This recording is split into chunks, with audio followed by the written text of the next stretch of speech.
And welcome back, everyone. Welcome back to another day, another edition here, another qualifier for the Esports World Cup. The EWC qualifier for 2025, the global qualifier has begun. The global qualifier is finally here. I'm Coach Live VIP. With me, I'm joined by these amazing players, by the people in the chats, and by my plushies as well. Welcome, welcome, one and all, to something special here, to the final qualifier to determine who will make it through into the Esports World Cup. Let's go, let's go. Shout out to the mainstream, shout out to Zombie and Rotterdam, who are going to be covering the mainstream. Of course, we do have permission to cover it ourselves as well, so we are going to be jumping on in as well to jump in to cover these matches, and we have quite a number of matches ahead of us. Oh boy. Here we go. Now, when it comes to tonight's matches here, exclamation mark be in the chat to have a look at the back yourselves. The bracket is stacked. This is, again, the final chance qualifier for all these players to make it through into the Esports World Cup. We have 8 players. Now, these 8 players that were invited because of their performances in the regional qualifiers. Actually, un momento, I can have a look. We can have a look together here. But they were invited because of their performances, and let's have a look. Bam. There we go, together. Oh, it's not quite what I wanted to look at. It's TL. Hold on, Isaiah, just showcasing the format as we speak. Hold on.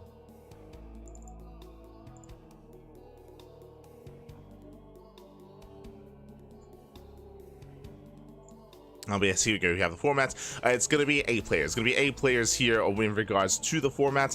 Just quickly going over the players that made it through. From the Korean qualifier, we have ByuN, GuMiho, Ryung. From the European qualifier, we have Goblin, here Marine, Lambo. From the Americas, we have Astrea. From Asia, we have Lemon as well. Okay, and you can see the lineup before us here. It's going to be ByuN versus Lemon coming up first in a best of 5, followed by Ryung versus Here Marine, Astrea versus Lambo, and Goblin versus GuMiho.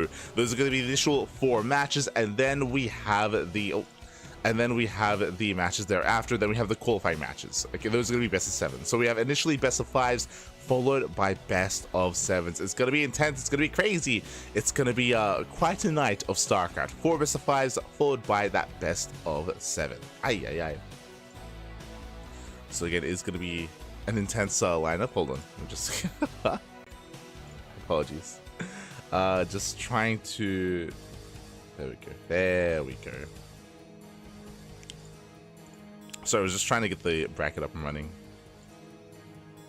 Bam, just so we can visualize it together. There it is. We do have our bracket here. We do have our top 8. We have our top 8 players. And again, as you can see here, we do have 2 qualifying matches, and it is double elimination. So today, no one gets eliminated, regardless of a fan of which player you may be. Whether you're a fan of Astrea, Lambo, Goblin, GuMiho, Ryung, Gabe, or ByuN or Lemon, again, there is a lower bracket that they can fall back on. So there's going to be another chance for them to make it through to qualify. So double elimination, best of 5s, and best of 7 qualifying matches. Up first, we're going to be starting from top to bottom. Is going to be ByuN versus Lemon. Vetoes are now done, and we will soon be jumping right on in to our matches. Bam. As you can see here, we have our vetoes. We do have Game 1 Torches, Game 2 Maganatha, Game 3 Pylon, 4 Ley Lines, and 5. Oh, another map towards the end. But yes, we do have our 5 matches ahead of us here. Our 5 maps. And yeah, it's going to be an intense night of StarCraft here. Bearing in mind, if you're curious, if you're wondering, you're like, hold on, Showtime was meant to be here as well. Whereas Showtime already made it into the main event. Showtime is already in the main event. Because of his performance in Star Zagor, he's already a part of the Esports World Cup. So Lambo has a final chance. Originally, there was not going to be a Zerg player here at all, but Lambo is the replacement man. He does replace Showtime. He does step in for a chance to qualify. Now, unfortunately, this tells me that Lambo had a little bit less time to prepare, but he has been preparing nonetheless since Star Zagora. I know that Lambo is all about that preparation-based format, and we'll see how well he can perform against Astrea later on in the night. Until then, though, we're jumping right into our first game and spawning in the bottom right-hand corner of Torches. Oh, bottom right-hand corner, we do have our Taiwanese Protoss player. We have our blue Protoss representing Team Elpis Esports. It is Lemon. Oh, let's go. And in the top right corner, we have the South Korean Terran player. We have the red Terran for Shanghai Rebellion. It is ByuN. Waiting for the zoom. Waiting for the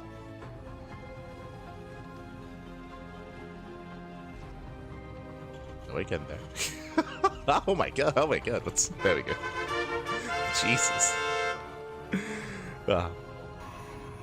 Here we go. Also, un momento, as I'm just trying to set things up, set up the overlays, I should say. But yes, we are jumping into our initial TVP of the night. As a reminder, this is going to be a best of 5, and oh my god, of course, how could I forget? If you're in the chat, you know what time it is. It will soon be Gamba time. So get your predictions going, get your Gamba going on who you think will claim the series. Will it go the way of ByuN? Will it go the way of Lemon? Up to you to decide. Best of luck. Best of luck in the chat. Bam, there we go. Just setting up our clean feed. And this means I can do this. Okay, beautiful, beautiful. So just setting up our overlays. Well, first things first, welcome on to Torches. Torches is one of the smaller maps in the map pool. Double gas opener out of ByuN makes plenty of sense here. Aggression is favored on this map, so double gas into a faster factory, into a delayed CC. But what form of aggression are we going to experience here? Again, our eyes are going to be on ByuN. Likewise, Lemon, we'll see how he does approach this as well. Lemon is coming in as one of the dark horses of the qualifier. Lemon is a damn good player, don't get me wrong. We've been covering a lot of him throughout the past 6 months, specifically on that rise. I would say that he has showcased his prowess in PvP, but in PvT and these other matchups, maybe a little bit less so. So I'm curious to see what he brings to the table and what he does come in prepared with. Let's go.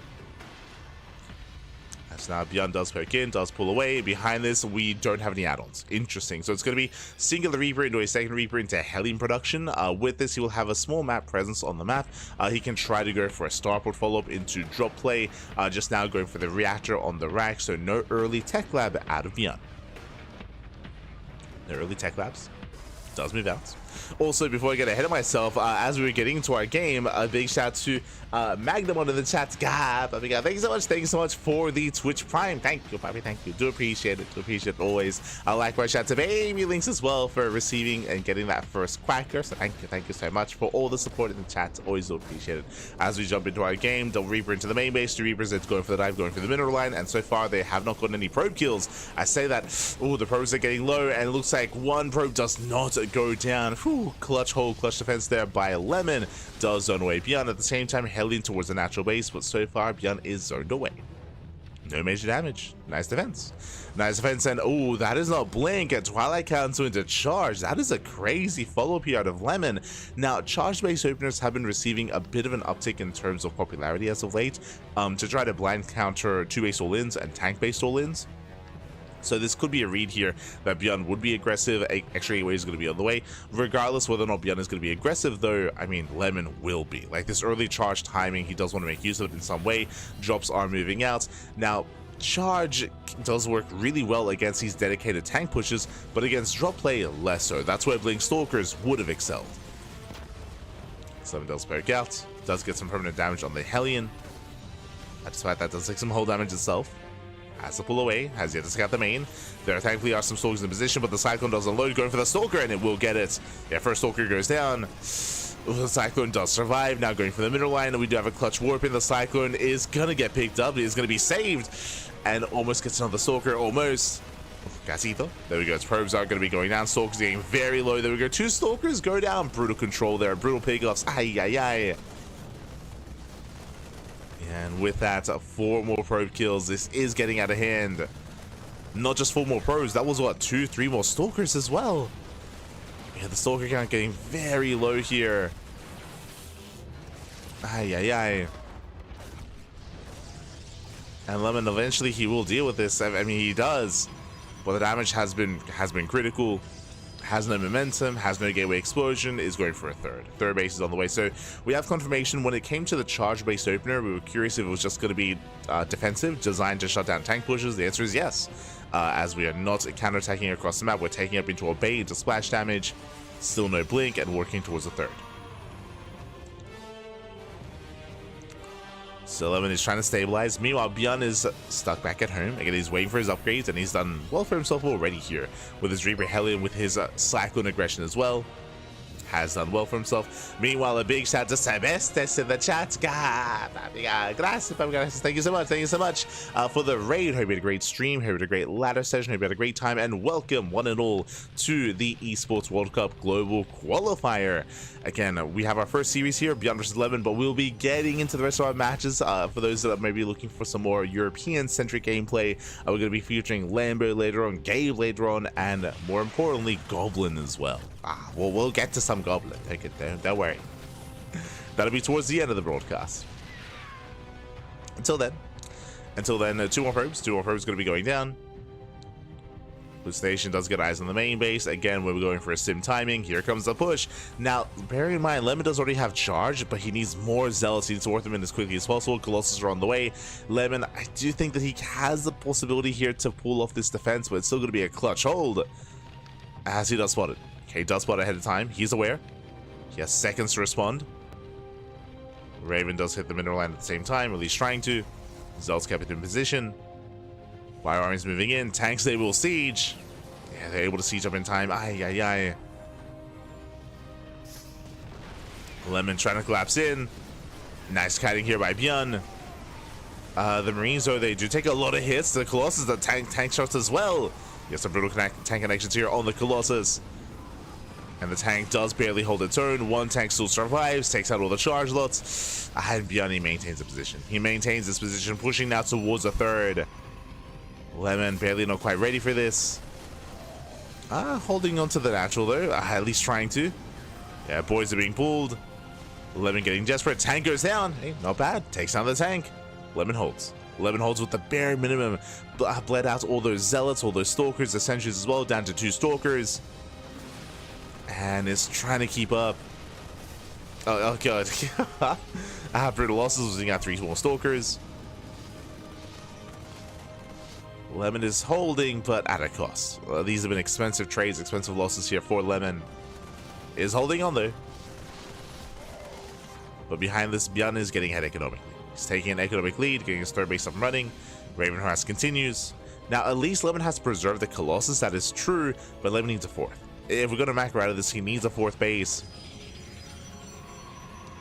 Speaking of, yep, probe moves out. Looking to expand.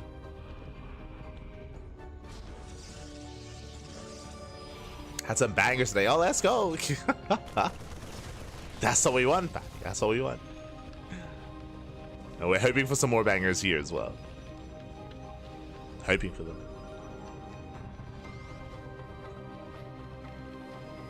Goes to base on the way from ByuN. Likewise, setting up for a doom towards doom drop towards the main. Setting up for that doom drop.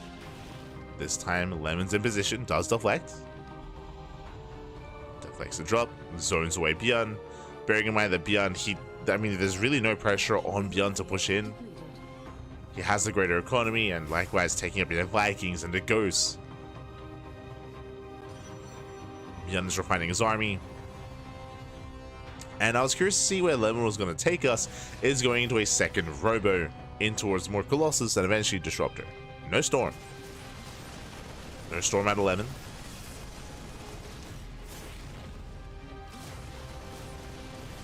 ByuN does break out.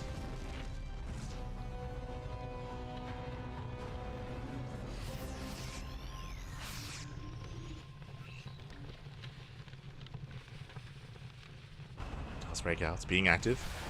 Ooh, does catch the observer. And this is going to be a tough hold here for Lemon. If he can buy some time here for some disruptors, then he can take a fight. Even though he's down in supply, it would be possible. For now, they're going to mass immortal production. I mean, that will help. A little bit less explosive, but will help support the army. Speaking of, Lemon is trying to keep up. Making away at the army. And ByuN is moving in. Oh, brutal missile goes up. Does connect with the entire missile. Colossus has to retreat. Oh, picks off a ghost. Not a bad pick off there by Lemon, but first Colossus goes down. He gets one, gonna get the other as well. And no more splash damage here. No splash damage here, no Storm, and no Disruptors. Marauders aced him in. And with that, they barely break through those Zealots. Going for the Immortals. And Lemon, you kind of hold on. Not anymore. Not like this.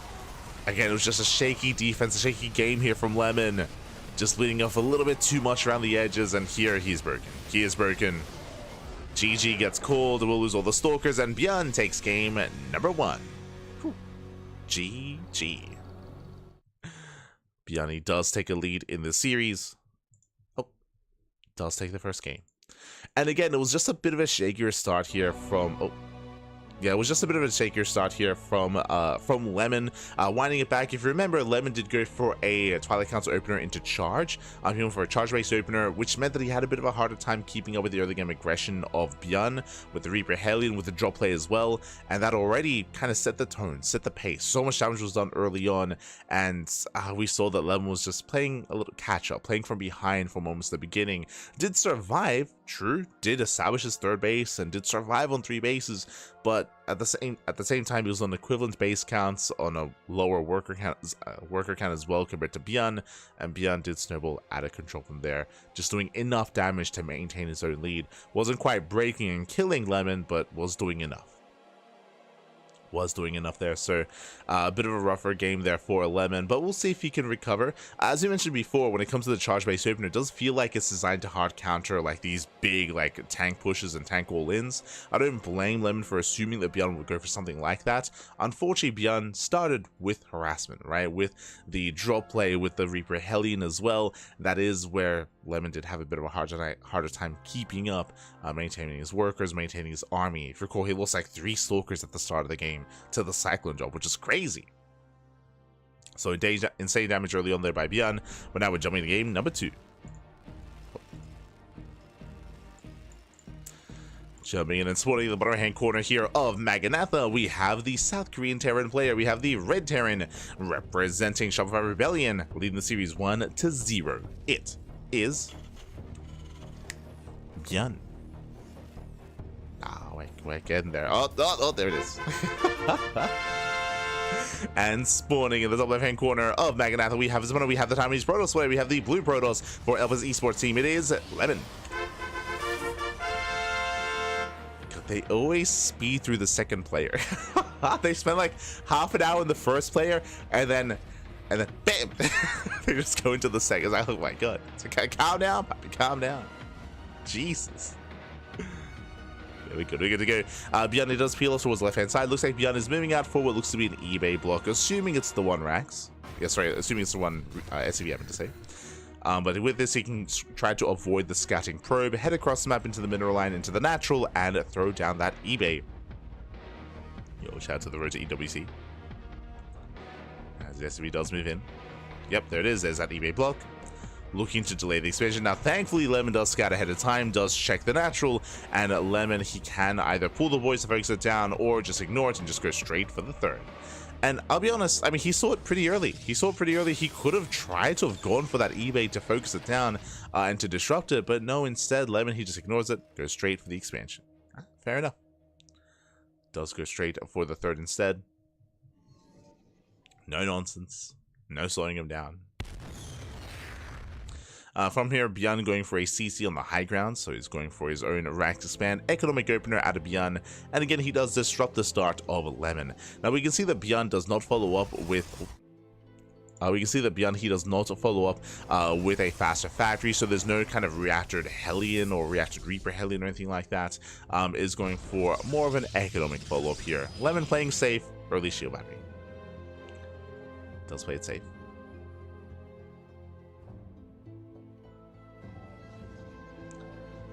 So players are being active, and of course, welcome one and all to Maganatha. Maganatha is the largest map of the map pool. As a result, we do often see longer and later games on this map, and I mean, it's also one more reason why ByuN would try to disrupt the opener here, to try to slow Lemon down when it comes to a longer game state.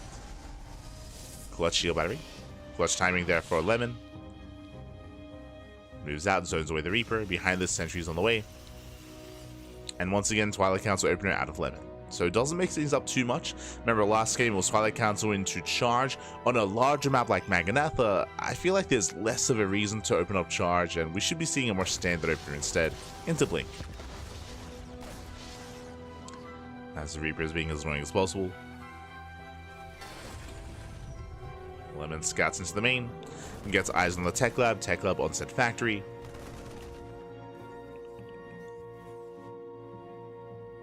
It's going to be a Widowmine first.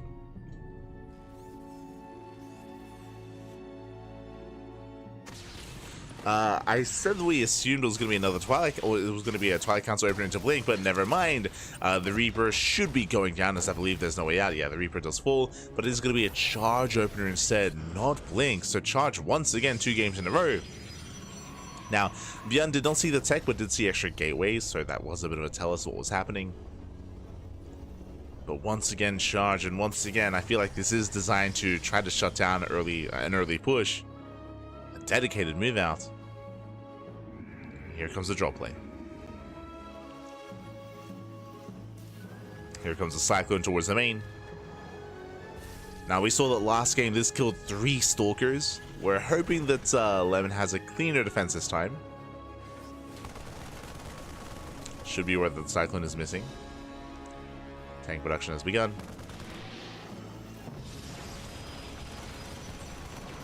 Stalker's already. Locon is brutal, and the first Stalker does pull away in time.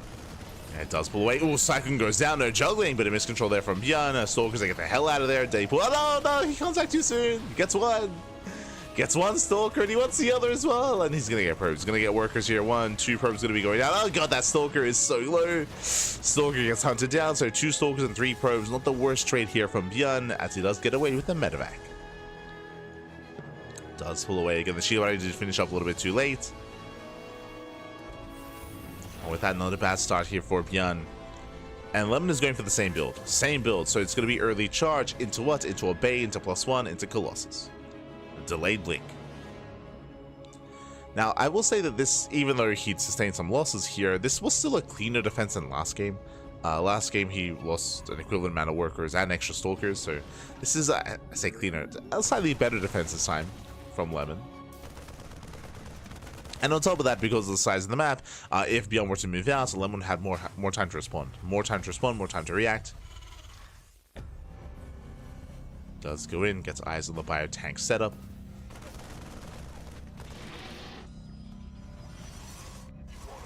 So far, so good.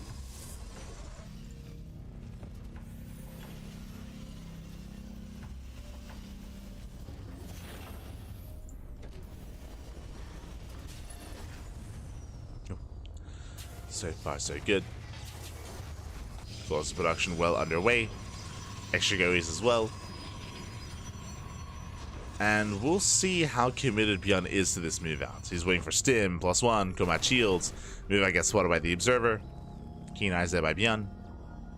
As he moves out, Liberator into the main. And Lemon is distracted. But does react. Despite that, we're going to be bleeding out 2 probes. 3 probes even. We'll shut down the Liberator. At the same time, ByuN going for a drop play, does not move out, not yet, waiting for his upgrades. So just drop play here by ByuN. Ooh, brutal supply block there for Lemon. Will slow him down.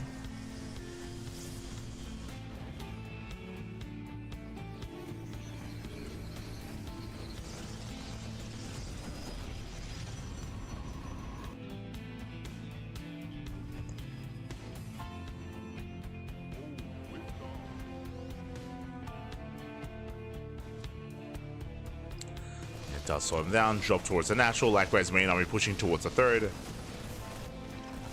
Tanks, they do siege up, but they're somewhat exposed. We're getting on top of the tanks. The Colossus though, yeah, the Colossus is targeted, does pull away in time.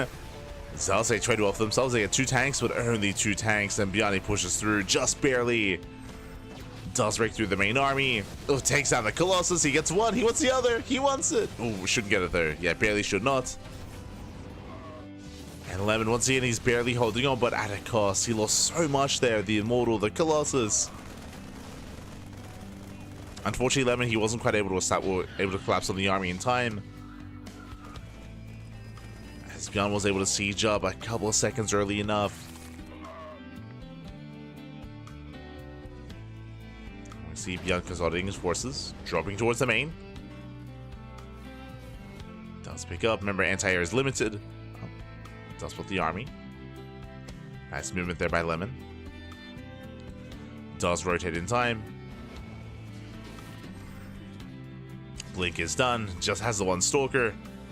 And he's warping into the main. He's warping into the main base. Will deflect. From here, the game. Oh my god. Actually, does commit into the main. Okay. Does make his way in. Ooh, going for the upgrades. +2 is going to be denied. Not bad. Nice +2. Likewise, does punish some of the zealots. But it is more or less going to be a one-way trip here. And was this worth it? That was 2 full medivacs. 2 full medivacs went down. Main army towards the 4th. If he can force a cancel, that'll be worth it. But there's just not enough here. A handful of Widow Mines. Tank is exposed. Where there's shards also, they're now coming in. And there is enough Protoss. Takes down the tank. Holds on. Saves the 4th. And Lemon, he holds. Does hold, not bad. Double expanding, getting his 4th, and now getting a 5th base as well. I mean, he needs to, right? Like, Lemon, his bases are late, they are delayed. So there's upgrades, so he has to cut some corners.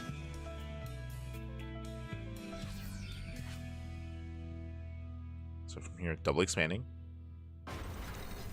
Lemon does take a worker lead. Now, as amazing as it is that he is double expanding, getting his forges, my big concern here is the splash damage. Once again, second robo. Once again, second robo into double robo production. Once again, no storm from Lemon. So just really heavy robo composition. And it has its place, don't get me wrong, but I will see if he goes for a Mass Immortal or Mass Disruptor. In the last game, he did go for a very Immortal heavy style, and it is struggle against the Mass Marauder. Like, this is a Marauder heavy composition here.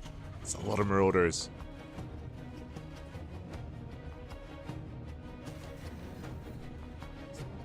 And this is where Disruptors can excel.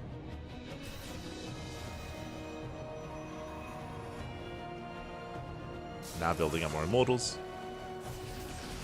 Does back out.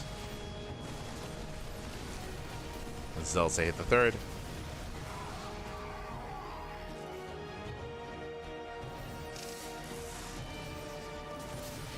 Lemon is looking for another way in. Okay, knocking out those rocks. Both armies looking to max out. And in general, Lemon just having a better setup here compared to last game. I mean, he has map control, more or less, or he's fighting for map control. Zoning back ByuN. Here we go. Here come the Disruptors. And this is what we were missing. This is what we have been missing for so long. Disruptors are on the way. Once they arrive, then Lemon can start to take this fight. I mean, I say that, still pushing through. Bullying back the army. Not bad. Oh, God. Has to respect the Widow Mines. Cleans up most of them.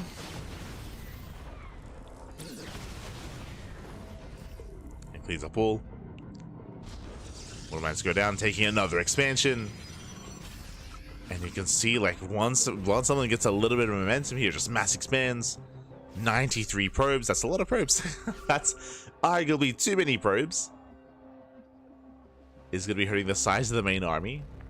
And Gateway Explosion. 3-2 upgrades. That's a 3rd Robo on the way. Getting it to triple Disruptor production. Triple Disruptors. So that's a lot of Novas.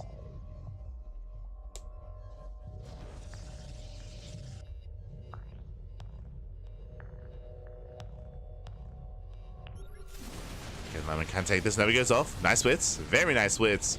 Ooh, Novas, they do not connect. And he has to get the hell out of here. He's exposed. From here, Lemon does pull away. Bleeds out another Immortal. Oh, and he's forced to fight. Forced to engage. Another Immortal goes down to 1 Colossus. And Brilliant Peas has to back up. Oh no, the Miss Rally. Okay, does notice. Thankfully, does notice in time. Never goes off. Someone connects, Disruptor still goes down. And ByuN has momentum, he's pushing in, he's going for the kill. Took down 3 Disruptors, catches out all the Immortals, all the Colossus as well. Yeah, the fight just went too poorly there for Lemon, and he's losing everything. You can see one bad fight that can cost you the game here. Especially with a robo-based composition, takes so long to rebuild, to remax. Boys are being pulled. Okay. The Novas, they will not connect. Yeah, with that, ByuN has done it. ByuN has done it. He has broken through. There was definitely a better chance here, better opportunities for Lemon. But unlike going into something like a storm-heavy composition, like it takes so long to rebuild your Disruptors and to rebuild your robo-based units, your splash damage. So that 5 Disruptors on the high ground, no major connections.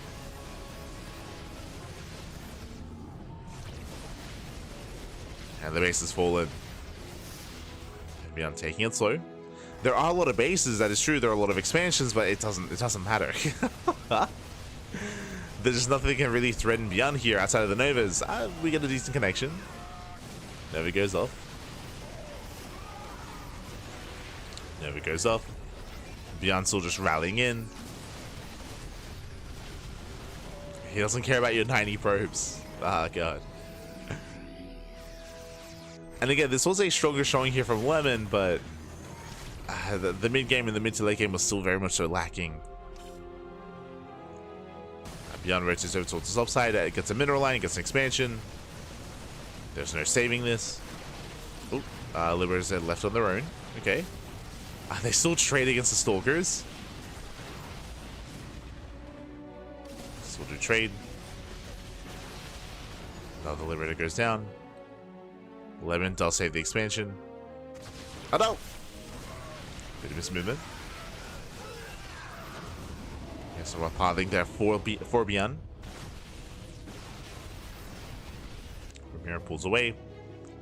He's unaware of the base taken on his side of the map. I mean, Lemon does have the economy, true. Does have all these bases. Can Lemon take a fight? Oh god, that was a ball blink. That was a crazy blink out of Lemon. He gets punished for it. So many Stalkers go down. A rough fight. Can all these bases, can they carry Lemon? Can he maintain himself? Can he keep trading? There's a chance. Zealots are coming from behind. Lemon, he can collapse on the army. Yeah, he can collapse in. And he will. Zealots say trade well against some Marauders. Likewise, Stalkers going for the medevacs. At least trying to.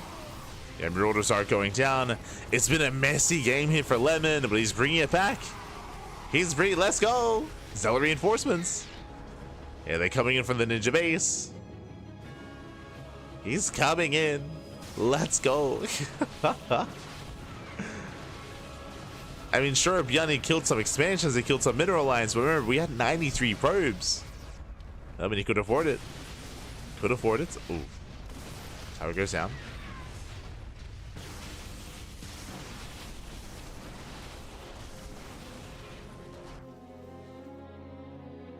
Tower does go down. Lemon moving in. He's maxed. Has a terrifying army. Maybe too many Stalkers is what I will say. Not enough Zealots. ByuN still maintaining himself as well. Lemon needs to move in.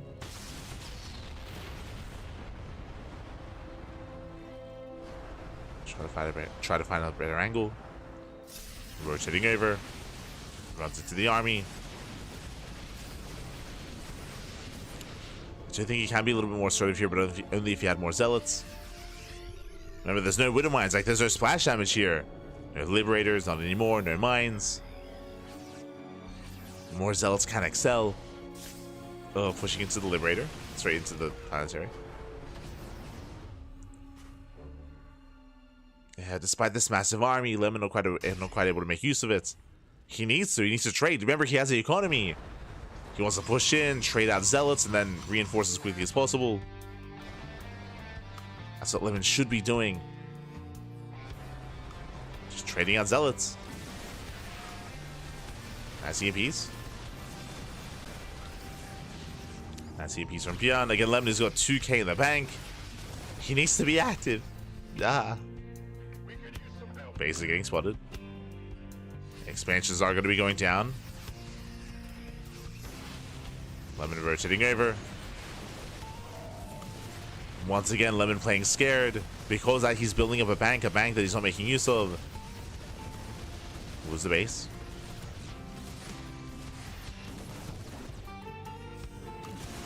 We'll lose an expansion. Never going off, no major connection. Once again here, running out of zealots. Warping in defensively back at home.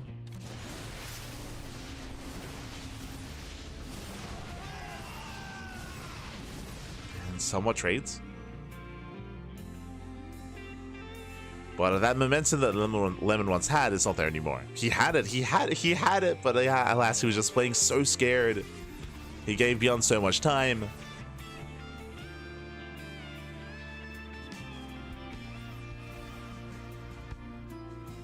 I mean, we spoke about how like the army was a little bit too stalker heavy.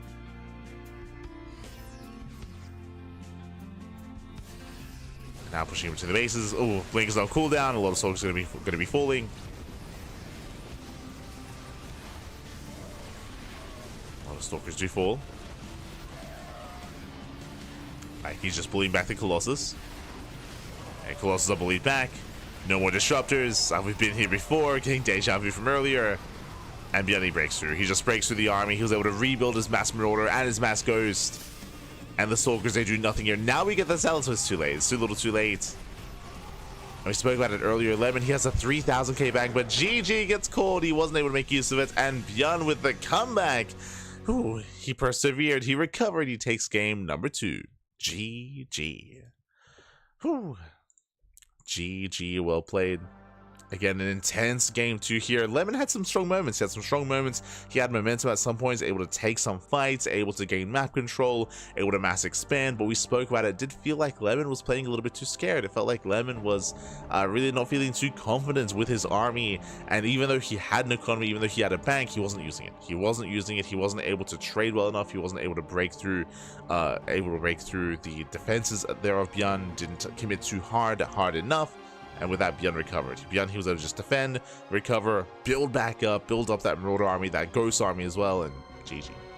GG, well played with that. ByuN did snowball out of control eventually, once he got the ball rolling once again. And now Lemon is up against the wall. And again, this game does give me some confidence in Lemon. Like, he did not look bad at all. There were definitely some strong moments for him, but the lack of confidence is concerned. That's what's concerning me here. From the side of Lemon. Okay, I feel like Magnatha is the best map for Lemon to gain that map control, to gain that momentum, and to get more comfortable. On some of these smaller maps, I'm less so confident. That's where I'm going to be more concerned for Lemon. That's where ByuN can be more aggressive. That's where ByuN can thrive. Like this was Lemon's map. What's his map? See chat, GuMiho match timing. So GuMiho is going to be playing later on in the evening. We're going to be beginning, of course, with ByuN versus Lemon, followed by Ryung here, Marine, Astrea, Lambo, and then at the end of the evening, Goblin and GuMiho. So a couple of hours. Should be in a couple of hours' time.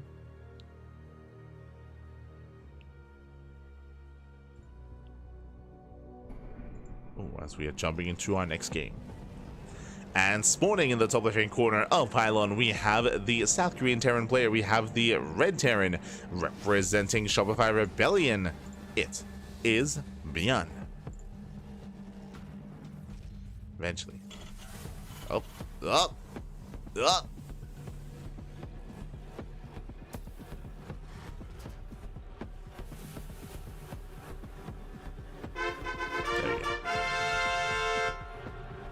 And spawning in the right-hand corner of Pylon, we have the Taiwanese Protoss player. We have the Blue Protoss representing up as Esports. It is Lemon. They just go in. Jesus. Every time. and welcome one to Pylon. Pylon, of course, is one of the smaller maps in the map pool. Short rush distance by ground, aggression is favored on Pylon, and this is where I am much more concerned for Lemon. As I mentioned before, double gas open out of ByuN. But these larger maps, that's like Maganatha, that is where Lemon will have the most amount of breathing room to actually establish himself, take all the bases, and gain map control and gain momentum. We saw that happen. We saw that happen in game 1. Sorry, in game 2. We did see that, but despite that, Lemon still wasn't quite able to take it. This map is where ByuN can thrive. This is where 2-base all-ins reign supreme, and where ByuN can be more aggressive, more assertive, and can apply even more pressure to Lemon. Bird comes in, now is aware of the double gas. Oh, see the SCV hidden back, going for the factory. Can double gas into the faster factory into a delayed CC. From here, we keep an eye on the add-ons. We have yet to see any hyper aggression out of ByuN. So far has been just going for some more standard builds. Now, what's important to take note of here is that every game so far in the series, Lemon has blindly opened up charge. He's blindly opened up Twilight Council into charge, and it feels like he's been trying to hard counter something like an all-in, like a 2-base all-in. We haven't seen one yet, but because of that opener showcased twice in a row now, ByuN, he might just play things out in a more standard fashion here. He might not commit as hard, he might just calm things down, get into his own 2-base setup into a later 3rd base, and play at a standard game. Just because of Lemon's build so far.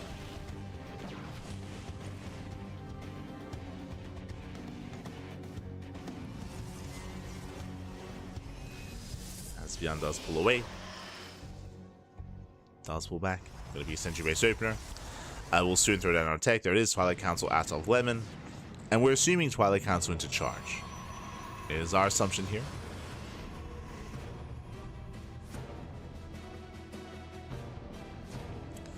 Meanwhile, ByuN going for his 1-1-1. Starport's on the way. Tech lab in the factory.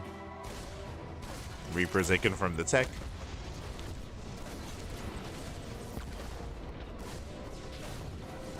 From what's going on. Meanwhile, 2, 3, 4 pro. Oh my god, this should not have happened. Reapers are getting into the main base, which is, I mean, fine, I suppose, but still 4 probes do go down. Brutal damage early on, and only for one Reaper, the other does escape.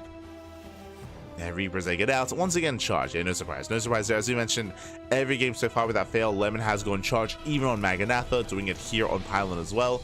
I do like the idea of opening charge on Pylon, but I don't like the idea of doing this every game, as now he's more predictable. Now ByuN is less likely to actually commit into it, as he gets another probe. That's 5 kills in total. 5 probes go down.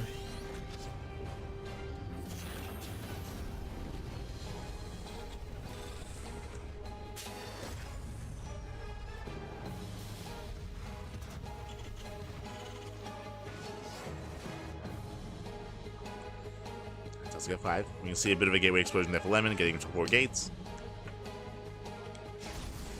We're on the way as well.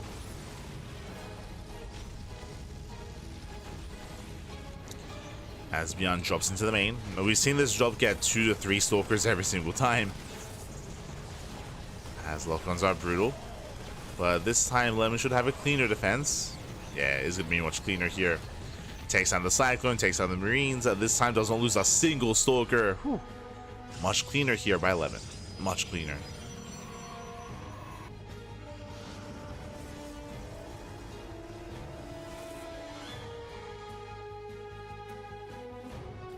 So from here he shuts down the main army. He shuts down the drop, I should say. Behind this, working towards the Bay, Forge, +1, Colossus, and it's just same build. Same build, 3 games in a row here from Lemon. And ByuN likewise working towards Stim, building up his tanks. ByuN doesn't need to commit.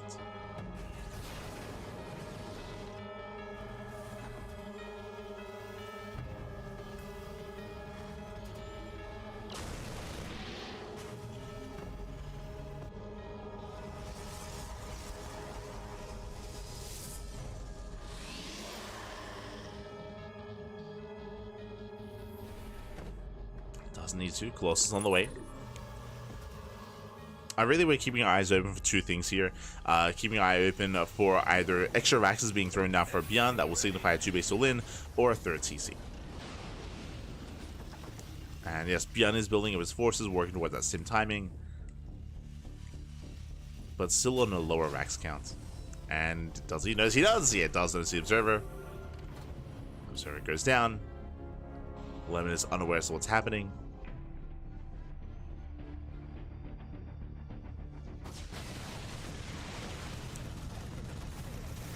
Does scalp the hallucination. At the same time, a double double auto turret into the main. Auto turrets are popping up. ByuN moves out.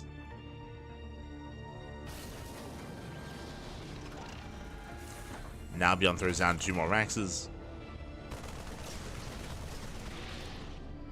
He is spotted. And ByuN, instead of going for the main push, going for a drop play, which I think is a correct call. Just going for drops.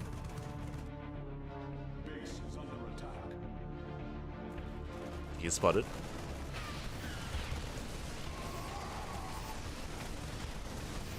Charge also do get one of the tanks. Meanwhile, drop is deflected.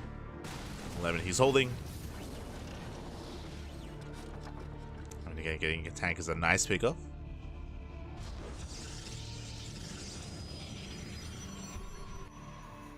ByuN trying to rotate, scan, spots the army, and ByuN should just retreat and expand. Should just back off. We mentioned that Lemon, like the entire point of this build that Lemon's going for is to shut down these all-ins, and he's catching another tank.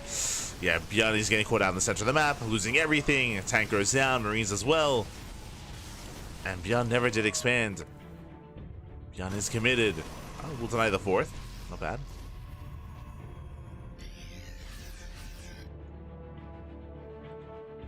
Nice, the 4th base. Lemon building up more zealous. At the same time, ByuN is still doubling down.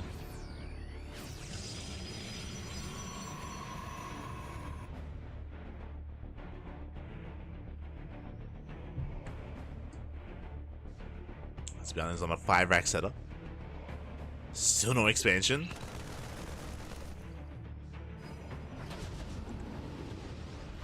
Ooh, thinking about a Doom drop. Lemon's ready. Somewhat. He has an army, alas. ByuN still drops in, going for +2. Oh no, not again. +2 is denied. Nice drop here from ByuN. Gets behind the mineral line. Probes are going down. The Zealots, they do miss the main army. Yeah, they do miss. And ByuN is moving in. Going straight for the 3rd. At the same time, Lemon gets across. There's not much open to defend. Yeah, there's nothing here. There's nothing at home. But does recall instead. Ooh, the Colossus are exposed. This is not the recall. Yeah, 1 Colossus goes down. Zealots are not what they need to be. 2nd Colossus as well. I think that was meant to recall on the Zealous, not on the Colossus, and just like that, GG gets called. ByuN, he pulls Lemon apart, and ByuN will take the series 3-0. GG. GG, well played. Lemon, honestly, he wasn't a good, like, he was defending well. He was keeping up with the drops, he was shutting them down the tanks, keeping up with the drops into the main as well. But it did seem like that recall was a bit of a misjudgment there from Lemon. I thought it was recalling the Zealots. He recalled the Colossus. And with that, he lost everything. With that, the Colossus that were in the main, if you remember, the Colossus that were the first things to go down, that means the main base was exposed as well, and Lemon was torn apart. And again, that was not a bad setup for Lemon. Like, in the lead up to that, he was killing the tanks, he was counterattacking as well as keeping up with the drops. Like, Lemon, he wasn't looking bad at all. It just all quickly fell apart towards the end. GG. GG, well played. Again, everything just fell apart real fast and real quick. ByuN was 2 base all in, by the way. ByuN, he did not expand. That's why Lemon was, things were looking better there for Lemon, better than they had before, just because ByuN was that much more committed. But in the end, ByuN, he made it work. He made some magic happen there. GG, well played. ByuN does claim the series 3-0, and ByuN does advance on to the next round. Shout out to Lemon, because again, I will say that Lemon, he had some moments of brilliance on Maganatha and on Pylon as well. Like, Lemon wasn't looking bad at all, and I can see a world where he could have made a series out of this and even forced the ace match, but in the end, GG. ByuN does claim the series, and Lemon is knocked down to the lower bracket. He's knocked down. And up next, we have our next matchup. It's going to be a Terran versus Terran. Ryung versus Gabe. is going to be coming up next. We have Big Gabe going up against Ryung himself. The TVTs have begun, and that's going to be the first of many, by the way, because the winner of this series goes up against ByuN in a qualifying match. So non-stop TVTs here. Gabe into Ryung into ByuN. I'll be honest, out of all these players, I do lean towards Ryung here. Ryung has some killer TVT, some of the best TVT in the world. So honestly, Ryung has the best chance possible to qualify here. We mentioned this in the lead up to tonight's broadcast. We were going over the group and discussing certain scenarios, and there's a world where if Ryung or GuMiho had pure Terran, they can pop off. We can see that Ryung got the Terran side, GuMiho did not, so Ryung can rely on purely TVT to make it through. We'll see if that's going to be enough. Likewise, I feel like historically, European Terrans have had weaker TVT just because there's a little bit less European Terran representation, so they get less Terran practice. You could argue that's one of the reasons why Clem stopped playing TVT and just switched to Protoss, just to avoid that matchup. So now there's even less kind of European Terran to practice with, unfortunately. So because of that, I feel like this might be Gabe's weakest matchup. I could be mistaken there. I mean, maybe I haven't seen enough of Gabe, but I do rate Gabe's other matchups very, very highly. But we'll see. We'll see. This entire time, I'm sure he's been getting ready. I'm sure he's been cooking. I'm sure he's been preparing for his next matchup for the global qualifiers here. And we'll see how he compares to Ryung. I'm curious. I'm excited. Let's go. Let's go. So again, Gabe versus Ryung is going to be coming up next. When's the official EWC? EWC is going to be the end of July. So next month. Next month. Shout out to Captain Fish, 22nd of July. There you go. So in a month's time. Otherwise, we're going to be going on a break. We're going to be going on a break. When we come back, we're going to have that TVT. We're going to have Gabe versus Ryung up next after the break. See you soon. See you soon.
welcome back, everyone. Welcome back to our second match of the broadcast here. Welcome back to our second series. As you can see here, welcome back to our TVT. We just wrapped up with ByuN versus Lemon. Now we have returned with our Terran versus Terran matchup, Ryung versus Hero Marine versus Big Gabe. Here we go. Our TVTs are upon us, and it looks like, vetoes are done. Looks like the vetoes are done. We are going to be jumping on in. As a reminder, it's going to be best of five. Best of five between Hero Marine and Ryung. Do have Game 1, Leylines, Game 2, Ultra Love, Game 3, Pylon, Game 4, Tokamak, Game 5, Maga Natha. Here we go. We've gotten rid of some of the more unorthodox maps in Torches and Last Fantasy, but going to be embracing some of the more larger and more standard maps. A couple of smaller maps sprinkled in there, don't get me wrong, and we'll see how our players will approach this. I mentioned this before. Coming into this Ryung, he's known for his TVT. Ryung is one of the reasons why Clem no longer plays Terran. Why Clem did switch to PVT instead, and he just bullied him out of the TVT matchup.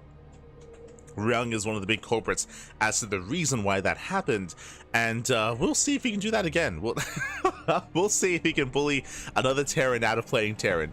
As spawning in the bottom right corner of Leylines, we have the German Terran player. We have the red Terran representing Team Mouse. It is Hero Marine.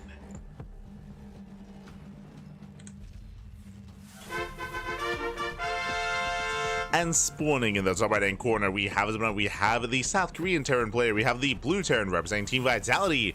It is Ryung.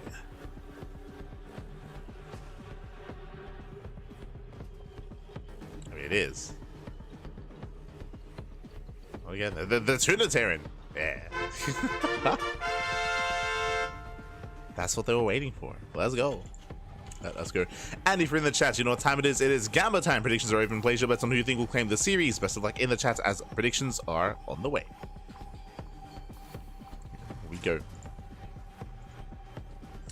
So predictions are open. Place your bets. Best of luck in the chat with your predictions. And again, I'm excited to see. I'm curious to see what Gabe has been cooking, what he has been bringing, or what he's going to bring to the table here in this TVT. As I mentioned before, I feel like historically European TVT has been a little bit weaker, has been a little bit less at the forefront of people's minds. Again, especially in recent years, you know, Korea has been kind of the mecca of Terran, with players like Ryung, GuMiho, Bunny, Maru, ByuN, all kind of duking it out amongst each other in all those TVTs. But we'll see. We'll see what Gabe brings to the table here. Let's go. I'm here for it. I'm ready for it. When it comes to Ryung CVT, he can play Bio, he can play Mech. Like, Mech is also going to be a viable option here for Ryung. Bear that in mind. He does mix it in every now and then. So both are going to be viable. For the time being, economic openers. So Rax Expand out of Ryung, Rax Expand out of Hero Marine. So far, mirrored builds. Ryung, his own CC is a little bit off center, so he's going to have to lift and land. Outside of that, mirrored builds. As there's no proxy, no shenanigans early on. Not this time. Not yet.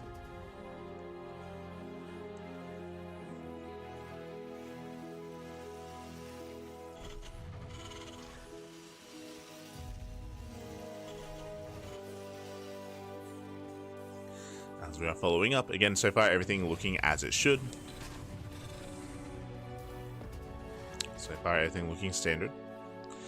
Ooh, I say that very fast third CC here out of Hero Marine. Okay, the first big sign of deviation, the first big move. Gabe rushes into a third. And if this goes unscouted, if this goes unpunished, this can allow Gabe to take a massive lead in the mid game specifically. So hyper greed out of Gabe. Double Reaper here was a natural. Delays. Ooh, barely does delay the CC. Nice pickup. So nice little start here for Ryung. But little does he know that, hey, to make up for that, third CC. So still in the dark.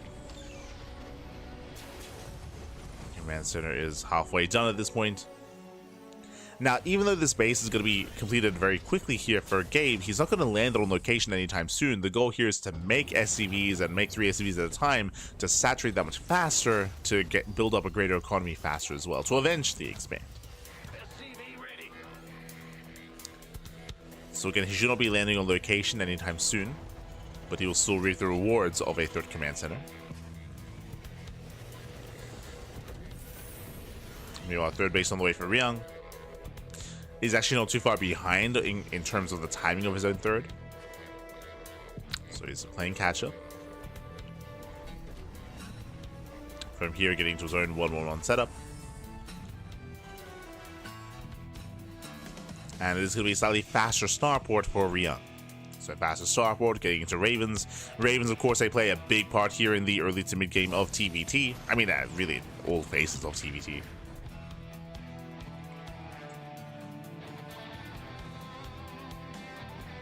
Ravens, they do allow players to break siege lines, to be more aggressive, to catch out an army. Second ranks, we have confirmation it's going to be ByuN, so ByuN out of Ryung, not Mech.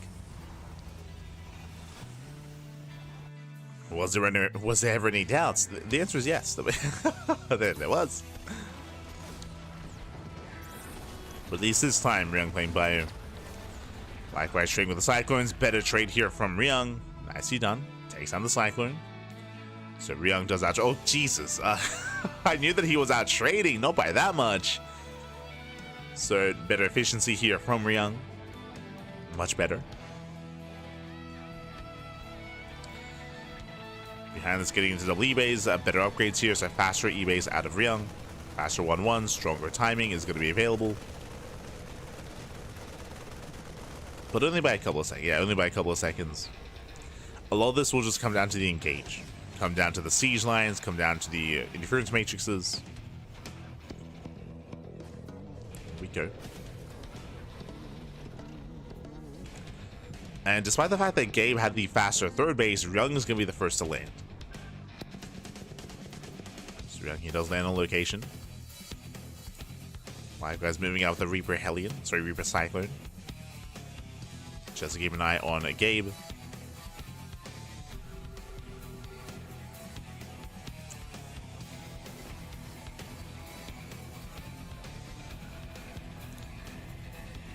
Just keep an eye on him. Oh! Brutal lock-ons. Doesn't quite get the Raven. But does get eyes on the third, so he's aware of the timing of the expansion.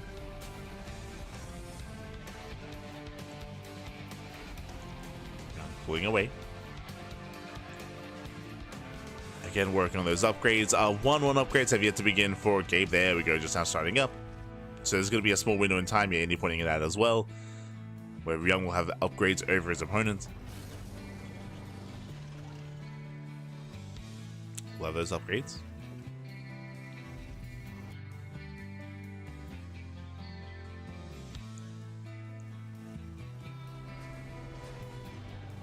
As Gabe is taking his gases. Building up from here. And the game is slowing down. The game from Mirai is going to be slowing down. Do have Ryung attempting some drop play at the same time. Gabe throws down some turrets. Center tower is Gabe. He's just walling up. Walling up, he's walling up. We're gonna be here for a while. Let's strap in. As you can see here, turrets in the main, Vikings on patrol. Drops are gonna be denied, and I'm hoping that Ryung holds onto his boost to get away. Does dip in. It dips forward, spots the Vikings, boosts away. Same time. Oh my god! Gabe's him in. Hoping to catch those Ravens unaware. That was close. Calm down, man. Calm down.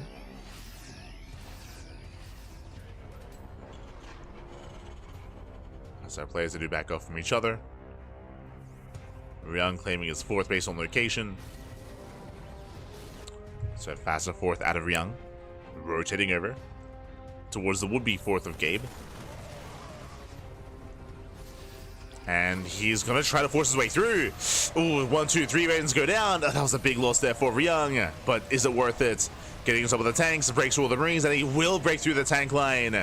They're claiming every single tank. Yeah, that was a crazy dive there from Ryung, but it was worth it. And he's done it. He's done it. He forced to pull the boys. Tanks do siege. The boys gonna be going down. And Ryung, he is breaking a Gabe. Takes down 25 SCVs. GG gets called, and Ryung takes game number 1. Whew, GG. Oh my god. GG, well played. A very intense game there from Ryung. Again, from the get-go, I mean, things were still very close, very clutch, very tense between both players. Gabe with slightly faster third base. We had Ryung picking up some workers and getting to his own faster third on location. Things were still very close though, but it all came down to that one dive, that one big moment where I was second guessing Ryung there. He went for the massive anti-armor missile on the ByuN army and then went for the triple disable just in time. It did cost Ryung every single Raven. He lost all the Ravens doing so, but it was worth it. It was worth the dive, worth the kill shot there. GG. GG, well played. One and done there. Ryung takes a lead.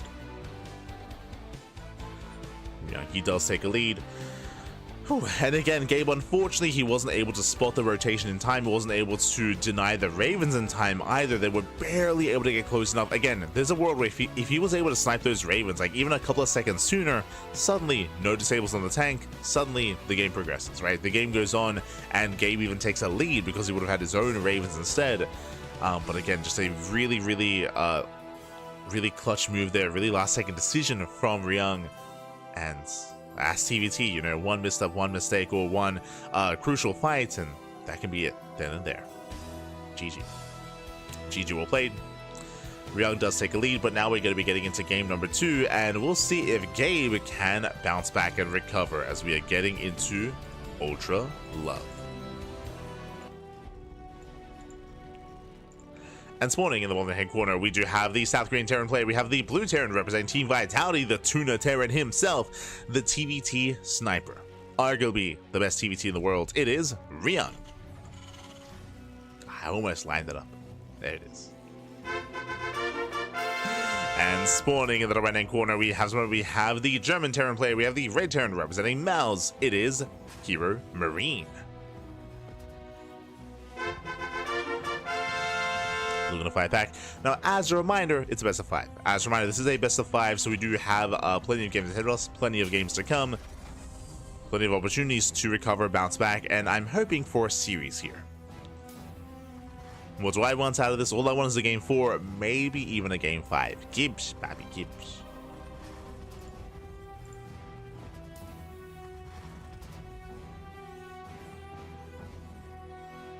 Tuna Terran, yes. Ryung, he is known as being the Tuna Terran. We've spoken about this before. There's a reason why our weekly tournament is called the Sparkling Tuna Cup. It is actually in reference to Ryung. For those who do not know, Ryung, his real name is Dongwon. And Dongwon is a brand of canned tuna in Korea. So the Koreans, the Korean fans of the Korean scene would often call him the Tuna Terran because, you know, his name is a brand of tuna in Korea. Tuna Terran himself, and infamously, and because that, like, a lot of his emotes, like on like Twitch or when streaming on Chijik, are related to the tuna as well. That's why people often spam Sabo in the chat. Hold on, where is he? There it is. If you check out the Korean streams whenever Ryung is playing, they spam the Sabo emote on Twitch. But infamously, during GSL, we actually had some of our CranKy Ducklings, or one of our CranKy Ducklings, go to Korea and actually win a prize for having the best fanfare at GSL, and it was a can of Dongwon tuna just taped onto a cheerful. It was great. It was great.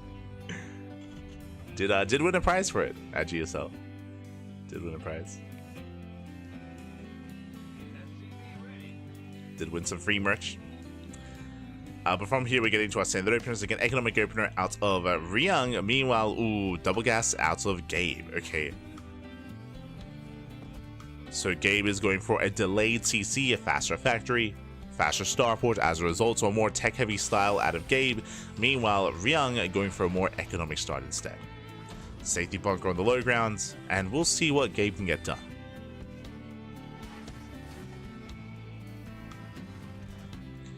As there's going to be that window in time here with Gabe having the faster starport. Cyclone production has begun as well, so faster cyclones.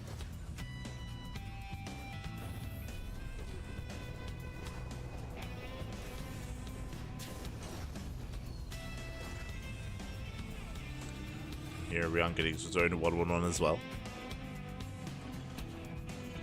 And Gabe is going to be the aggressor. So again, because of the earlier gases from Gabe, because of the faster tech setup here, it does mean that he can go for this earlier Cyclone drop. Medevac's on the way, Cyclone's on the way, drop is soon going to be moving out. Now because of the opener, Ryung does have the greater economy, he is up in SCVs. The pressure is on Gabe to get some damage done. And here comes the drop. It is go time.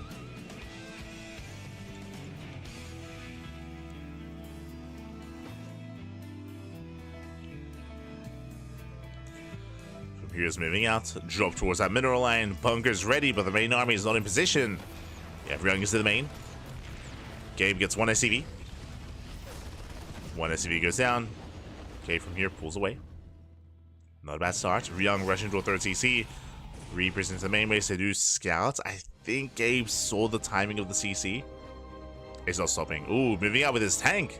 Now, for those that are curious, for those that remember, here on Ultra Love, there is a position on the other side of the natural, on the other side of this cliff face here, where you can siege up your tank and actually lay siege upon that mineral line.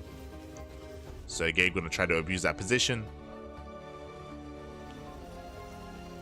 Actually dropping straight into the mineral line instead. I believe this is Cyclone, not a tank. Yeah, Cyclone. So second Cyclone is the mineral line. It is deflected. Dropping back in. Ooh, brutal tank shot though. Yeah, brutal tank shots. It's going to be a one-way trip once Cyclone does go down. But the medevac should escape. It's going to be close. Oh, does barely get away. Whew. Likewise, double Reaper into the main. 5 SCV kills, not bad. Does have 5 workers. Now, what's a little bit scary to me here is that 5 worker kills is good. Ryung's still ahead. Like, Ryung, he was still up in SCVs. Just now, we do see Gabe taking a 1 worker lead. And he does get 1 more SCV. Okay. Now Gabe takes a lead. Let's go. 10 ECV kills, and that is a second factory. Ryung is making it up. So Ryung is going to make it. Meanwhile, this is the position we spoke about. As his tank is within range of that mineral line, and within range of those SCVs. Now, Ryung with a faster third CC means that even though he's down, he's down 4 to 5 workers, he can recover. Raven coming in for a flank, going for the auto turret, going for the disable actually. Okay. Tank is disabled. Likewise, we do have another disable here on the second tank. Nice moves here by Ryung. And he gets 1, he gets 2 tank kills. Ooh, brutal losses. Okay, does set up in the main, getting some more SCV kills. Okay, likewise dropping into the mineral line as well. Ooh, is deflected. Yeah, does try to get a little bit further back. Still within range. Ryung, he will clean this up. He will defend. I know, without losing more SCVs. There we go. 7 SCVs going down and a depot. Not bad. Takes down the depot. Takes down 7 workers. In total, Gabe now up by 9 SCVs. But remember, Ryung is making it up. That's what's scary here, is that Ryung, he has been able to preserve his tanks. The tank count is built up. His third base now being taken on location. Faster third base for Ryung. Tries to move out, drop back into the natural. Okay, being so annoying with this drop. Is delaying the push. But this move out is terrifying. Oh, that's going to be another tank falling. Now, when it comes to this move out, Ryung has a massive tank lead. He's got his Ravens alive. You can see here, yeah, 6 tanks to 1. Oh, God. Like, Ryung sure is taking some economic losses, but he has a massive army. And now he finally breaks out, and Ryung does have the supply lead. Up by 20 army supply. And Ryung doesn't have to break Gabe, all he has to do is delay. If he can contain Gabe on 2 bases, then Ryung can recover. And all that damage, I mean, he'll be able to make up for that. Because he has a third base. Remember, Ryung, he's up in expansion. Vikings will shut this down though. Oh, disables, they still go off. Oh my god, once again, Ryung going for the dive. Disables both tanks, tanks that will siege. I will say that Ryung is a little bit too far back. Yeah, he's a little bit too far back with his tanks. He's very conservative with his tank positioning. Disables do run out, but he's within range of the CC. And that's all that matters here. The CC forced the lift. Gabe, I was concerned about him being contained on 2 bases. He's contained on 1 base. Ay, ay, ay. And again, I do feel like Ryung could have been a little bit more assertive with the positioning of his tanks. But regardless, he's still containing. He's still popping off. Gabe is still in a rough position. Tanks slowly leapfrogging forward. Yeah, nice spread here from Ryung. Very nice spread. Now here, Marine, he can try to jump on top of their tanks. He's moving out. Some Vikings, they can jump on top of the tanks as well. Like, there are ways for Gabe to break out of this. And he's getting across the map. He's sneaking out across the map instead. Thanks to Siege, I believe they're within range. Yep, they're in range of one of the tanks. One tank goes down. Marines, they run into two more tanks. Vikings gonna be forced to land. Boys are being pulled. Yeah, boys are being pulled. One tank goes down. Two tanks go down as well. Not about cleanup. Not a bad cleanup, but oh god, never mind. As Ryung, he defends back and still maintains his army. GG gets called. Gabe, he cannot re-expand. He cannot take his natural, and Ryung takes a 2-0 lead. Whew. GG. Yeah, Ryung with a massive lead here. Again, Gabe was doing a great job dealing economic damage. That is true, but the scary thing is that he was trading his army for economic damage, and Ryung was just building up his tank count, building up his mech army, and to the point where it got out of hand, it got out of control. He just snowballed out of control from there, moved out across the map, and Gabe had nothing to defend. He had two tanks of his own, but Ryung, once again, 2 games in a row with those disables, he was so ambitious and so aggressive with his Ravens, and he was able to disable, able to just force his way up the ramp, and GG then and there, broke the natural. I thought that Ryung would just contain Gabe on 2 bases, contain him on 1 base. Even more brutal. Aye. So again, quick moves, quick decision making there by Ryung. A very impressive counterattack, really impressive killer instinct. And again, this is what Ryung is known for in TVT. And again, this is why Clem no longer plays Terran in TVT. Like, this is why Clem was kind of bullied out of TVT. But it was Ryung. Like, this is where Ryung thrives. This is where Ryung is at his best. This is Ryung's strongest matchup, and there's a reason why many will say that he has the best TVT in the world. It's Ryung, but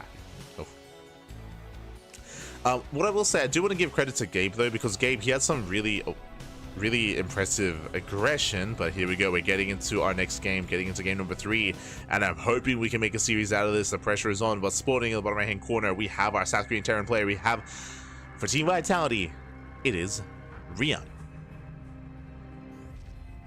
The Tuna Terran. The Tuna. I'm just waiting for the zoom.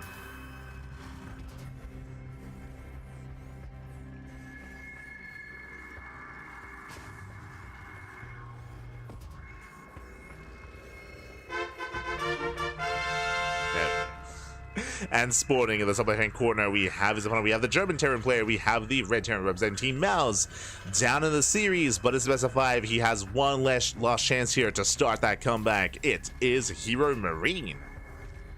Big game. And again, regardless of how this goes out or how this turns out, I should say, give us a game 4. Give us a game 4. Give us a game 5, Fabi. Let's go. We'll see if Gabe can start that comeback. Meanwhile, Double Gas opener out of Ryung for the first time this series. Makes sense on Pylon. Pylon is a smaller map of the map pool, known for aggression, known for all-ins. So both players this time open up Double Gas. Here we go.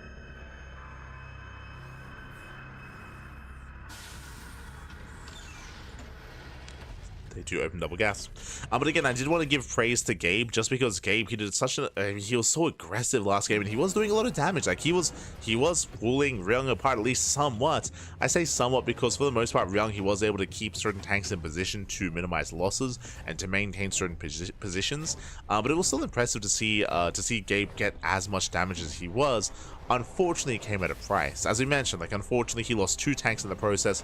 He lost Cyclones in the process as well. Like, he was bleeding out army, and it meant that he was vulnerable to that counterattack. He was vulnerable to it. Unfortunately, he was not able to zone away the Ravens to preserve his tank line. And the Ravens have been the MVPs for Ryung, both in Game 1 and in Game 2. We'll see if that is true coming into Game 3 as well. As we have our CC on the low ground for both players. Again, Double Gas, faster factory, delayed CC, mirrored builds. For the most part, Gabe does go for an earlier reactor. So early reactor out of Gabe. Meanwhile, later reactor out of Ryung.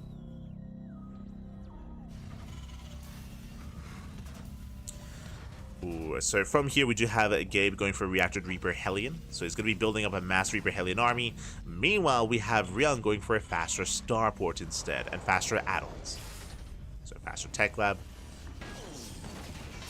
No additional Hellions. So with this tells us that Gabe is going to be the aggressor. Gabe is going to be more aggressive early on with more Hellions and more Reapers. Okay, guess what? He knows. Yeah, Ryung is aware he has to get the hell out of here. Does race back home. He needs that defensive cyclone, and he knows to be more defensive to stay at home. So Gabe, he has taken map control. He has map control. Despite that, Ryung, he peels off towards the main. Does get a full scouts. We'll get maybe one SCV. Not even. Does get a scout off. Does pull away.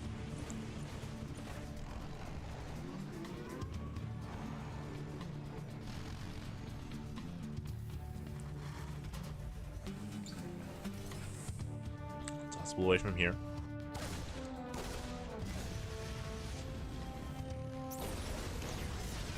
Likewise, we do see Ryung catching out one of the Reapers. Impressive considering his lack of Hellion Reaper. Does get one. Here should pull away. Slackman picking up a Marine, nothing major. Okay, we should be able to hold on. Ryung looking for another lock on. Yeah, it does move in. Oof. Trades out of the Hellion. Does trade out of the Hellion here. As Ryung, he wants another Hellion himself. Oh no! Miscontrol out of Ryung. And Gabe holds. Gabe does hold. A brutal loss there for Ryung. From here has to back off, and both players just building up towards the tank armies. Tanks on the way for Ryung. Ravens as well. Back at home, does Ryung set up in time? It's going to be close. Does have the auto turret. Good drop into the main. Gabe pushing in. Turret gets thrown down. Ryung will hold. Tank has arrived. And across the map, does snipe the pylon. Sorry, does snipe the depot. Oh, Gabe making it up. Okay. Extra factories. Oof. Extra factories here out of Gabe. Does go into mech. Meanwhile, Ryung throwing down a faster third CC. So Ryung is going to get ahead economically. Meanwhile, Gabe is doubling down into the mech. And the drop into the main base here that Ryung went for, I don't think he saw the extra factories. Yeah, I believe they were a little bit too far back. I don't think he's fully aware. But now it is time for Gabe to make it happen.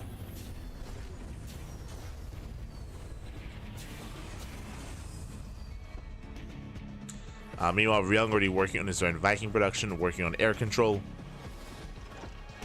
Based on Ryung's setup, he might also go for extra factories. We'll see.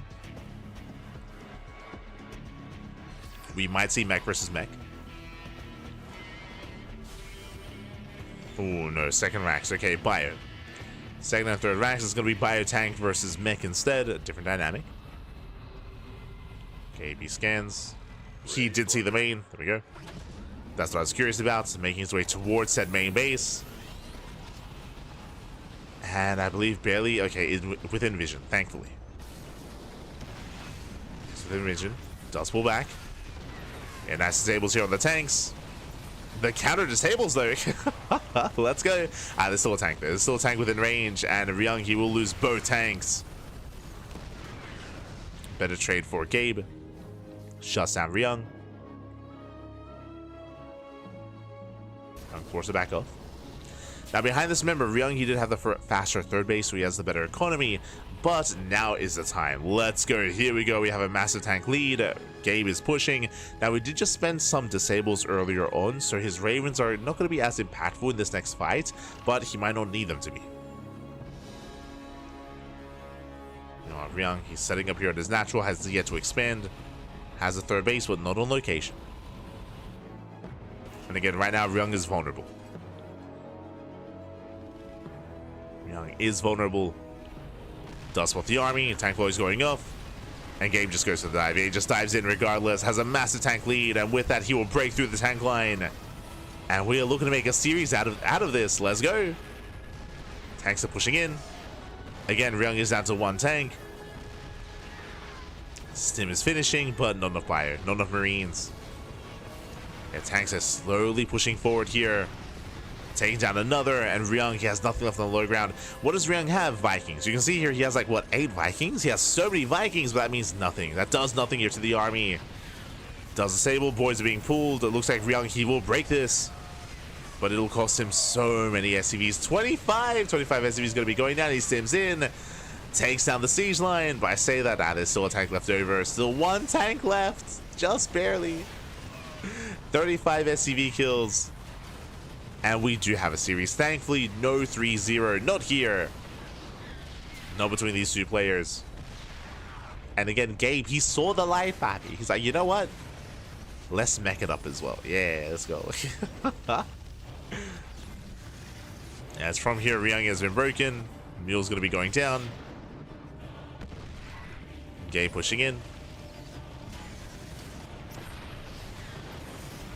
See Ryung trying to break. I mean, he will break through those tanks. True. Breaks through the tanks. The army supply here is actually quite close between the two players. But the worker count is heavily in favor of Gabe. Like Ryung, if he were to take this game, he has to push here and now. He has to move out here and right now. The longer this goes on, the better it is for Gabe. And Ryung, he's stuck at home. Again, he doesn't really have an economy to work with. He's got mules, true. The problem, though, is that so does Gabe.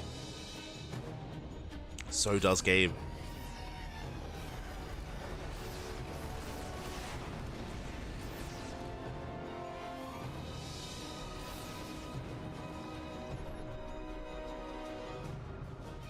As the army supplies are still quite close.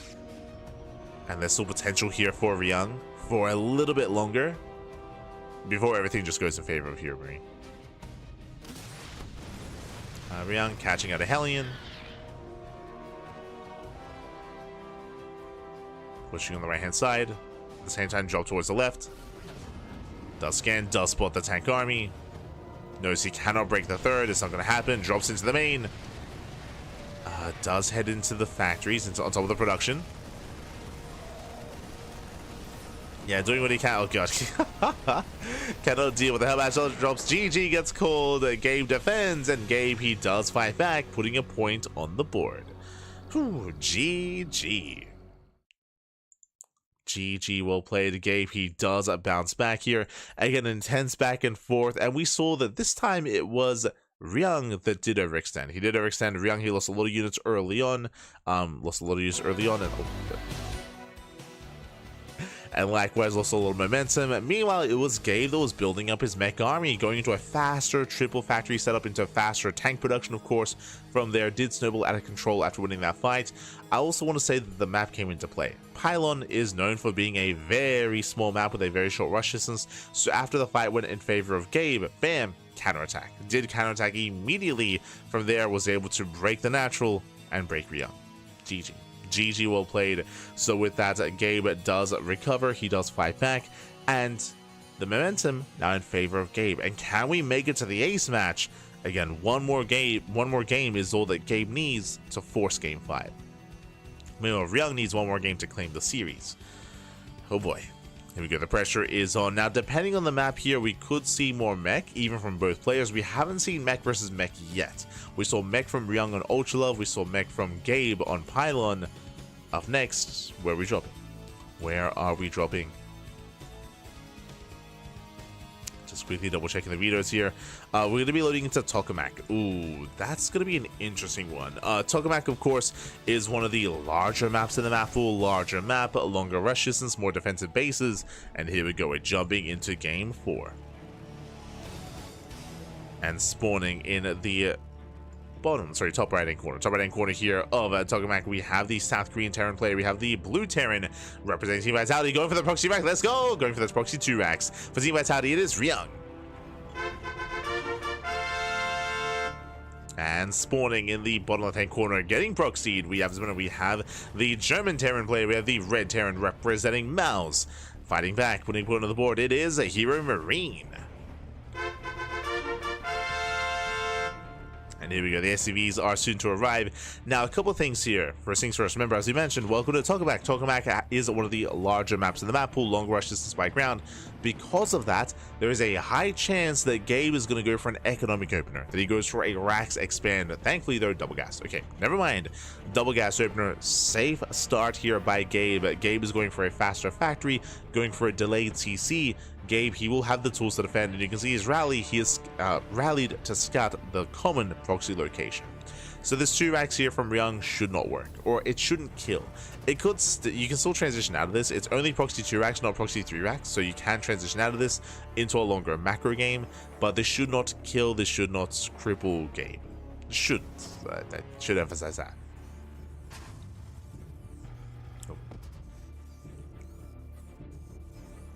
But again, Ryung being a little bit too obvious here with when he would cheese.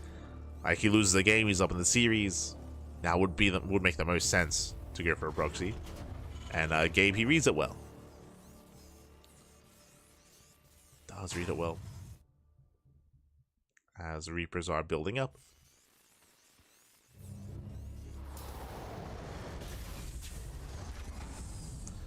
And again, Gabe, he should be able to maintain his first Reaper, should be able to pull the boys if need be, once he confirms what's going on. Moves out, does confirm. It does confirm the proxy. Is aware. Behind this, he can hockey some of the workers to pull. CC is on the high ground as well, so very safe setup. You can see Ryung going for the low ground, there's nothing there. Here we go, the boys are pre-pulled. And Gabe defense. Still will cost him some SCVs, but he should hold on. And again, he has a faster expansion. Meanwhile, back at home, Ryung is transitioning. We do have the factory on the way. So massing on more Reapers. Now, there's still a chance if Gabe overextends, if he does push a little bit too far out onto the low ground, then Ryung can punish him. But that's what Ryung is hoping for. He's hoping for Gabe to make mistakes.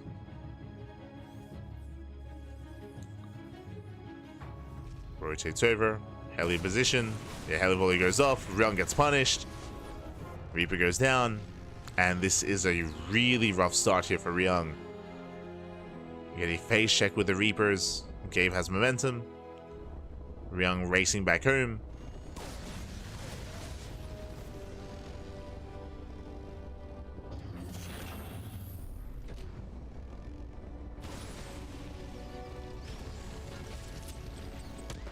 He does get away, does pull away, and Gabe will have the faster economy, will have the faster natural. So again, just right now everything's just in favor here of Gabe. We could even try to land this Rax to block the CC, to try to delay a little bit further.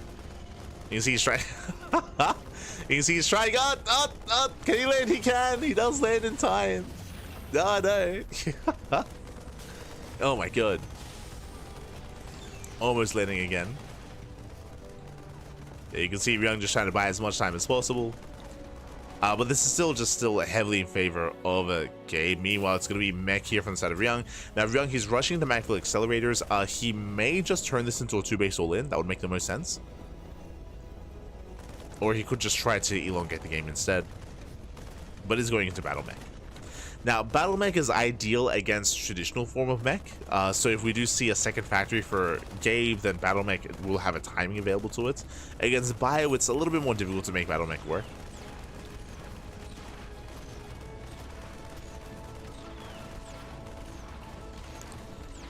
Here we go. Max going to be thrown away. Third TC for Ryung. So Ryung, he's not going for the all-in. Getting his third base on location. Trying to gain map control with those Cyclones.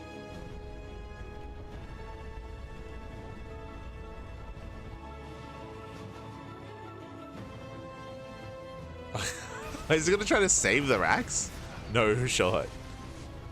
I think it's a little bit too late for that, but okay. We're here, pulls back. Yeah, the SC. He's going to try to save the Rax. Let's go. He will get here in time, just barely. It's close, but he will get there. Cyclones, I do believe this back. A better trade here for Ryung.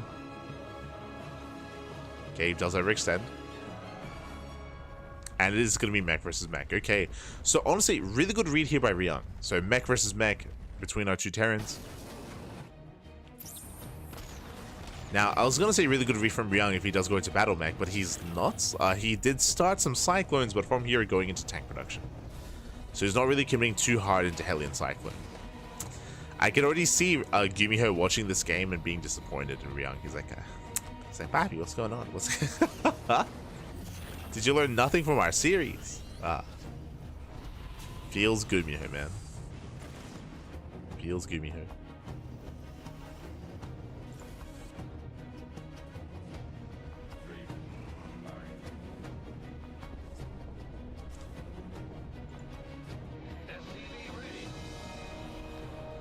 As Rax sorts in, of course, Ryung, he has no idea that it is mech. Now he will confirm.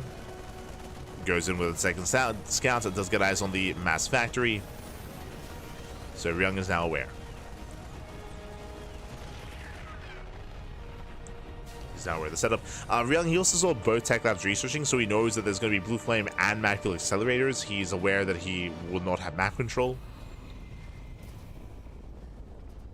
But funnily enough, Ryung is ahead economically. Because of the faster third TC, he's already up almost 10 workers. That is crazy. He's up 10 workers compared to Gabe. Thanks to the faster thirds. I mean, again, like, he's fully saturated on 3 bases. He's getting fully saturated. We'll see if Gabe can break through. Pulling back to the tanks. Yeah, tanks they will punish. Oof. Let's get 1 Cyclone.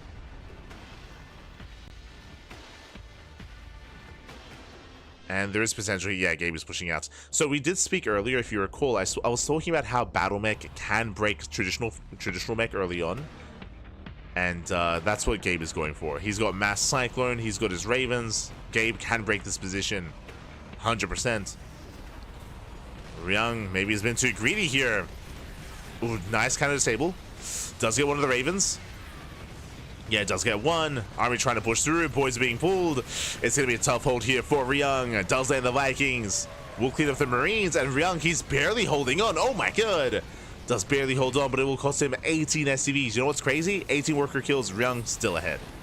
He's still ahead in workers. A very clutch defense here from Ryung. He was down like 20, 30 army supply. But he does hold.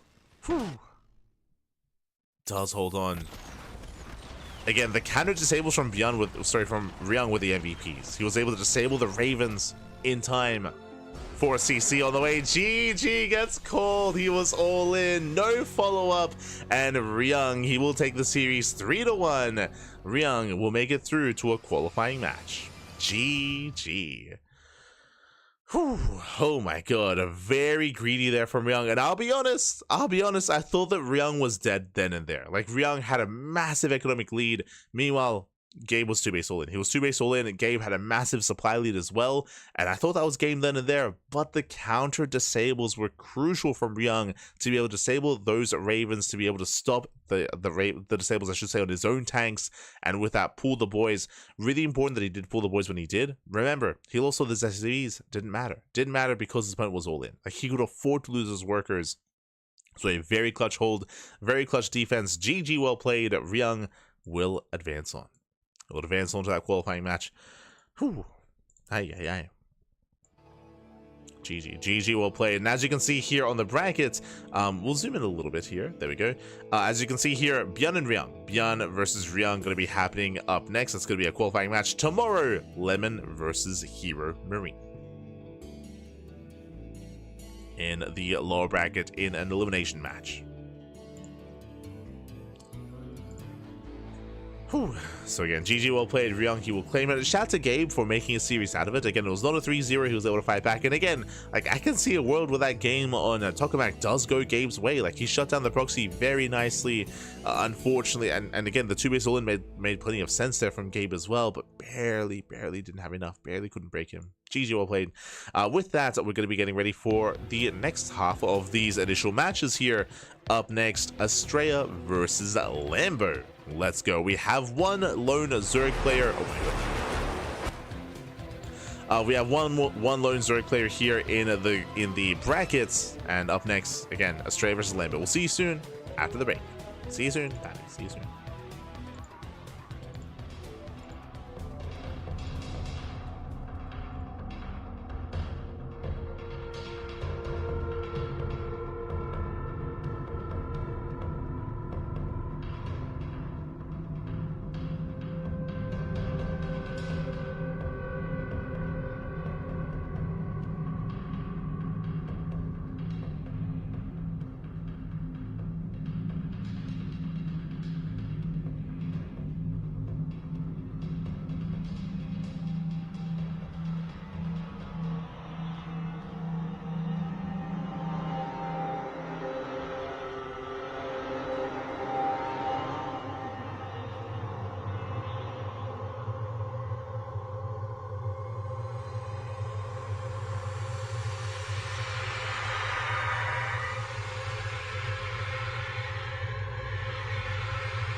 welcome back, everyone. Welcome back to our third match of the broadcast here. Welcome back to the Esports World Cup EWC 2025 Global Qualifier Day number 1. We have returned here with our third series with Astrea versus Lambo. Yes, we do have a Zerg player in the brackets. We're going to be featuring a little bit of Zerg matchup here. We have a PVZ ready for us here. Astrea versus Lambo coming up next.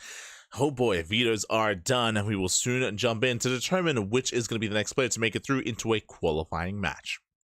Again, ByuN and Ryung have made it through, and we'll see who will join them as we are jumping into our next series. And spawning in the bottom left-hand corner of Persephone, we have the American Protoss player. We have the red Protoss. It is Max Angel Astrea. Oh, well. No. Oh wait, there we go. And spawning in the top left-hand corner of Persephone, we have the German Zerg player, the blue Zerg, representing Qualifier Rebellion. It is Lambo. And if you're in the chat, you know what time it is. It is Gamba time. Predictions are open. Place your bets on who you think will claim the series. Best of luck in the chat as we jump into our PVZ. And this is going to be an interesting one here. Now, in regards to Lambo versus Astrea, if we did get into a longer macro game, if we get into, you know, a 4-base setup here, maxed out armies, I do favor Astrea. That's where I feel like Astrea, that's where he thrives. That's where he is at his strongest. Meanwhile, when it comes to the early to mid game, that is where Lambo is at his strongest. That's where Lambo can go for these more unorthodox or more specialized and built strategies, to go for these earlier timing attacks or more aggressive builds, and try to break Astrea earlier before we can get into his final form. That's why I feel like this matchup is going to really turn out. That's where this matchup I feel like is really going to unfold, is going to be that mid game.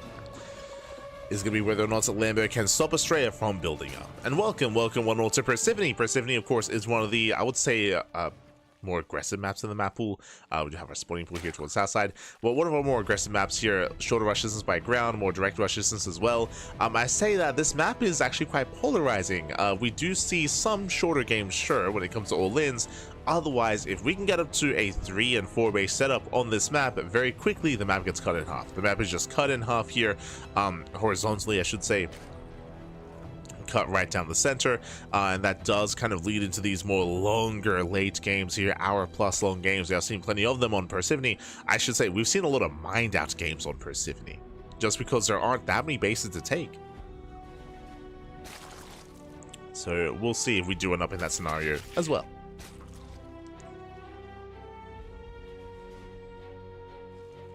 Lambo for president. Let's go. As this is going to be a Stargate opener out of Astrea. It does open Stargate. So everything's looking normal as it should.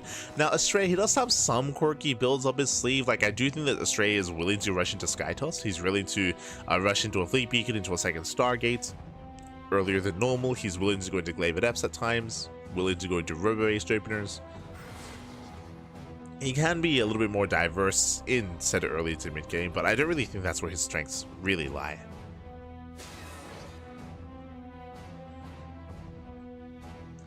Again, for the most part, Astrea, he's infamous for these like longer, late macro games, especially in the NA region, referring to players like Astrea, referring to Neeb and Scarlet. The three of them would often have insanely long series and insanely long games during EPT Americas, EPT NA, amongst the three of them. As a result, they would often get, that's why their late game got so good, because they had so much practice with it. Oh, and we are going for a Phoenix opener. Okay. Phoenix opener out of Astrea. Sorry, Oracle into Phoenix, I should say. With Astrea, can hunt down the Overlords, can deny vision, deny scouting. He can also deter Mutaplay, as you'll already have the one Phoenix. And deter.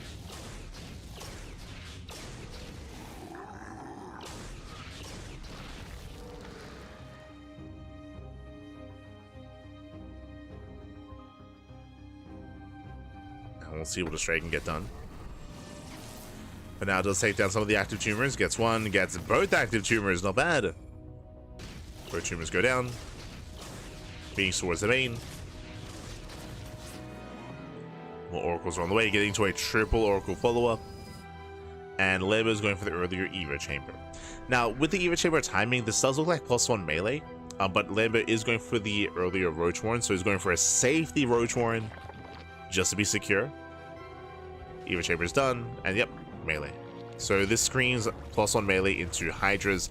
Meanwhile, double Oracle in towards that natural. Nice lift there on that Queen.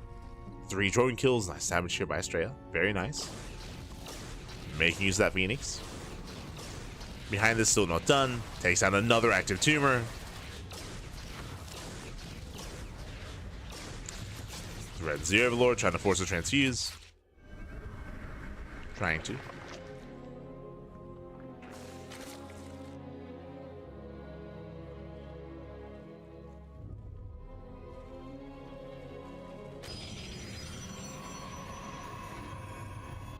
And this blink is on the way, getting into +1.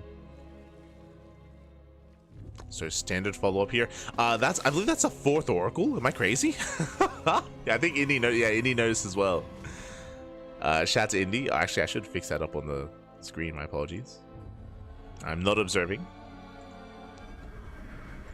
Observer. Indy. There we go. Yeah, but here we go, quadruple Oracle going to the main, takes down the first Spore. Spore goes down, goes to the mineral line, but Queens, they do react in time. Ooh, and we'll lose one of the Oracles in the process here. Yeah, a bit of miscontrol there from Astrea, taking a lot of damage on those Oracles. And behind this, yep, all in. What do we see here? Roaches are amassing more, Queens are on the way. We have Overlord Speed going for Drop Lords, going for a German Taxi. As we mentioned in the lead up to this series, like, this is where Lambo thrives. This is where we expect Lambo to win these games, is in the early game, to go for these all-ins. And again, if Astrea can survive this, can get into longer games, that's where Astrea is at the advantage, but only if he can get there. And he, I don't think, has yet to confirm.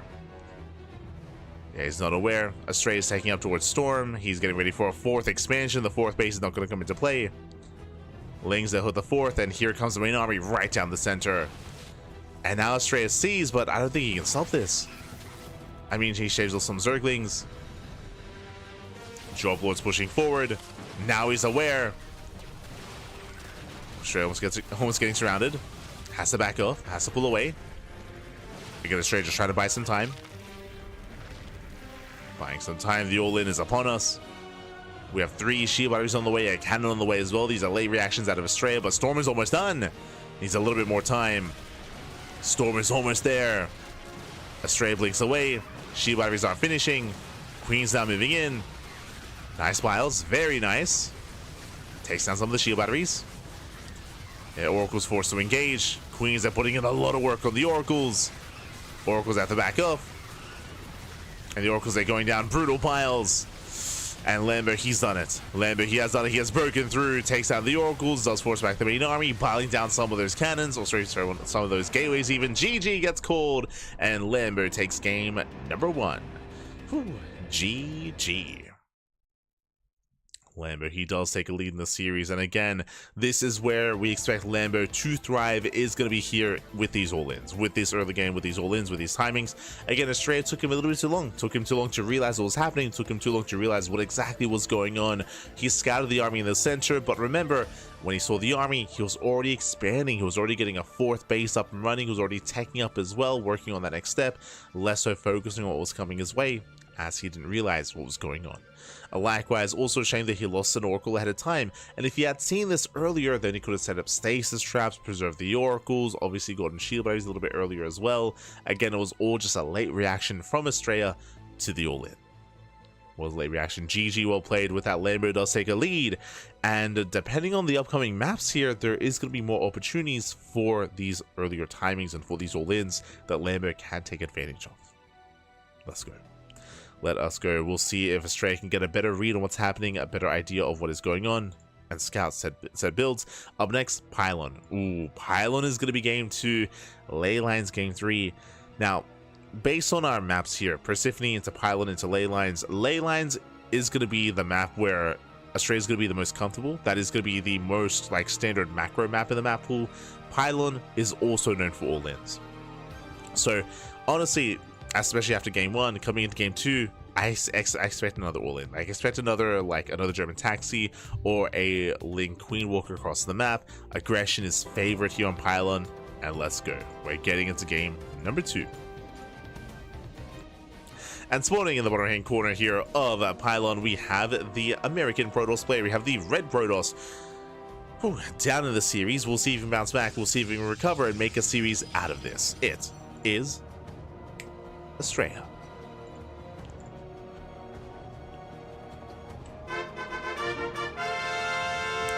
And spawning in the top left-hand corner of Pylon, we have our German Zerg player. We have our blue Zerg representing Shopify Rebellion. It is Lambo, leading the series 1-0.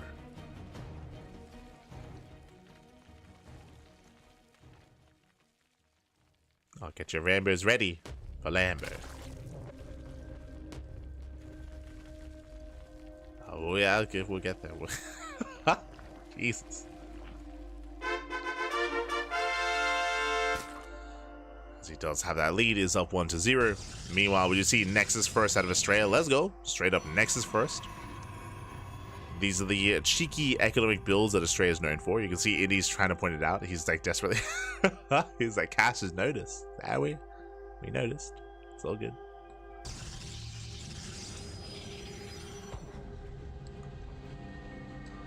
With Astrea's being a little more economic, of course. Does get across the map. Going to be a hatch gas pool standard opener out of Lambo. And as we mentioned, like, all-ins are favorite here on Pylon. They hit faster, they hit harder on this map as well. Even more so than on Persephone. Ooh, 2-gate opener. Okay, so Nexus first into 2 gates. Which means Astrea is going to double down a little bit harder here when it comes to Adept Harass. Adept Aggression. Okay, you have our attention.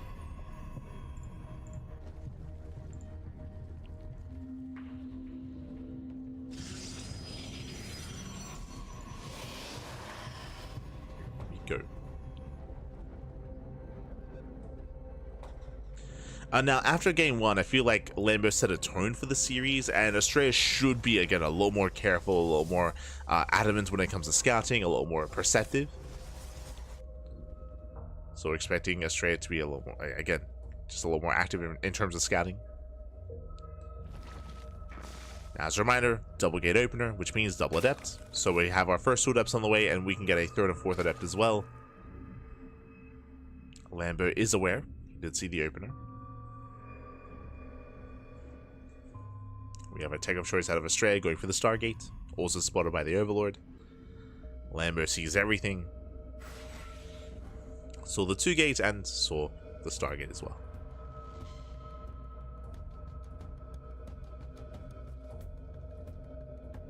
Adepts are poking in. Lambo getting ready. Adepts, they do come into the shade, or they can one-shot drones. They get 1, they get 2, they get 3. Not bad, 3 drone kills, but they should only get 3. As Adepts are chased down. And they should not escape. I say that with that shade, never mind. Astrea, he will get away. Does shade away, still racing back home. Lambo hoping to catch the adept. And looks like he will be able to. Whew. Clutch pickoff. Adept does not survive. Oh, misplaced pylon. Ay, ay, ay. Unfortunate there for Astrea. Once again opening up Oracle into Phoenix to hunt down the Overlords. It's very Astrea. And Showtime as well. Showtime also does this. Going for a set of faster Phoenix.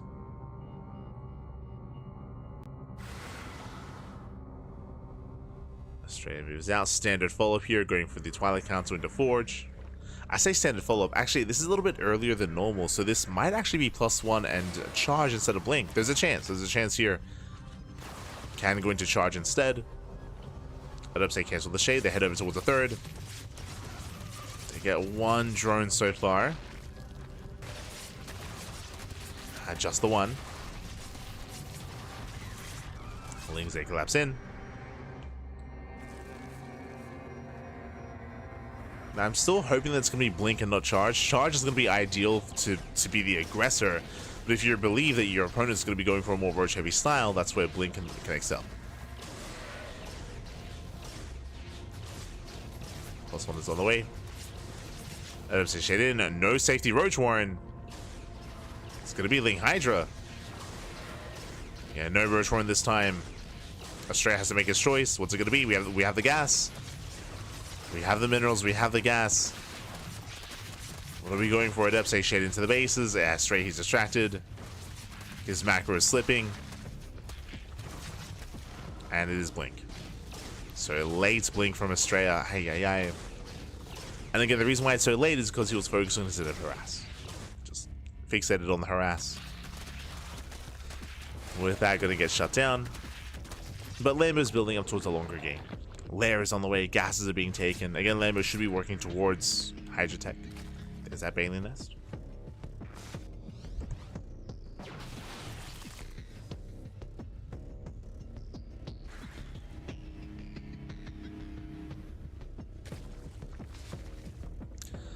There is that nest. So going to Ling Bane Hydra. This can turn into a 3-base all-in. He's getting a 4th base just for Larva, but he might cut workers here and just max out on Ling Bane Hydra instead. We'll keep an eye on the drone count. That is going to be 9 drones on the way, so never mind, he is saturating. He is saturating his 4th. Now taking up into his Hydras. We're getting to a more standard mid-game.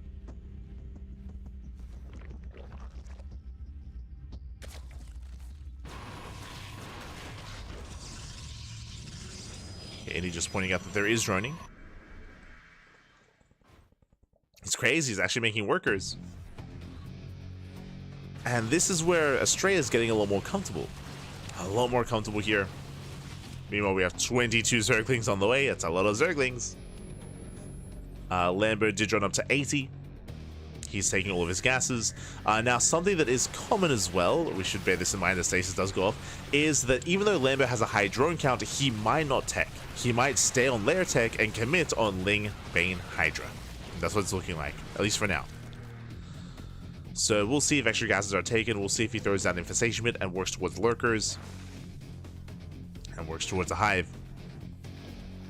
Now just purely Ling Bane Hydra. Astrea, he will have Storm. We'll have Storm working on the Robo. We have 15 Hydras on the way. Lambo focusing on maxing out. Again, the drone count is solid. Nice Storm. Storm zones away. And yeah, Lambo, here he can make a choice. Lambo, if he wanted to Infestation Pit, there could be a pit on the way. But no, Lambo, he's focusing, fixated on this lair-based all-in instead. And Astrea is taking to Sky Toss. He's turtling up. Ooh, the longer this goes on, the better it's going to be for Astrea. Lambo is all in. He's all in here. Let's try to break Astrea. Ooh, brutal Storm. Remember, now Storm has arrived, and there's 0 lurkers. Like, there's no intention to tech up into lurker. Lambo's on a timer. He's on a timer. This is a style that Solar popularized in recent time as well. Like, Solar's been quite fond of this. We saw this out of Rogue and GSL, true. If you were watching GSL a couple of days ago when we were covering it, Rogue did the same build against Classic in the finals. Stasis going off, Bailey's rolling in, Storm's able to shut this down. Bailey's just trying to connect. They do! Not bad for High Templar. They shut down for High Templar and Lambo is gaining ground. Again, those Bailings, they were the MVPs. They shut down High Templar, and that means he's done it. Wow, he has done it. The all-in is successful. Astrea, he did need a little bit more time. He was close, but didn't get there. He did not get there in time. The base has been broken. GG gets called, and Lambo, he will take game number 2. Whew, GG.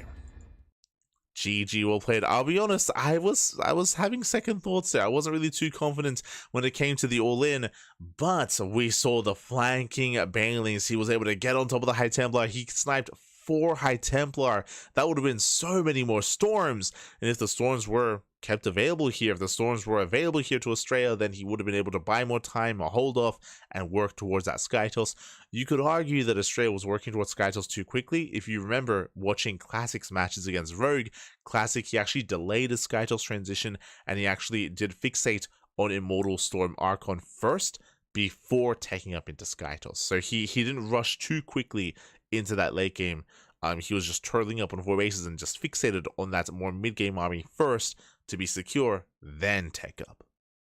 So you could argue that Astrea was being a little bit too greedy there, but at the same time, again, just a really good angle of attack there from Lambo. Again, the longer that game went on, the better it would have been there for Astrea, but Lambo, he was able to commit and break through just in time. GG. GG, well played. And with that, Lambo is up 2-0. He's up at 2-0 here, and we'll see if, well, what the plan is coming into ley lines. Now, as I mentioned before, Persephone and Pylon, they do favor all-ins. All-ins are stronger on these 2 maps. The rush distance by ground is shorter. The map is smaller as well. So these 2 maps did favor Lambo, and Lambo did go for all-ins, both game 1 and game 2. Game 3, ley lines. Ley lines is a larger map. Ley lines has a more defendable 3rd and 4th base. This is, as I mentioned at the start of the series, this is the map where Astrea is going to be the most comfortable. This is where he needs to start that comeback, because after ley lines, I believe you have Tokamak and then Maganatha. I'm just going to double check here. It's going to be ley lines, Incorporeal, and Tokamak. Yeah, so the first 2 maps are the smaller maps. The last 3 maps in this best of 5, these are the larger maps in the map pool. Ley lines, Incorporeal, and Tokamak. This is where Astrea, the maps at least, are lined up to favor him.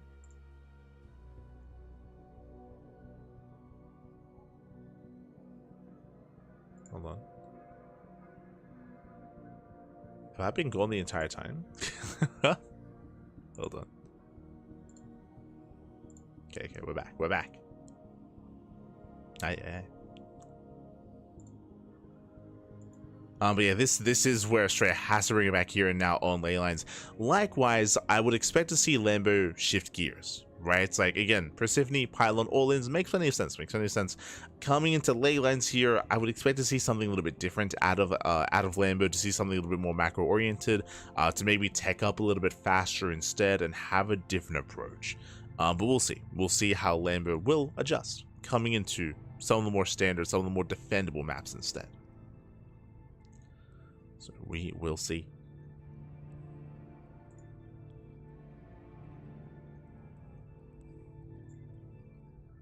As our players just need a moment.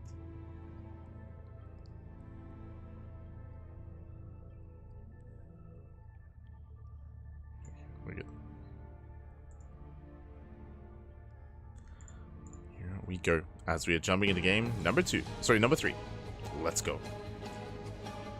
And spawning in the bottom left-hand corner of ley lines, we have the American Protoss player. We have the red Protoss. It is Astrea. And in the top right-hand corner, we have the German Zerg player. We have the blue Zerg representing Shopify Rebellion, leading the series 2-0. It is Lambo.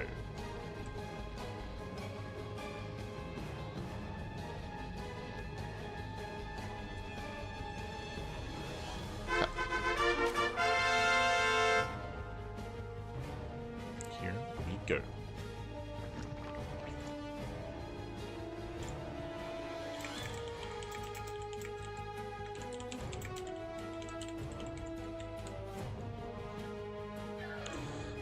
As we are going to be settling in and calming things down. We do have initial openers here as well. So far, standard openers do have our initial setup here from Astrea and Lambo. This time, Astrea not going Nexus first. Lambo going Hatch Gas Pool. Hatch Gas Pool out of our Zerg. And again, for the most part, our eyes are on Lambo. Again, Lambo has been going, he's been the one kind of dictating the basis when it comes to the builds of choice.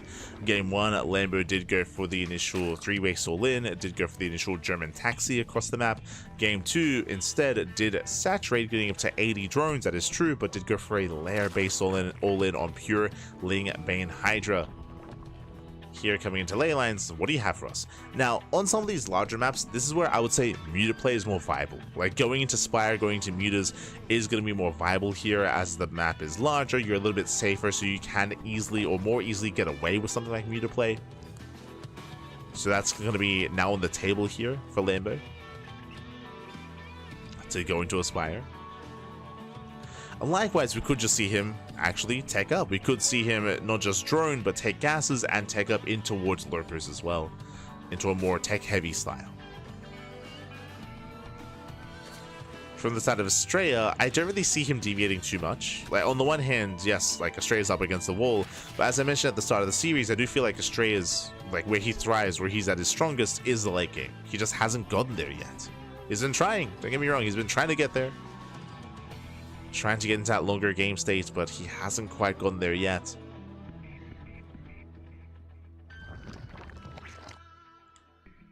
As Lambo does take a third. Astrea does confirm.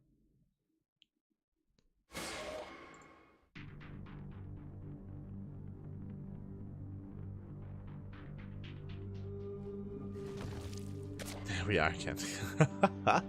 Ah. I didn't realize I was gone, Pappy. Didn't realize. We're good, we're back.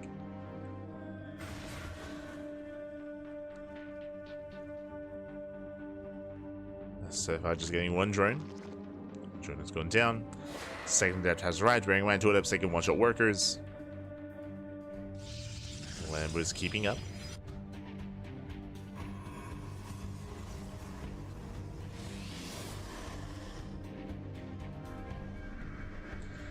It's keeping up once again, 3 games in a row. Astrea opening up Oracle into Phoenix. Very fond of his Phoenixes, or Phoenix. To deny vision, to deny scouting, to potentially even go into a main.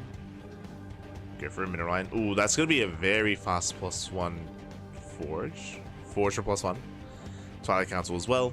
If you recall, we did see this last game going for the faster Twilight Council and faster Forge. I assumed that this was going to be +1 and going into charge, but we saw that Astrea was a little bit distracted at the time and didn't quite invest into an upgrade. We'll see if we go into charge this time, because that's the gateway explosion. Oh my god, that's a lot of gates. Yeah, a lot of gateways early on. This is going to be for an earlier timing. So Astrea is being more aggressive. There we go, pointing out no gases in the main base. It should be a charge timing attack here from Astrea.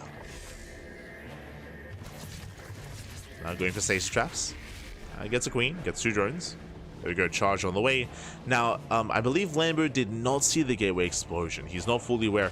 If Lambo skips roaches, Lambo's going to be in trouble. If you remember, we assumed that we were going to be seeing this from Astrea in the last game on Pylon, but we didn't quite get there. I do think it could have been successful on Pylon. Here on ley lines, show us what you got. But for the first time this series, Astrea is going to be the aggressor.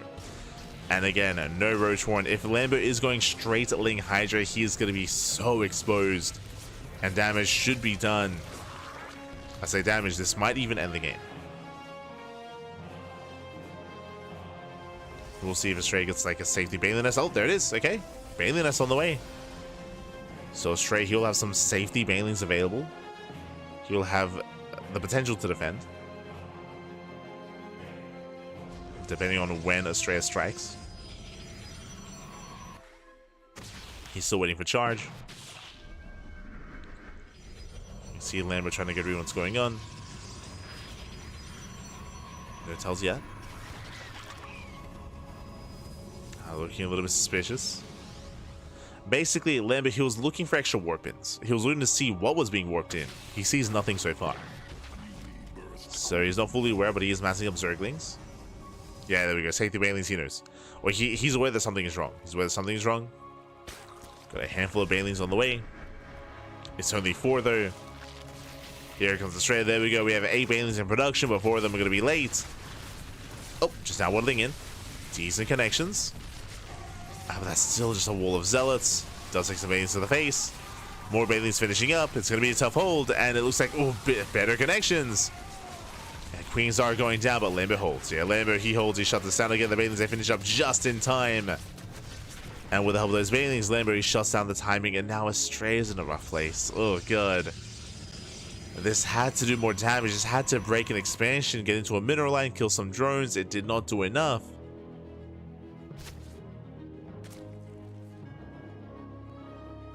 And with that Lambo, he has gained map control. And now he's taking. Here we go. And this makes the most sense. As we mentioned, as we were assuming, alluding to at the start of this game, we spoke about how ley lines, because it's much more defendable, this would most likely be the option here for Lambo. I mean, we played around with the idea of going into Mutaplay, going to Spire, or taking up into Lurkers, and there it is. We have the Hive on the way and Lurker Den as well. Again, this map does kind of lend it towards this style more so than the others.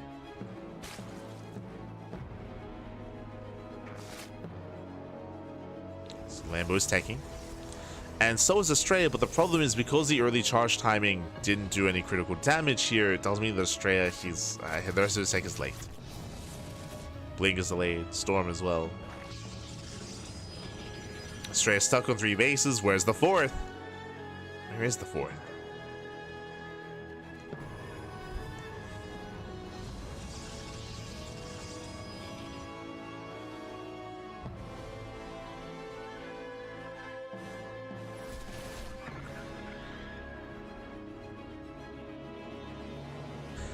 Yeah, this is a misread from Astrea. I'm waiting for a 4th base. You see what we see instead? Cannons. Cannons, shield batteries. Astrea, he's turtling up on 3 bases, whereas his opponent isn't being aggressive. So unfortunately, just a bit of a misread here from Astrea. That's all that's happening. As a result, Astrea's expansion is going to be heavily delayed.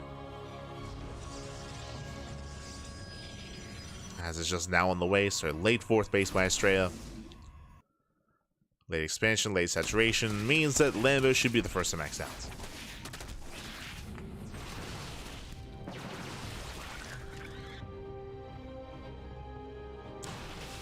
Will be the first to max. Getting ready for his own push. Lunkers are morphing in.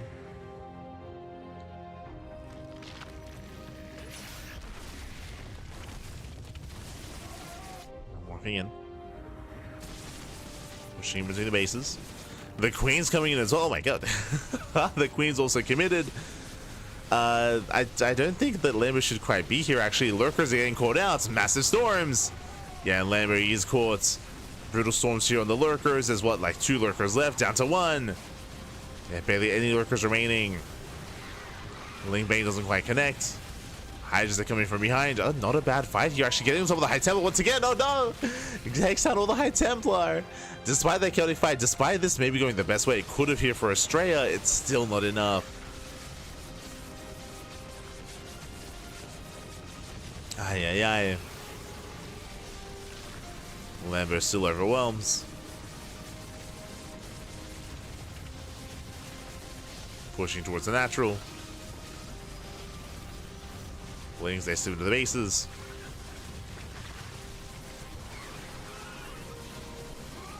And alas, Astrea, he just cannot push in. He cannot touch this Lurker line. Lambo, he has done it. Breaks on through, depowers the Robo, denies the Immortal. And again, this is all of the... Oh god, brutal blink there from Astrea. He gets punished for it. This is all off the back of the failed charge timing. The failed early charge. Oh my god. Spines, they punish the High Templar once again. And Lambo, he has done it. He has broken through. Again, he never allowed Astrea to get into that late game. GG gets called, and Lambo, he will take the series 3-0, advancing on to a qualifying match. GG. Whew. GG, well played. Oh, does I claim the series does take the 3-0. Again, as you mentioned in the lead up to this, Lambo, where he thrives, where he's going to be at his strongest here, would be ZVP. This is where he has the most versatile build, versatile play, and with that, he does advance on to the next round. A strong performance here from Lambo, and Astrea struggling to keep up with Lambo, specifically with the builds of Lambo. If you recall, in game number 1, he missed the all-in. He missed the German taxi, didn't realize what was happening until it was too late. Remember, Astrea, he was expanding, he was getting a 4th base, he was taking up as well, he was caught with his pants down. Game number 2, similar story, where we saw that Astrea, he was taking up too quickly into Sky Toss, while his opponent was going to be crashing into the 4th, and Astrea was broken ahead of time. Here in game 3, different story, we had Astrea being the aggressor instead, but he got shut down. Like, he went for the early charge timing, but even though Lambo didn't see the all-in, he did see the lack of units, which was a tell. Was a tell that something was wrong, something was amiss, and he was able to get the banelings ready in time. GG. GG well played. With that, Lambo does claim the series, and with that, we have one round 1 match remaining here. Up next, GuMiho versus Goblin. Gonna be up next here after the break. So take this time to get some snacks, get some food, get some water, drain your disruptors, massage marines. Oh my god. Massage marines, and we'll be back soon here with our next match. Now, as a reminder, there's still 2 more matches after this. So we have GuMiho versus Goblin, and then we have the qualifying matches. We'll see you soon after the break.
And welcome back, everyone. Welcome back to the EWC Esports World Cup 2025 Global Qualifier Day number 1.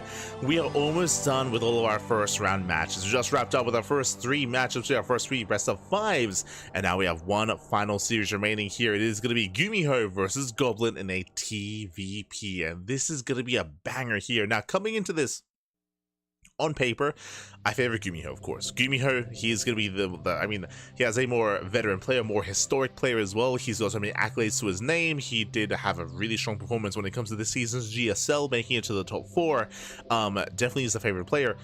But Goblin, he was popping off during the EU qualifiers. Goblin, who did he take down? Goblin took down Gabe and he took down Spirit. Goblin, he had some killer PvT, like 100%. Like Goblin, he had some killer PvT. He was able to overwhelm, able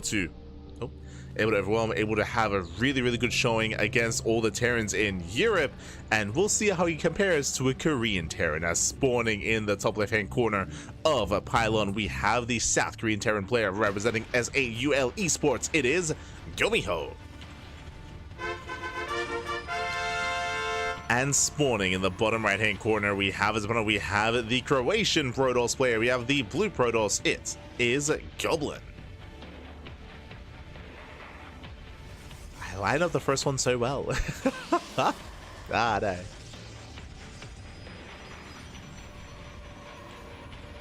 It is Roddy's boy. True. Wait, no. They've got another. And if you're in the chat, you know what time it is. It is Gamba time. Predictions are open. Place your bets on who you think will claim the series. Let's look in the chat as we jump into our next matchup. Here we go. But again, I would say, I'll go as far as to say that Goblin's best matchup is PvT. Like, again, Goblin, he looks so damn good during the EU qualifiers against Spirits and against here Marine, against Gabe as well. He was looking like a beast, looking like a goblin, if you will. It was like in a good way, though, in a good way. So yeah, Goblin, he was looking insane, specifically in this matchup. And if you recall, coming into our qualifiers here, we spoke about a couple of things. We spoke about how we spoke about certain scenarios, how this bracket would be ideal for Ryung if he had Terrans lined up, and that happened, right? He has nothing but Terrans, so things looking better for Ryung. Things will be looking better for Lambo if he was able to avoid the Terrans for as long as possible. He hit Astrea in the first round. That's where Lambo can look at his strongest. That's where Lambo can look at his best. And likewise, things can look better here for Goblin if he has Terrans lined up. And likewise, first things first, GuMiho is the first to rise to the challenge. So I feel like certain things have lined up for certain players here, and this is more ideal for Goblin. Not saying it's going to be easy, but of all players out there, I do think that Goblin would have a stronger start here against someone like GuMiho, or someone like Ryung, or someone like ByuN. Actually, I'll be honest, I do feel like ByuN would have been the best opponent for Goblin. I do feel like GuMiho can be a little bit more tricky, of course. GuMiho, he, as we've seen before, he is willing to mix it up and even play mech as well. Like, he has a much more chaotic style of PvT, and he can be a very hard player to read. So even, it's one of those things where I would say that Goblin, he has some killer PvT. He can take it to any Terran player out there, but GuMiho isn't just any Terran player. GuMiho has his own flavor, has his own style, has his own flair. That's another thing to bear in mind. Speaking of, he's rushing into an early tank. So we have double gas opener, faster factory into insanely fast tank. GuMiho going for the early tank push.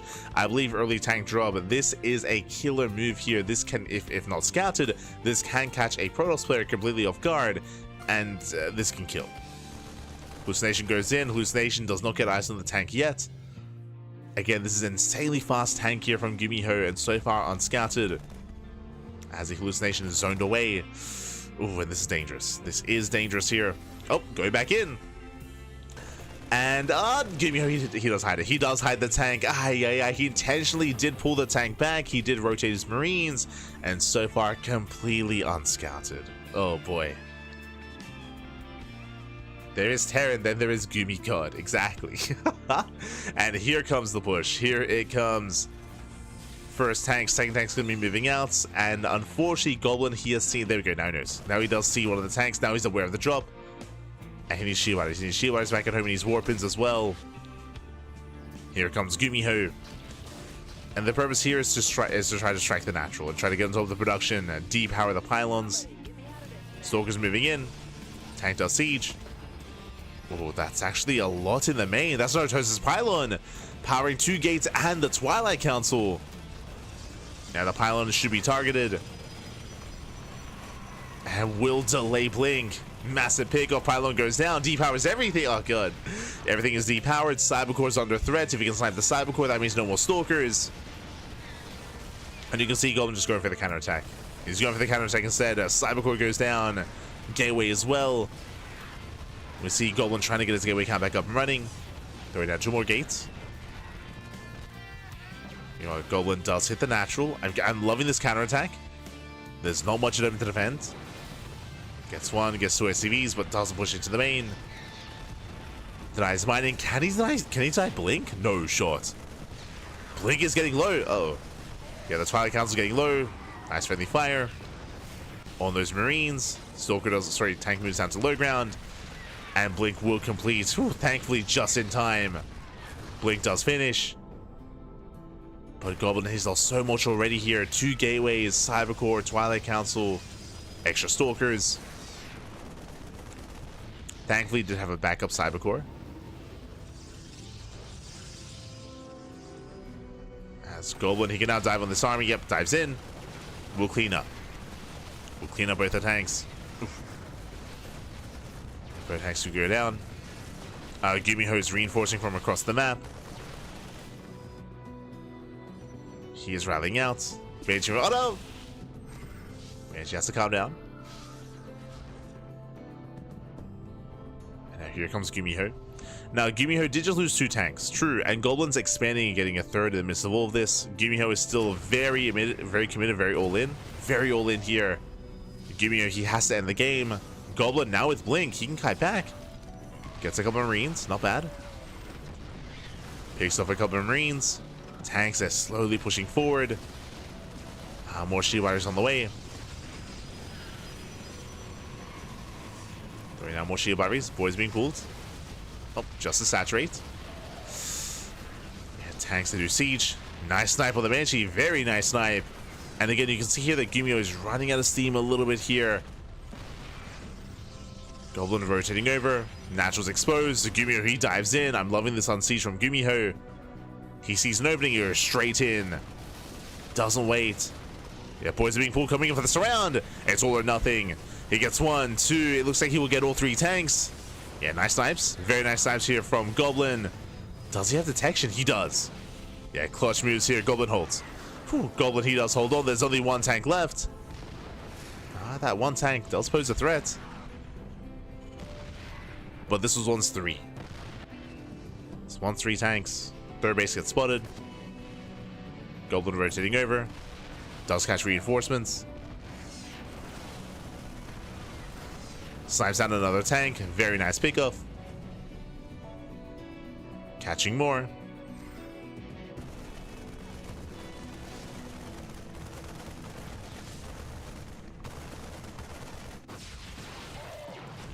I'm loving catching these tanks. Likewise, you can also hit the natural.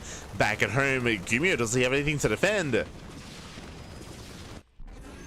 He does. Okay, does have a tank. Does have a tank. But again, a very nice defense here by Goblin. As I mentioned before, he does hold on. He will break these bunkers. Takes out bunkers. And what's most important, he doesn't just defend, he gets away with the 3rd base. He gets away with the 3rd, gets away with saturation. And from here, Goblin gains map control. Does gain map control. Again, GuMiho bled out a lot of tanks here, trying to break the natural. Failed to do so. Banshee in towards the natural. Tank is exposed. He wants the tank. He's going to get it. Tank goes down. And the mineral line is exposed. Banshee doing what it can. SCV is going to be going down.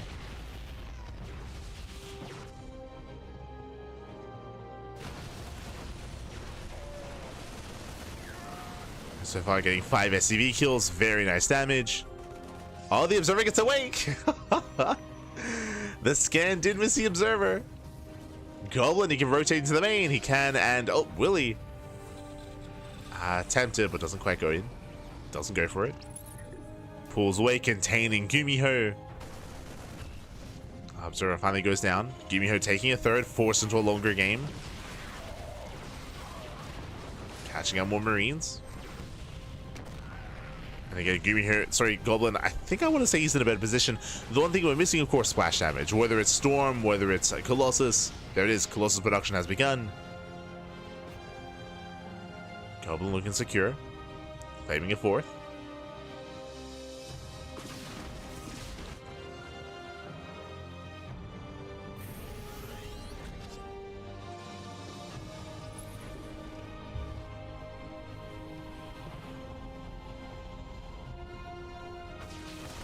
Stim is fourth.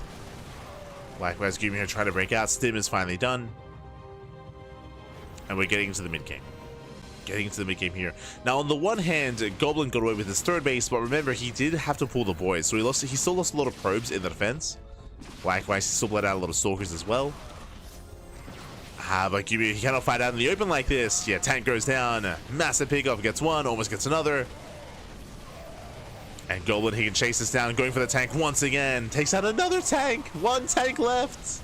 Only one. Oh, brutal losses on the stalkers. Yeah, the armies do trade. Colossus has arrived. Very close trade here. Goblin lost a line of stalkers, but he did get better tanks. Did get two tanks. Without GuMiho, he's stuck at home. He's stuck at home.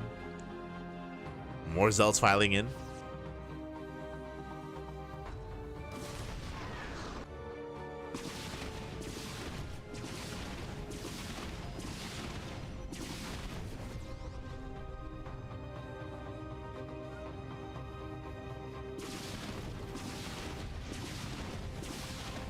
Likewise, catching out some transfer workers.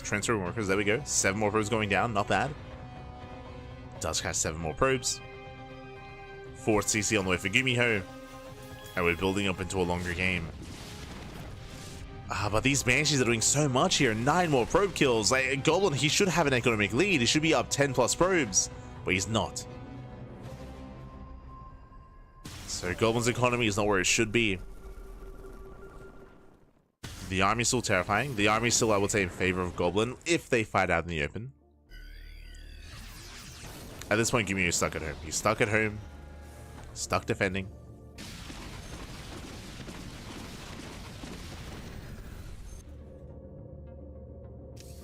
Goblin's still rotating. Nice snipe on the Widow Mine.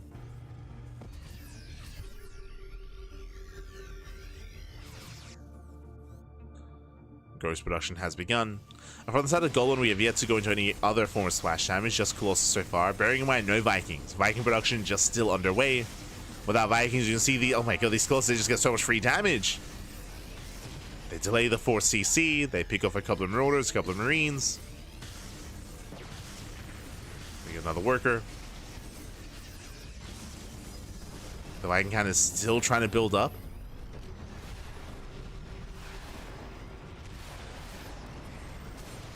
Gotta calm down. Goblin has to be careful. So nice pickoffs here by Goblin. Goblin, when it comes to his economy, he's slowly recovering. Again, his probe count is not what it needs to be. He needs more workers, more probes, more bases. He's rotating, checking for the 4th. Actually headed for the mineral line. Tank's not in position. Yeah, very nice angle here from Goblin. But now the Viking count is built up. Built up. Yeah, there we go. Now he has built up. Warp into the main. There are now, what, 6 Vikings? The Zealots, they do bust in. SCV is going to be going down.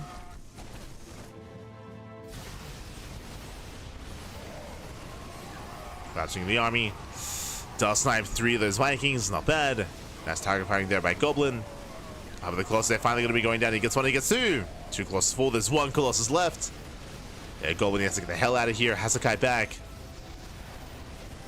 Trying to focus on those Vikings. Not quite able to. There's 2 Vikings left, and they will snipe the Colossus just in time. Colossus goes down. Goblin, he's in trouble. Yeah, he has to get out of here. And again, he has no splash damage, no storm, no disruptors. It was a good angle, and again, it's been an intense back and forth, but GuMiho, he has momentum. He has EMPs. But there's a Colossus. Let's go, just in time. Colossus has arrived. From here, can focus on those Vikings. Gets one, gets both Vikings. And Goblin, he's holding. Goblin, he's holding on. Kites back the Colossus, shuts down the army. Whew. Getting clutch hold here by Goblin. The hero Colossus, just in time. Could even reinforce that prison, true. I spoke too soon. I spoke too soon. Prism goes down.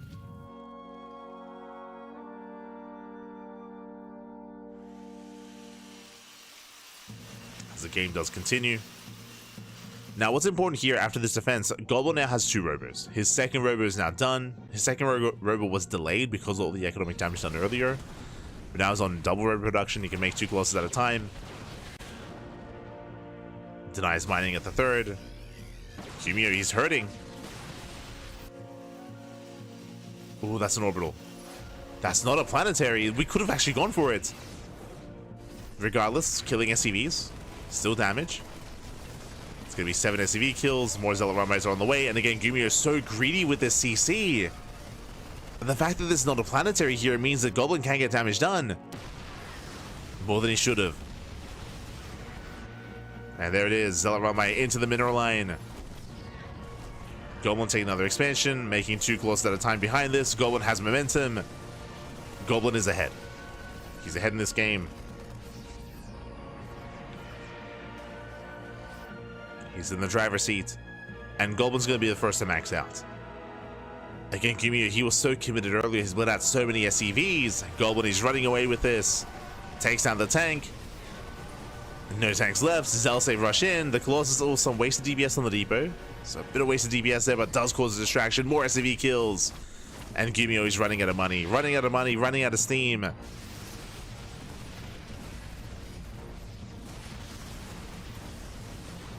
Just from here, Goblin pulling back.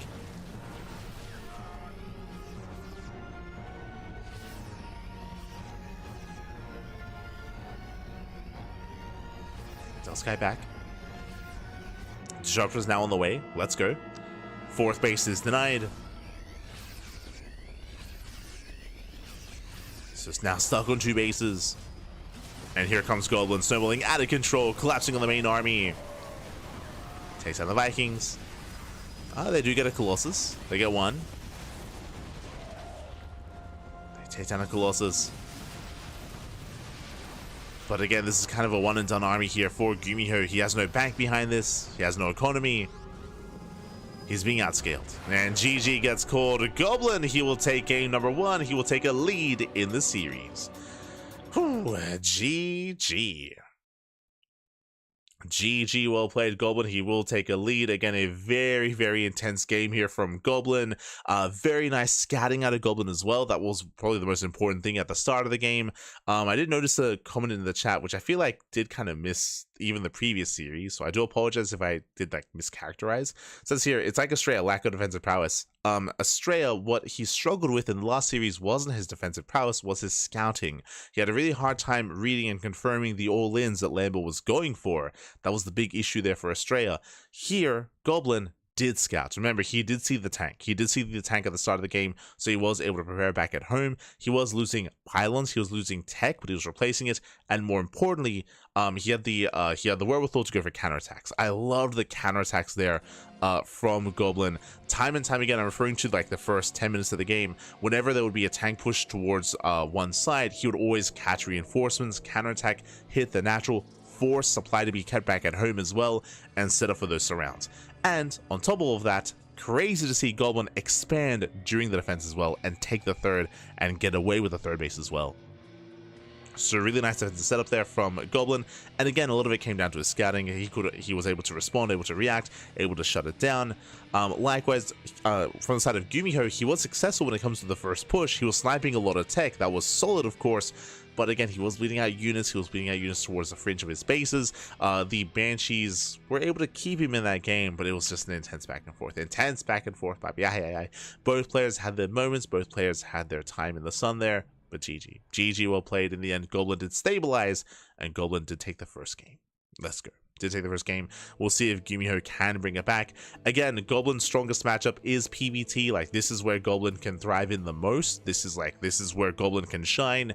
And taking down someone like GuMiho would be a big win here for Goblin. We'll see if he can keep it going. We'll see if he can keep up that momentum. Let's go. Let us go. We'll see if he can keep it up.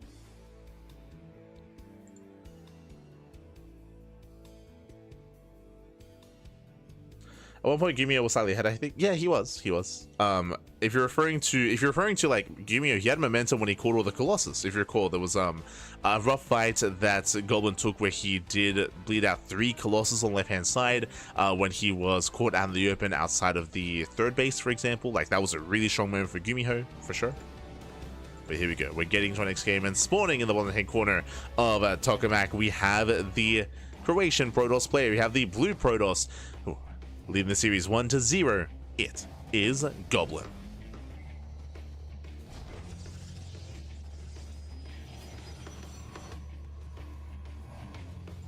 And spawning in the top right-hand corner, we have the South Korean Terran player, the Red Terran, representing SA2L Esports, down in the series, but it's a best of 5. Plenty of games ahead of us, plenty of games to come. It is GuMiho.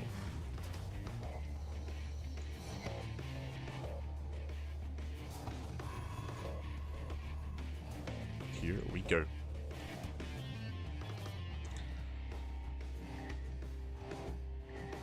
As again, Goblin, he did take the lead once he was able to defend with his third base. I say take the lead. If you recall, he got over the third base, but it was GuMiho that was able to keep himself in that game by going for the Banshee harass, and that was able to maintain the worker count and keep it low for Goblin. Like, that's why there was like a big back and forth there between Goblin and GuMiho, where Goblin got away with the third base, but GuMiho was still able to get enough economic damage to allow him to expand, to allow him to get into the mid game. But here we go, economic opener. Welcome to Tokamak. Tokamak is going to be one of the larger maps of the map pool, one of the macro maps as well. I do feel like Goblin is going to be more comfortable here. This is kind of like a similar dynamic to Astrea and Lambo, where I feel like Goblin, where he thrives, is a longer later game. If he can get into that kind of game state, then that's where he's going to be at his best. GuMiho, he can thrive in a more earlier game to end it early. For now, economic opener, CC on the high ground.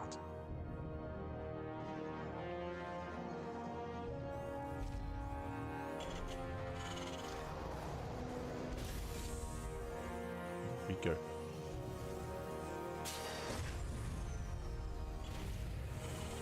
So we do have a more economic start here on the side of GuMiho. Likewise, scouting for proxies, making sure there's no hidden gateway towards the left-hand side. Will we see any mech out of GuMiho? It's always a viable option here. With GuMiho involved, like 100%, at some point we're probably going to see it into Mass Cyclone.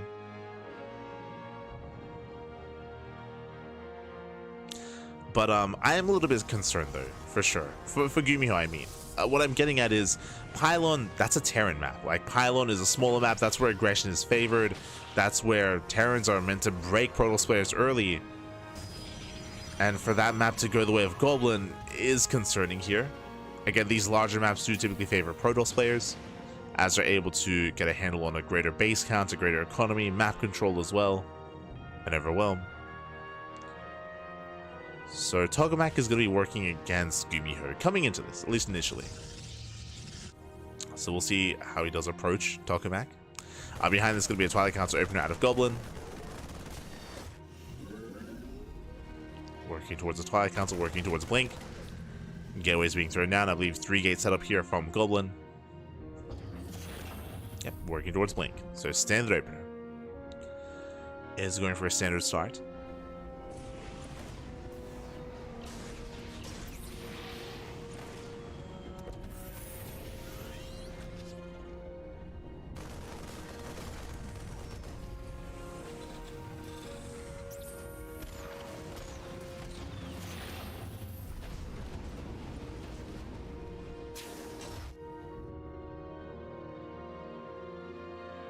From here, okay, going for the add-on swap. So add-on swap into Banshee play.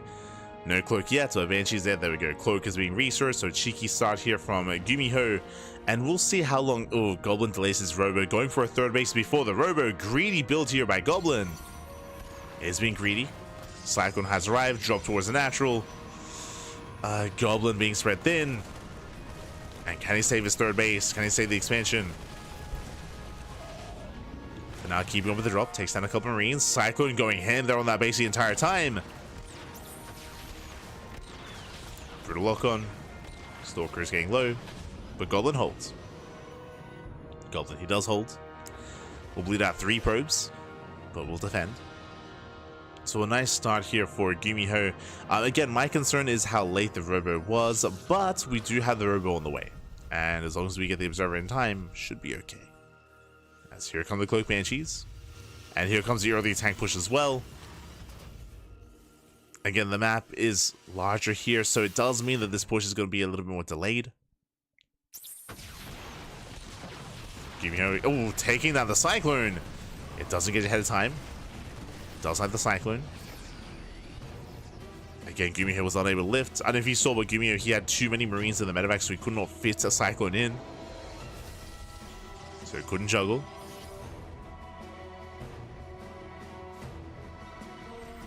Oh, the Observer moves out. Banshee moves in. Uh-oh. Yeah, Banshee headed for the mineral lines. Goblin, he did not scout. He's not aware.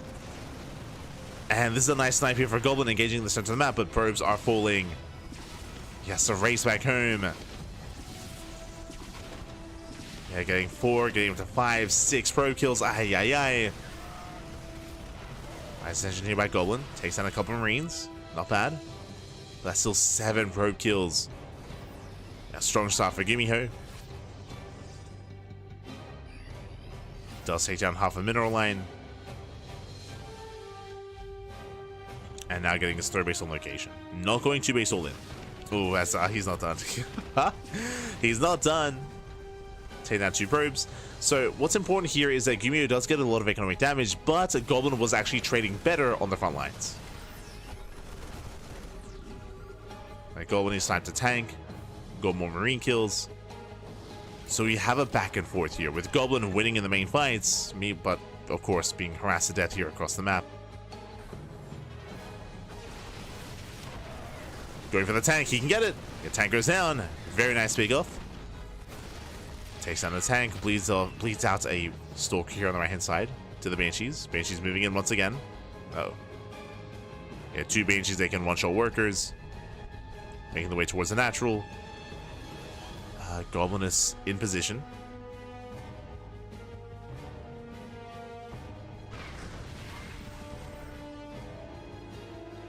And the game will continue. Okay, the game does continue. Goblin has eyes on the 3rd TC.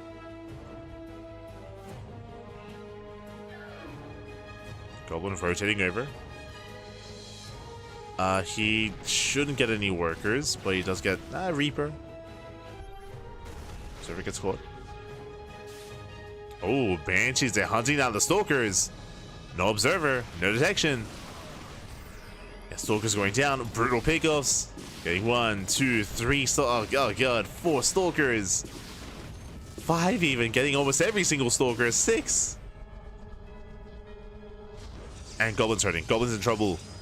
He let out so much supply there. Here comes GuMiho. Moving in. Takes down the Observer. No detection. But thankfully here comes the Colossus just in time. Whew.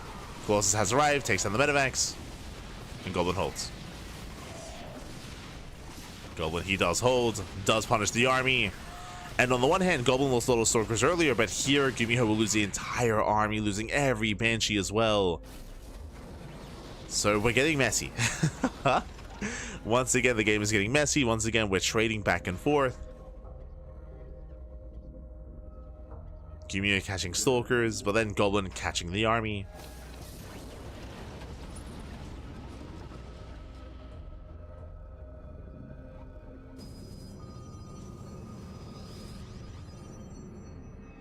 Uh-oh. GuMiho has to get the hell out of here. Oh, no! Full medevac almost goes down. Takes down the medevac. Going for the tanks. Now the tank falls as well. And GuMiho losing everything. Yeah, this is not the fight to take. Yeah, brutal fight here. Brutal engage for GuMiho. Going to be losing far too much. Has to get the hell out of here. Tank's going to be going down. And Goblin is stumbling out of control. Does catch the entire army. Oh, the medevac! Oh, God. Medevac goes down as well. GG gets called. And Goblin will take a 2-0 lead. Whew, GG. GG, well played. A brutal catch there as GuMiho, oh my god, got caught with his pants down. Again, got caught out in the open. The game was back and forth, was very tense between both Goblin and GuMiho. Both players trading, of course, but GuMiho, he got caught with his pants down out in the open. Overly aggressive, I would say, from GuMiho, and with that, Goblin does punish time and time again with those move outs, with those engagements. GG, Goblin one game away from advancing on to a qualifying match. Let's go. One step closer to making it to EWC. One step closer here on a mass for Goblin.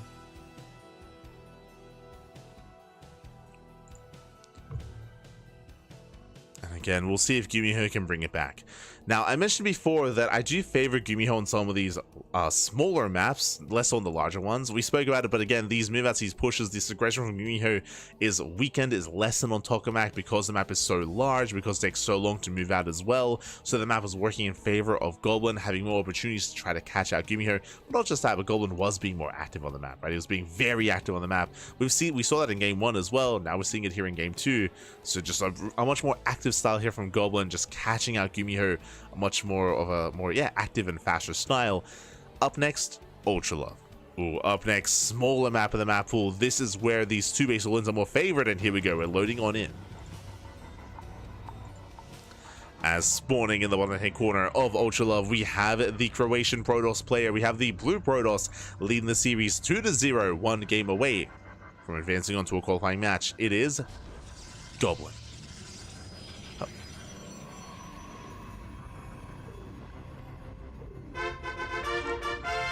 And spawning in the top right hand corner, we have his opponent. We have the South Korean Terran player. We have the Red Terran representing SAUL Esports, Seoul Esports.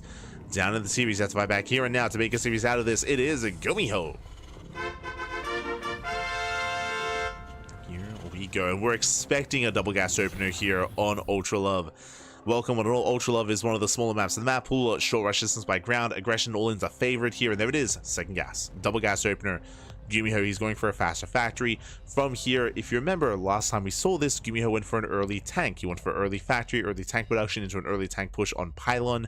I don't expect to see that same build here. I feel like that's something you do once in a series, but there are other builds available here. We could go into early Banshee, into early Cloak Banshee. We can go into early Cyclones for Cyclone Drop. We can go for even a faster second factory, something crazy like that.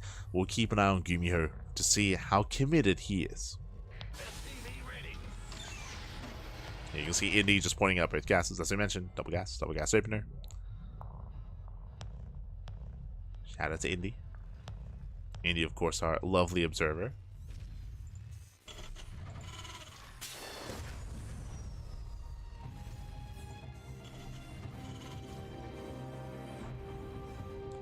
we go. Whew. But yeah, something that I do want to emphasize here when it comes to this series is, we saw a little bit more of it in game 1, with Goblin just being so active on the map, despite an all-in being in his face, going for the counterattacks, catching out the army. But we saw it even more in game 2, where we saw him engaging with the army ahead of time. At no point did GuMiho get across the map unscouted. Like Goblin, he was always there to slow him down, to scout the move out, and to pick away at the Marines, pick away at the tanks. Just again, a much more aggressive and much more active style here by Goblin. It's been a treat to see, a treat to bear witness to. And with that, has been able to almost counter the aggressive style of GuMiho. From here, CC on the low grounds, initially going for a delayed tech lab, going for a Widowmine first from the side of GuMiho.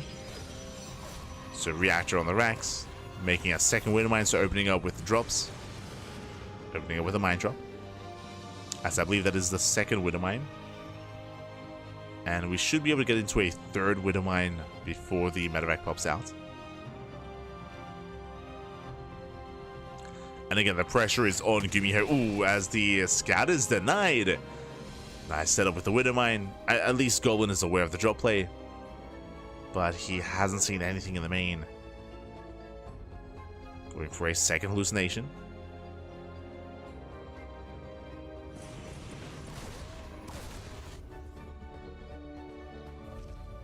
Does go in, does confirm, does get eyes on the second rack. Rax is aware it's not mech.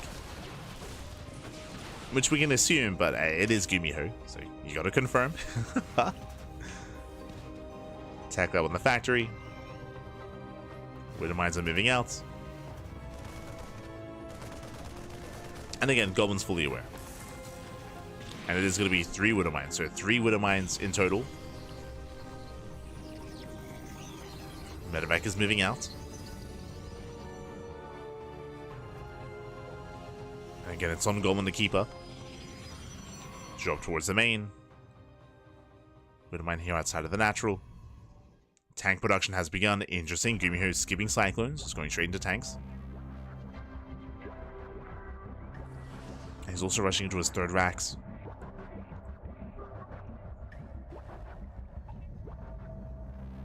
So far, Goblin in position. Nice reaction. Does focus on the Widow Mine. Does barely focus it down. Another Widow Mine here towards the natural.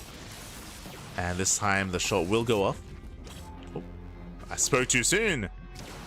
Widow Mine goes down. 0 damage. Oh god.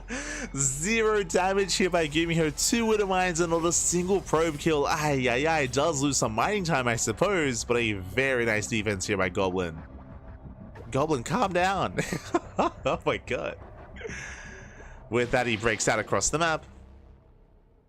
Goblin, he has gained map control. Ooh, and he may even catch the medevac. Yeah, he will. Yeah, medevac goes down as well. Ay. Este Goblin. Happy, we want some more games. What's takes down the Widow Mine as well. Fun fact, that Widow Mine didn't kill anything either. It was only killing hallucinations. So a very efficient cleanup here from Goblin. With that, he will claim his 3rd. He will gain an economic lead. Now the big question becomes: does GuMiho turn this into a 2-base all-in? What we're waiting for is extra Raxes. Right now we have a 3-1-1 setup. If GuMiho throws down 2 more Raxes, that would scream 2-base all-in. Otherwise, he could throw down a 3rd CC. So we'll keep an eye on GuMiho. We'll see what he goes for. There it is, 3rd CC. Okay, so we have the answers to that question. 3rd command center behind the production. So he's not going for the all-in. He is expanding. Now, Goblin doesn't know this yet. He's not aware. If he were to scout this, then Goblin could react with a 4th Nexus, with a 4th base, with Greed. As then he would know that he's safe against GuMiho. For now, he's still taking on 3 bases, working towards Colossus.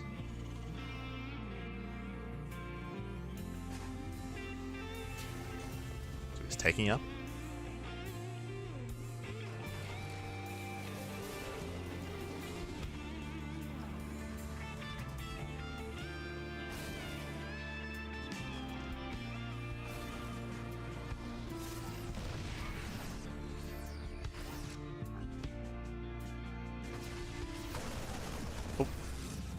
Alright guys, GuMiho trying to break out. Remember, Goblin, he has yet to confirm the 3rd CC, so he's still not fully aware of what's going on. But does get a 4th. Good call. Gets a 4th base. Gets eyes on the main move out. Colossal production has begun.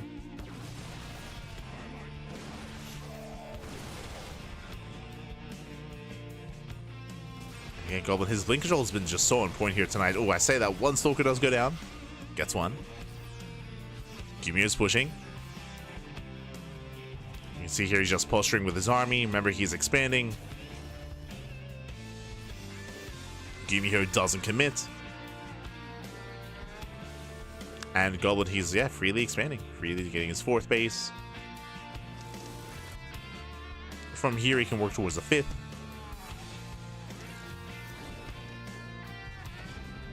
Once he gets up and running. Once we take extra gases, we can afford a 2nd Robo and start working towards more Colossus or towards Storm. Something that's interesting here as well, especially because Storm has been so prevalent in the meta in TVP, is that Goblin, he has not gotten Storm at all this series. 0 Storm. He's been a lot more Colossus heavy instead. Praise him into the main, GuMiho's in position. This shouldn't get much done. Goblin forced out. Likewise, catching observers.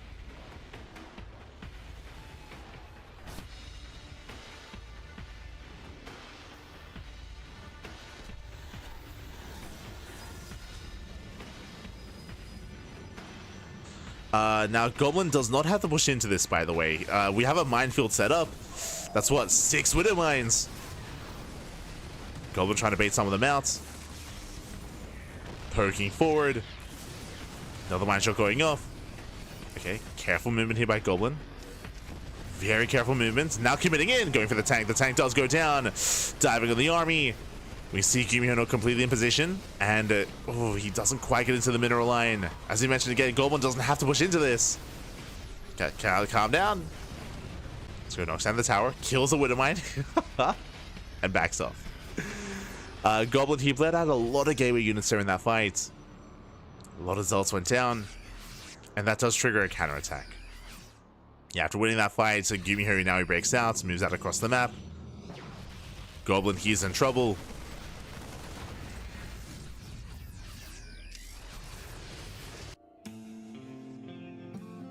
And we'll see if he can buy some time. Going for a zealot run by.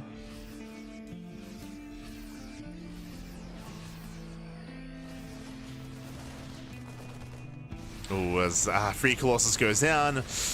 Goblin falling apart a little bit here. Has to calm down. So a lot by catching reinforcements. I mean, losing that Colossus was huge. Now down to 2. Disruptors are on the way. GuMiho does have momentum. He does have map control. Or at least he's fighting for it. Once again, they're distracted by zealots. Getting and working on a second starport, scoring the Mass Viking. He's got 6 so far, soon to be 8. It's a lot of Vikings. But thanks to the movement here of Goblin, GuMiho doesn't push out. Again, Goblin, he was just non-stop threatening with these zealot run-bys. So GuMiho does not push, but that is a very heavy Marauder army. So many Marauders. And this is where Colossus can struggle, as there are more Marauders than there are Marines. This is where we need more Disruptors, more Immortals. Disruptors are on the way. Goblin, he's almost there. Both players are maxing out. Still very tense.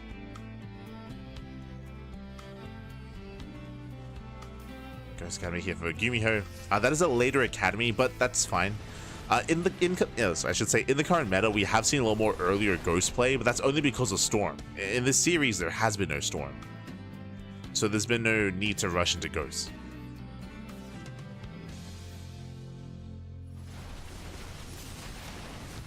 As also going to be forced back. Here comes an Nova. Starting back the army.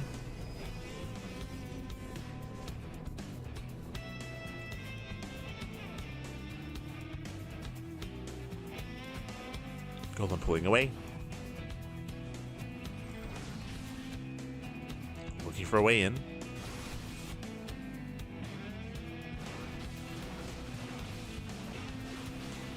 GuMiho does spot this.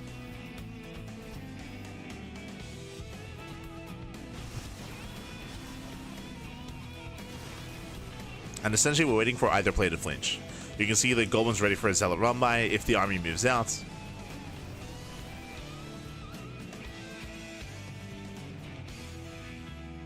GuMiho setting up for a flank. Vikings moving in. They go for the Colossus. They will not get them. Nova's going to be going up. Here comes a flank. Yeah, here comes the collapse. Army stims in. Decent Nova here on the left-hand side. Doesn't quite connect though. Yeah, not enough Novas. Not enough Novas. Prism goes down. And GuMiho, he will just snowball out of control. Takes down all the Colossus. Warpin was denied. And again, we need more Novas here. Oh, decent connection. Second Nova was premature. GuMiho stimming in, and again, it's always pure Marauder. Jesus, there's just so many Marauders. It's just such a tanky army here. And then, again, the Colossus, they just couldn't hold their own. Base goes down. GuMiho making 5 Marauders at a time.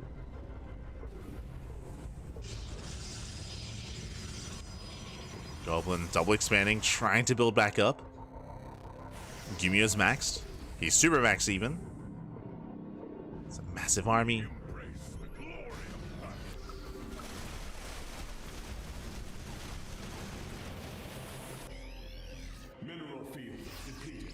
Goblin likewise is slowly recovering. What I want to see here is the disruptor count. How many Novas does Goblin have? 5. Okay. Sorry, 6. So 6 disruptors. That's not bad. Now, the scary moment here is that GuMiho is now taking up. He's taking up in towards the Liberators. And right now, there's no good answer for Liberators here for Goblin. Has to rely on Stalkers, not Sky Toss. Oh, nice Novas. Oh my god. Very nice. Novas do connect. Second army towards the left-hand side. Base is being denied. Goblin getting pulled apart here. That's going to be a kill, not a cancel. Bases are falling. Forced to recall back home. And a chaotic defense here for Goblin, losing another Nexus. Yeah, 2 bases falling. Vikings they land. We get some decent Novas going off. They are decent. Nice round with the Zealots. Very nice around. Okay. Ooh, Medevac falls. Drop into the main. But GuMiho does plummet in supply. Was it worth it? As he kills 3 bases. That's 3 Nexus going down over the course of a minute. And Goblin counterattacking. Yeah, just going for the base trade. Let's go. Okay, he has some units to defend back at home, but he does counterattack, gets into the mineral line. He has to do some counter damage. As he's losing 30 probes. So many workers going down, losing another expansion. And Goblin, he's late to this base trade. There are reinforcements back at home. That's a massive army just waiting for him. Goblin, he has to keep going. Has potential with these disruptors, but he cannot push into the natural. He cannot move in. Has to back off. And Goblin down to 3 bases. Down to really 1.5 base mining. Barely an economy. And the longer this goes on, the better it is for GuMiho. Like, Goblin, he has to go for the kill. But how does he break these planetaries? He can't. Now, ideally, he wants to try to lure GuMiho out into the open. Does spot the army. The army's overstimmed. Goblin, where are we headed? Oh, God, that's... that army's terrifying. Novas don't quite connect. And Nova's just zoning away. GuMiho's army's just getting bigger and bigger. It's just getting larger. Nova's a mainly zone. And GuMiho's stimming in. We're running out of Novas. Better connection towards the end. Goblin forced to fight. Not bad. Able to force back the army. But again, the problem here is the economy. Like, GuMiho still has 2 full mining bases. Okay, these planetaries are just untouched. Goblin just can't do anything about those planetaries.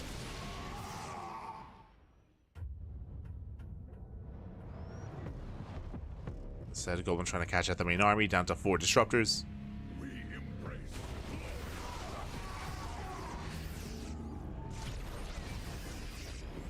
GuMiho retakes that 3rd.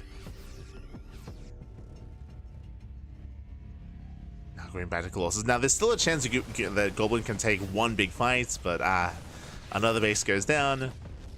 Another expansion. And this is going to be it here. GuMiho diving in, takes down 1 disruptor, gets 1. Gets almost 2. Gets some decent Novas here, but the surround is brutal.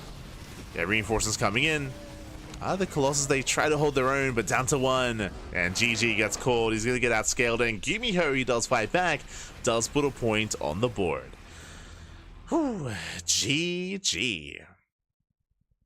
GG, well played. A very intense back and forth, very intense game here. Again, both players, they were able to stabilize, able to max out. GuMiho was able to gain map control, and of course it all went south for Goblin with that tri-pronged attack. We had GuMiho pushing on the right, pushing towards the left, and dropping into the main base as well. He was able to snipe 3 expansions, 3 bases went down, and Goblin, he was just caught out in the open, right? He was in the center of the map. He didn't know where to respond, how to react, defend on the right, defend on the left. He recalled back home. He tried to scramble for a defense, but he lost 3 Nexi at once.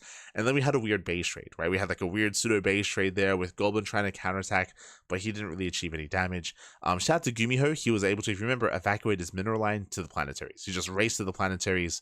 That's where he was safe and sound. And yeah, in the end, Goblin, he just wasn't able to do any kind of counter damage. He just fell apart at the seams. GG. GG, well played. A very chaotic game there. But as we mentioned in the lead up to this, this was GuMiho's map to take. Again, this is one of the smaller maps. One of the smaller maps in the map pool, Ultra Love. This is where aggression is favored because you have so little time to react and so little time to respond as the defending player against the aggression of your opponent. It goes both ways, but there we saw that Goblin was having a hard time keeping up once GuMiho was able to be active on the map, and GG. With that, GG, well played. With that, we're now jumping into game number 4. Let's go.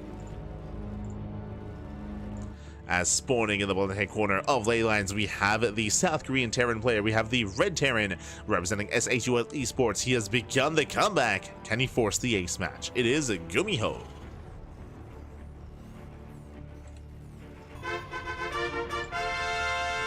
And spawning in the top right hand corner of ley lines, we have the Croatian Protoss player. We have the blue Protoss. It is Goblin. That was so fast with that intro. What? Goblin, he's leading the series 2-1, 2-1, 1 game away from making it to a qualifying match, which would be crazy, by the way. Goblin been playing so good these past couple of weeks, these past couple of months. Again, if you missed out on the European qualifier, then this series might be a shock to you. You might be looking at this being like, oh my god, what's going on? But again, the European qualifiers was just a really good lead up to this, a really good kind of like precursor to this qualifier where Goblin, he popped off, and again, we spoke about it. We spoke about how Goblin, his strongest matchup is PvT, and if he were to play against a Terran player in the global qualifiers, I mean, the stars could align again. And so far they have been, but no, I don't want to get ahead of myself here. GuMiho is still a force to be reckoned with. GuMiho still does put a point on the board. But now we load into ley lines. Ley lines is a larger map of the map pool. I say larger, not as large as Maganatha, not as large as Tokamak, of course, but still, you know, still I would say more macro oriented compared to Ultra Love, compared to Pylon. So I do favor Goblin here. I would say Goblin should be a little bit more comfortable on this map, more so than the previous maps. Meanwhile, economic opener. So ranks expand here by GuMiho CC on the high ground. The probe will confirm. It does confirm. Goblin is aware.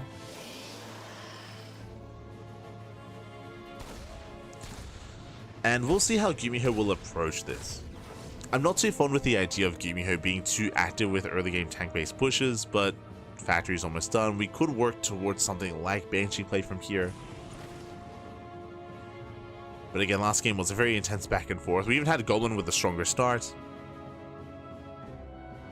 I would say that the momentum started swinging in favor of GuMiho when Goblin pushed towards the third. If you remember, we were discussing it at the time, how Goblin had a really strong opener. He had map control. He was getting a 4th base. He had no reason to push into the minefield of the 3rd, and he did, right? He moved in, he bled out all of his, or a lot of his zealots, a lot of his gateway units, and that's when GuMiho broke out. That's when momentum started to swing in favor of our Korean Terran. Meanwhile, Twilight Council opener out of Goblin. Going for the Twilight Council, going into Blink. And we should be seeing a 3-gate opener. I say that he did scat an economic start, so he might be tempted to be more greedy. Goblin may be tempted.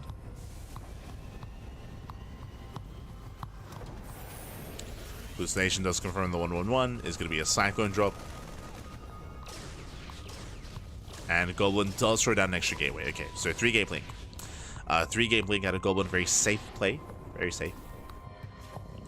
We could see Goblin go for like a faster gas geyser and a faster robo on 2 bases. But I don't think that's as necessary here on ley lines. I mean, especially against an economic opener. There's the add-on swap. Ooh, rushing into a very fast stim. Okay. Typically, especially against Blink, we'd have tank production, right? There should be tank production here, but no, really fast tank lab on that Rax, rushing into Blink. Sorry, I think it's a Blink earlier. Rushing into Stim. So really fast stim here from GuMiho. And this tells us that most likely he's going for an earlier stim timing. So, okay. GuMiho has our attention. Oh, Goblin trying to catch at the medevac. Oh! Oh my god.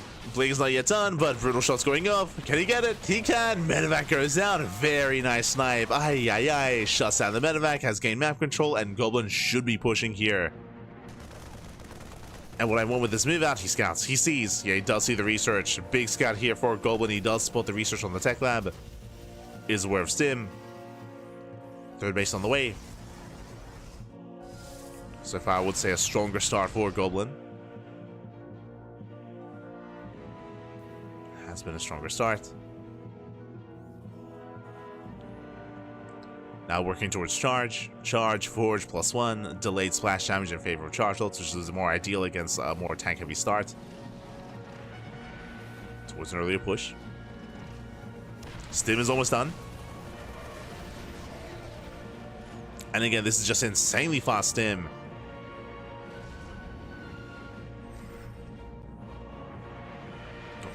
Goblin wants the Cyclone. Nice pickup. Takes down the Cyclone. GuMiho does slip out with that medevac drop. Interesting. So, with the early stim timing, I would imagine that GuMiho wanted to push with stim, but because he's lost his first medevac and early Marines, now instead of going for a drop. Tank is somewhat exposed. Drop is moving out. How much does does Goblin have back at home to defend? Against stim Marines, they can have the way with the mineral line. There's not much home. Yeah, there's not much at home. There's not much here. He stims in. And probes are going down. Yeah, 4 probes already, getting up to 5. Going for the sentry. Sentry goes down. Gets 4 in total. Not bad. Uh-oh. But he will get the medevac. Oh, God. GuMiho here overextends. This was not worth it. 4 probe kills is good. A sentry is good, but not worth a full medevac full of Marines. Ay, ay, ay. Another medevac moves out. I'm less convinced. After that. A little bit less convinced here, but here we go. The drop is pushing. It's moving out towards the left-hand side. Likewise, Goblin working towards his own splash damage. The Bay is on the way. And so far, this early stim has not paid for itself.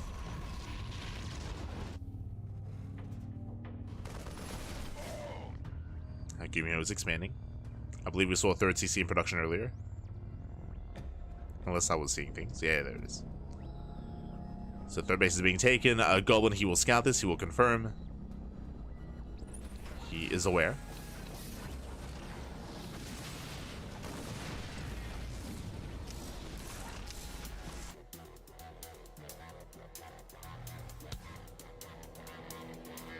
So we're the expansion.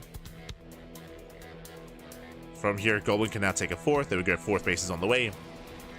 Building a more Colossus. Goblin looking solid. Looking good. 2nd forge, double upgrades. And again, the early game aggression from GuMiho did fall in its face. Now, this is where I'm reminded of Ultra Love. There's no reason to push in here. Like, Goblin has to calm down. We do not have to push into the 3rd. Like, it's okay. Like, Goblin's in a nice position. Oh, but he can catch at the army. Okay. Baiting the army out into the open. Like, this is good. There's no reason to push into the 3rd, but he can try to lure the army out into the open. So, thankfully, Goblin doesn't commit. And the Observer does spot the move. Oh, the medevac, he wants it! Oh my god, 4 medevac goes down, he gets 1, he gets 2! And then he shuts down the push, he shuts down the drop. Ay, ay, ay. 2 full medevacs. GuMiho, get out of here. Again, the MVP Observer saw everything. And oh no. Oh no. GuMiho trying to make it back home. Goblin thankfully doesn't catch these 2 medevacs. Now moving in. Now once again, Goblin does have a lead. He doesn't have to push forward. We're okay. No, he's going for it. Yeah, he has, never mind, he has enough. He has more than enough. He can go for the kill. Let's go. The Colossus has arrived, collapsing on the tanks, and Goblin, he's looking to make it for a qualifying match, takes down the tank. He doesn't keep pushing, runs out of zealots. Now, once you run out of zealots, that's the sign to back off. Goblin pulling away. Has to calm down. Waiting for zealot reinforcements. I believe a prism has arrived. Goblin, he rotates. Oh, the prism is caught out. Nice snipe. Nice snipe out of GuMiho. And GuMiho is holding onto his 3 bases, but Goblin, he has the map. He's about to max out.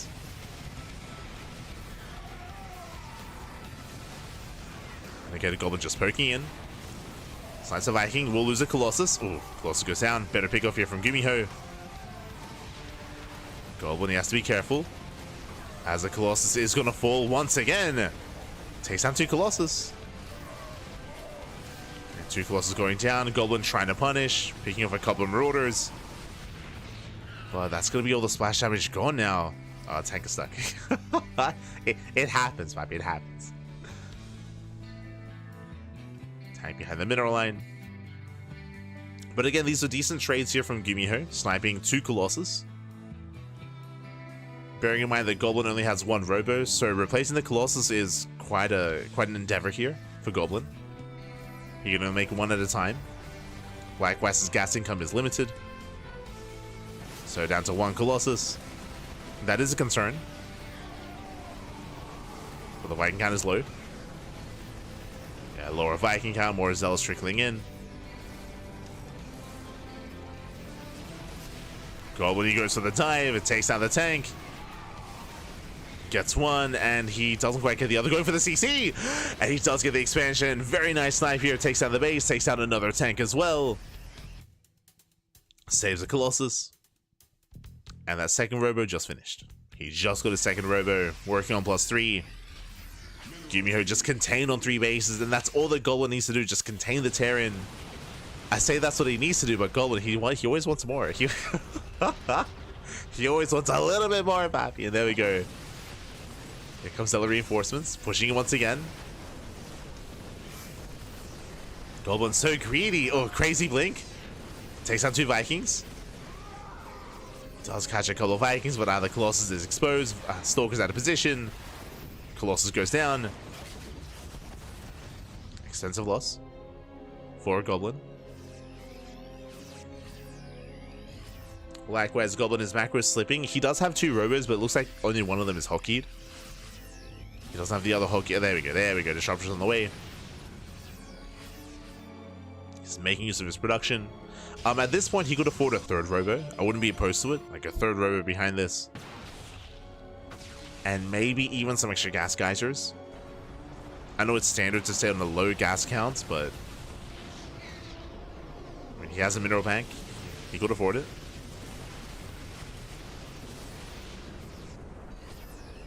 Just for more disruptors. Meanwhile, GuMiho trying to take up. Goat's Academy's on the way. Fusion Core's on the way. But again, what's important is that he's contained. He's contained on 2 bases or on 3 bases. Once again, Goblin is trading.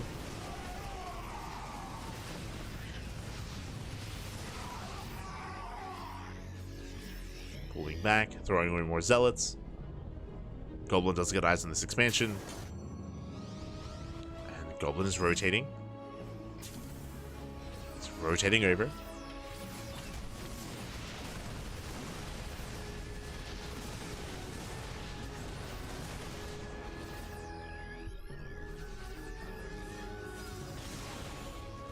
Rotating over. Once again, Zealot here into the 3rd. And again, the goal here for Goblin should be just keep trading. Just keep trading army. Just keep trading Zealots. He can afford it, so GuMiho less so. There we go. 20 SCVs going down. This is what he wanted. 21 SCVs. Takes down the mineral line. And GuMiho's broke. GuMiho is just out of money. Out of steam. Goblin's maxed out. He can A move in. And even if he doesn't win the fight, it's still better for Goblin. As now there's a planetary. Planetary is up. Vikings diving in. Never goes off. Ooh, takes out the mineral line.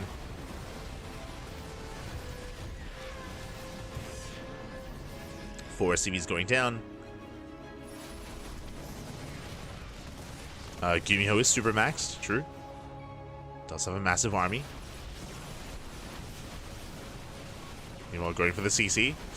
The army comes in from behind, takes down the Disruptor, takes down the Colossus as well. A bit of a miss rally there from Goblin. Rallies into the army. Now, what's scary here is that GuMiho, he's all in. GuMiho is completely all in. GuMiho, he has to counterattack. Nova goes off, does not connect. But a better trade here with the Zealots. A better engage here from Goblin. The army is heavily overstimmed. And GuMiho will lose everything. He will crumble here. Marauders, Marines all going down. Who needs splash damage? Who needs Colossus? Just mass Zealot, baby. Let's go. Who needs Storm even? Again, not a single Storm this entire series. Not a single Storm. Just Colossus. And mass Zealot. Let's go. Does rush forward. Takes down the Medivacs. And again, GuMiho is on his last legs here.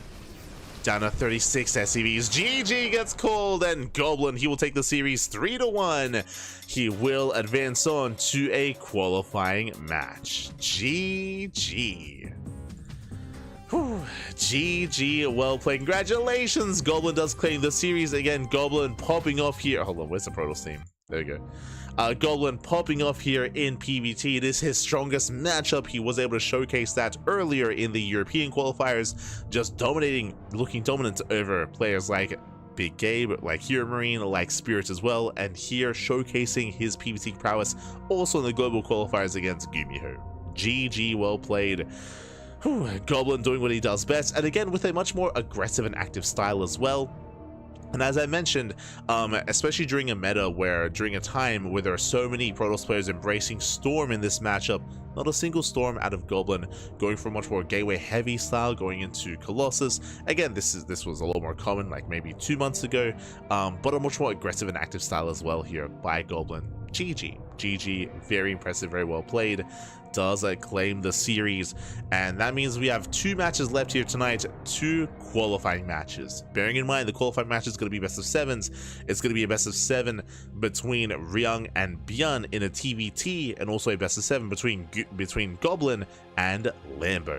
And that's going to be a rematch. Oh boy, if you were here during the European qualifiers, you would know that Goblin is one of the reasons why Lambo originally didn't even make it here. If you remember, Lambo originally he was not meant to be a part of this event, but oh my god. But we saw that Showtime, thanks to his performances at Star Zagora, Lambo was able to squeeze on into this qualifier. No thanks to Goblin, of course. Now we have a rematch. Goblin did defeat Lambo during the European qualifiers. Goblin looking actually very aggressive and very impressive in that series. It was crazy. We were fortunate enough to cast it, of course. We casted almost all, I think we casted all of Goblin's matches, if I recall correctly. Except for his Serral match, I think, during the qualifiers. So Lambo will have his chance at revenge. We'll have his chance here. For now, though, we're going to be going on a short break. When we come back, we'll have the first best of 7. We'll have, I believe, ByuN versus Ryung. I believe that should be our next series. See you soon. See you soon after the break.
Welcome back, everyone. Welcome back to the EWC, the Esports World Cup 2025 Global Qualifier. Here we go. We have returned, and already we have our first round of matches concluding, and now we have qualifying matches remaining. Here we go. From the upper side of the bracket, we have ByuN versus Ryung and Lambo versus Goblin. Let's go, baby. Let's go. We have a TVT and a PVZ ready for us. Of course, bearing in mind, this is a two-day event. If you're a fan of Lemon, Gabe, Astrea, and GuMiho, if you're a fan of some of these players that did get knocked down in the previous matches, do not worry. They're still in the qualifier. They're still in the tournament, and they will return tomorrow. They will return tomorrow for another chance to make it into the Esports World Cup. Tonight, though, we're focusing on the upper bracket, focusing on our winners, focusing on the upper bracket qualifying matches. Let's go. Two best of sevens ready for us, and our first should be the TVT, and this is going to be a wild one. If you remember, we started things off at the beginning of the broadcast, even actually last broadcast, we went over the bracket of EWC, and we spoke about how there's a world where I can see Ryung qualifying, even though I would say that Ryung has weaker matchups, weaker TVPs and TVZs compared to ByuN and GuMiho. Specifically in TVT, this is where Ryung thrives. We just saw that against Gabe, and we have seen that in the past against ByuN as well. So I'm actually leaning towards Ryung here. Like again, in general, fun fact, Ryung, he didn't even qualify for GSL this season, or even last season. Season 1 and Season 2 of GSL, Ryung wasn't even a part of GSL. In general, I do think that ByuN is a more well-rounded player, but specifically TVT, this is where Ryung is at his best. This is where Ryung can take it to the best Terran players in the world. Remember, Ryung is the reason why Clem no longer plays TVT. Like he is one of the big reasons for that to happen. So again, this is where Ryung is one of the best in the world in TVT, if not the best in the world. ByuN, of course, can take maps, can take series, 100%. This can go either way. This can go either way is what I'm getting at. Even though on paper, I don't know if you look at like their illegal rating or something, like probably illegal places ByuN much higher than Ryung, but the reality is this is going to be much closer, just because of the specific matchup here. Oh boy. So we'll see how this goes. We'll see how this does take place. Likewise, we have Lambo versus Goblin after this series as well, after this matchup. Let's go. As Vitas have concluded, of course, we did see the map order previously for this best of 7, and here we go, jumping to game 1. We're jumping on in.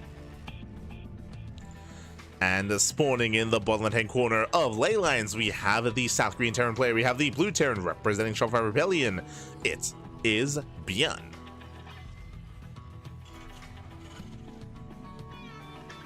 Oh.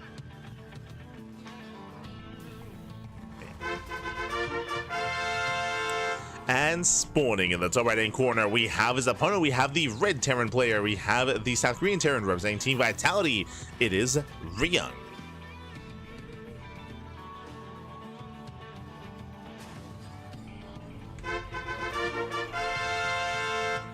And if you're in the chat, you know what time it is. It is Gamba time. Predictions are open. Place your bets on who you think will claim the series. Oh my god, as we open up with a proxy. ByuN, he does move out with the SCV, and the initial proxy max is upon us. So a bit of a cheekier build here by ByuN. ByuN going for one racks at home, 1 racks across the map. So there's going to be 2 racks Reaper here by ByuN. Meanwhile, Ryung, does he go for a safe opener? Does he go for a more aggressive start instead? SCV scout across the map. Interesting. SCV scouts are rare here amongst Korean Terran players. And he will miss the proxy. He'll get across the map, and he will see the racks as well. He will see the racks on the high ground.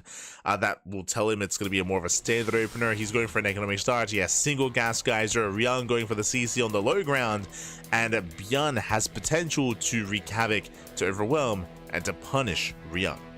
Let's go. Let us go. Yo vivo el Paquito in the chat. Gab, amiga. Este Paquito. ¿Qué tal? ¿Cómo estás? Bienvenidos, bienvenidos. As always.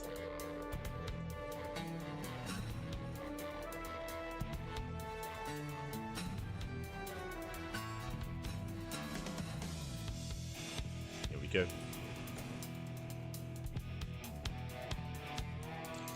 There we go. The Reapers are amassing. They're racing across the map again. Ryung, he's in the dark as to what's been going on. Does have the Marine, but he has to pull the boys. Touchable some boys here. Reapers, they do bust in. Ooh, but ByuN, he will lose his first Reaper. Trades 1-to-1. Does trade. Going for the Marine. Marine should go down as well. Yeah, Marine goes down. Factory, oh, is going to be delayed. As boys are being pulled, has to finish that factory. So far, the factory does complete. Yeah, it does complete, does finish up. SCVs, they hold their own. One of them is low, but I believe we haven't lost any workers here, so nice defense so far by Ryung. He needs that Hellion. The Hellion's on the way. But now we have 3 Reapers, and again, this is getting out of hand so far, so quickly. He takes down the Marine. Hellion has arrived. And the Hellion can try to hold on. We have to pull the boys, though. Boys have to be pulled. Hellion goes down, and that could just be game. That's just game then and there. Yeah, so much economic damage here. 3 SCVs, lost mining time.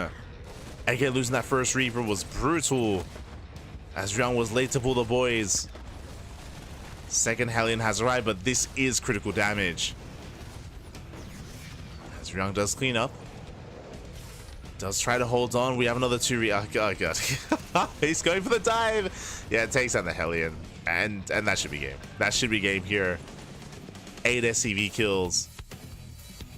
Ryung down to 18. Behind this, of course, ByuN is expanding. ByuN getting his own natural up and running. You can see here so much less mine time as well. All the boys are pulled. And as a reminder, Ryung, he thought it was safe because the SCV scattered. He saw the racks. And he got caught out. He got caught out. Wasn't able to preserve his Hellion, to preserve his army. ByuN moving in for the kill. Again, there's 2 Marines and 1 Hellion to defend. Like, no shot. Second Hellion has arrived. Okay. Nice spread here from ByuN. Nice spread. Takes down the Hellion. Trades with the army. Gets another 5 SCVs. And he has double the worker count. Insane worker lead here for ByuN. Yeah, 14 SCV kills. And this is how you stop the tuna. Cheese him out, baby. Cheese him out. Get him.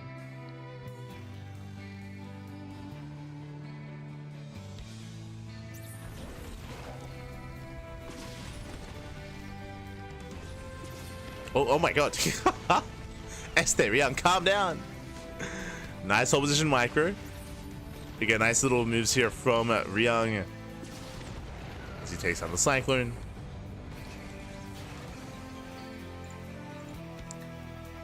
But last behind this, again, just a really rough start here for Ryung. He is miles behind economically. I'm now working towards mech. I mean, there's a chance that he can maybe turn this into an all-in. That'd be the best chance. Also, why do I keep seeing... I see MW calling Ryung Uncle Ryung. Ryung, he's like ByuN's age. Like, Ryung is 2 years older than ByuN. Ay, ay, ay. SMH my head.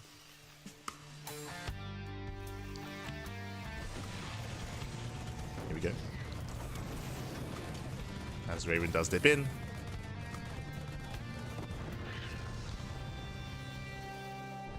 We'll delay some mining. Banshee's moving out. Again, Ryung, he's all in. Like he has to do critical damage with this.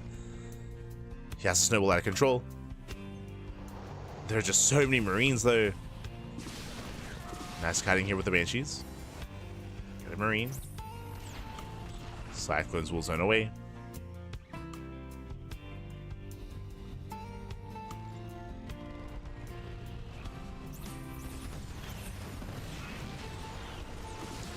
Yeah, they try to zone here, and one of the Banshees does fall.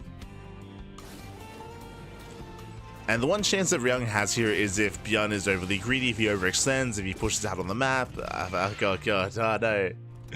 More economic damage. Not like this. Not like this.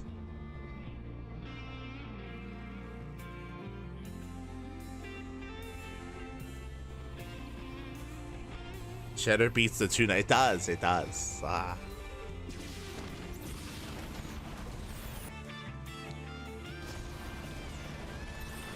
Walking onto the CC. Not quite able to bring it down.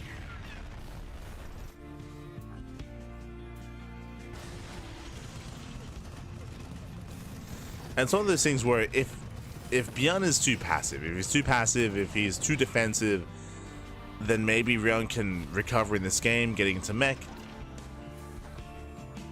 But it's ByuN. Like, when no, ByuN being passive? No shot, baby. No shot. Not the kind of player he is. Does catch the Banshee.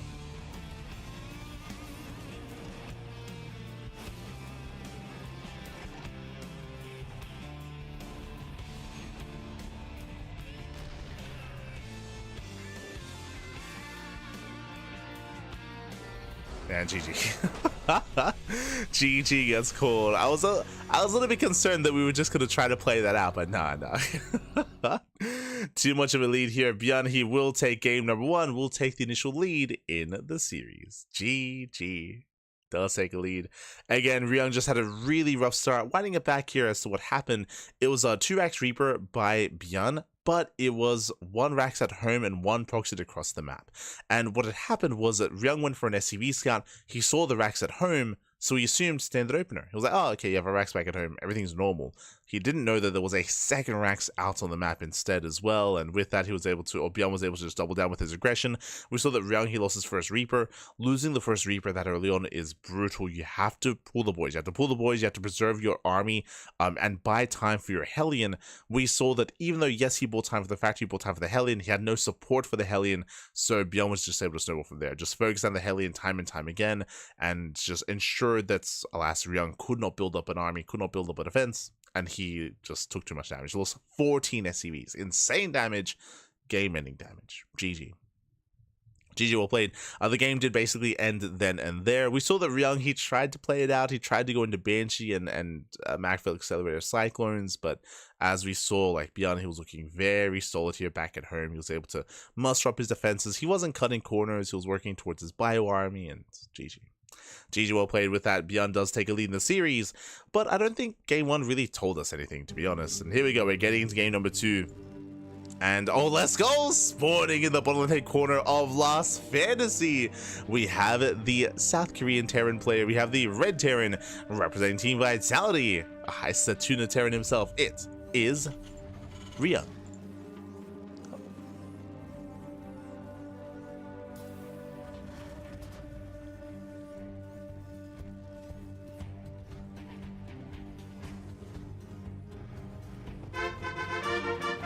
And spawning in the right-hand corner on the top side here of Last Fantasy, we have our South Korean Terran player. We have the Blue Terran representing Shopify Rebellion. It is ByuN.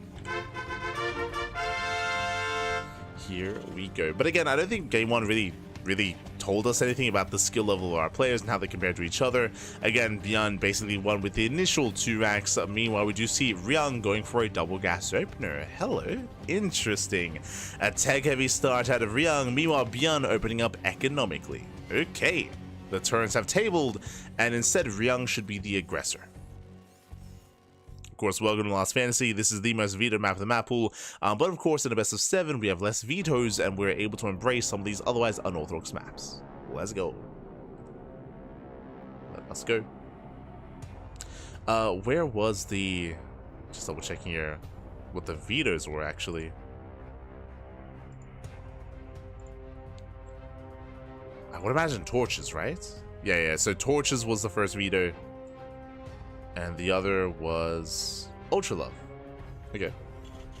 Which are two of the smaller maps in the map pool. Makes sense. So we've gotten rid of torches, gotten rid of Ultra Love. Meanwhile, we can see the CC on the high ground for ByuN. So ByuN is going for the economic opener, but is going for a safer variation with the CC in the main.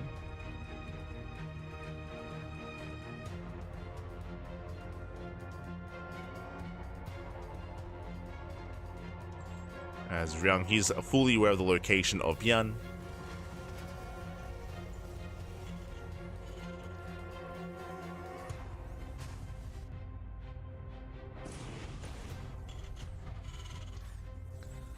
Again, Ryung going for the delayed CC.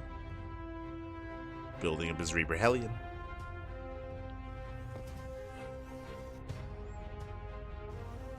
And we'll see what he can get done with this. Breaking forward.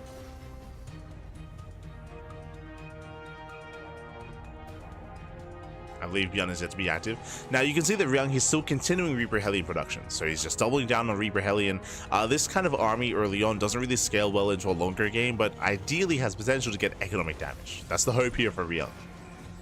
Is to bust through, is to get some economic damage done, but we can see that ByuN's just been so safe with the CC. So safe with his command center.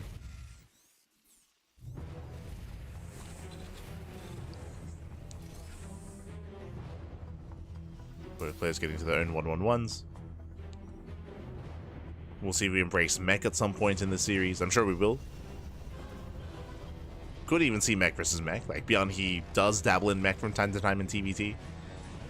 But more often than not, he does enjoy his more marine heavy composition. We'll get there. Now, you see Ryung diving in. Nice spread here from ByuN. Does minimize splash damage, and yeah, ByuN holds.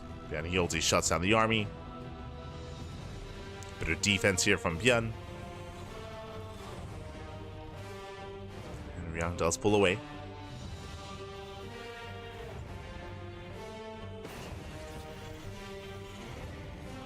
Both players building up their cyclones. And we're settling it. Now, when it comes to Lost Fantasy, when it comes to some of its big features here, the rush distance by ground is relatively short, true, but there are a lot of defensive avenues on the map, as we're just pointing out the air blockers. Does deny drop play. This is where ByuN typically thrives in TVT, is with his drop play. So it could be more difficult for him to really pop off and really rely on that here. But what I find more important are the choke points, right? There are a lot of small avenues of attack. There are a lot of these small ramps, narrow ramps as well. So we have seen players be quite successful at just turtling up. Oh, second star point, let's go! Yeah, going for a 2-port 2-base setup here from Ryung. Now, this is a more modern version of this. Traditionally, 2-port 2-base all-ins were quite common a year or two ago. They were quite common, and we see them quite a bit. The purpose is to go into mass Viking production into a Liberator and commit into an all-in, but this did begin with a Raven opener. So Raven, then into Viking, then into Liberator. Typically, with this version, I believe you do expand. I believe it is not an all-in. But it's still going to be a big prioritization of Vikings. So basically, Ryung, he will take air control, he will have the Viking lead. Meanwhile, ByuN going for a faster third command center instead. And the goal here for Ryung would be to hunt down the Ravens. To hunt down the Ravens, bully them back, and then of course take over the ground with his own Liberator. And again, we'll see if he expands. ByuN, of course, is the first to get his CC. Like, his CC is halfway done. Meanwhile, Ryung, he's just massing up more Vikings. More Vikings on the way. Ryung moving out. And again, this build can hit like a truck. Can hit quite hard. ByuN bypassing the main army. Scans, does confirm the CC, does confirm the Ravens. Is aware. Meanwhile, there's not much at the natural. Nice disable. Tank goes down. Takes down the first tank. Vikings move forward. Again, they're looking for the Ravens. We can see ByuN skirt around the left-hand side. Catching reinforcements as well. Very nice. Getting one. Getting up. Gets two. Takes down two Vikings. And you can see ByuN hiding those Ravens. Again, he's just going to try to break out. He's hoping to mass disable.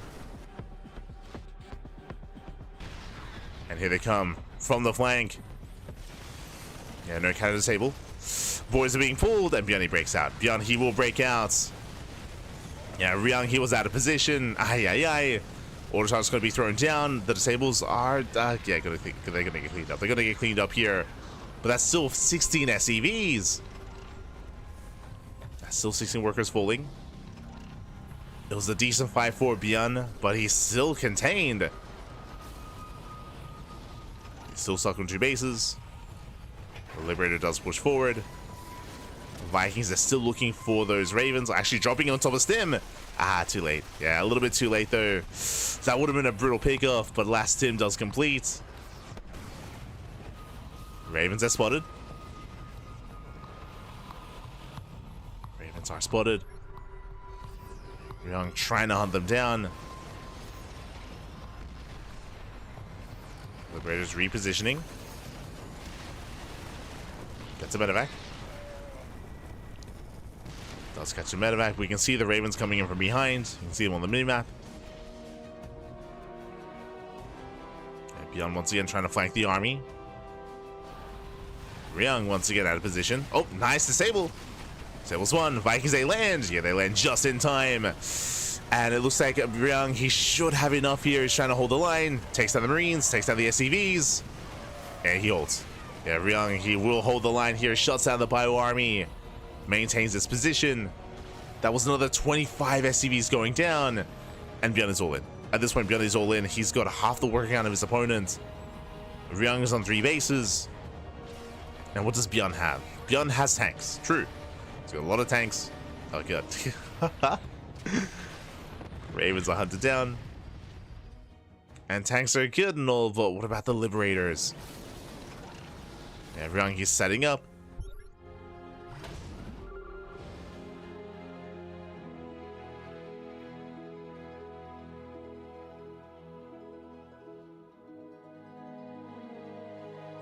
Lives, that's great. Yes, as we mentioned, that's the purpose of the 2-port build here that Ryung had gone for. As we mentioned, the purpose is to go into Mass Viking, then into Liberator. Is the purpose of the build.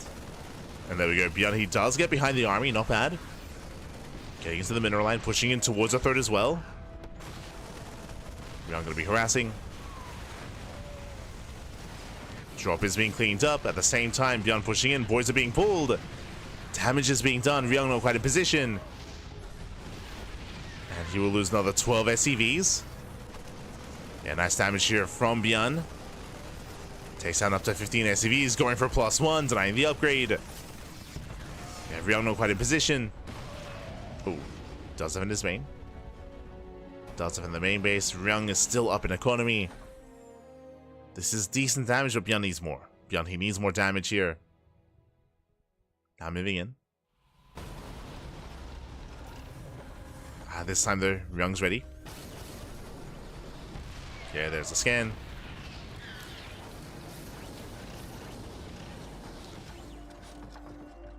ByuN force back.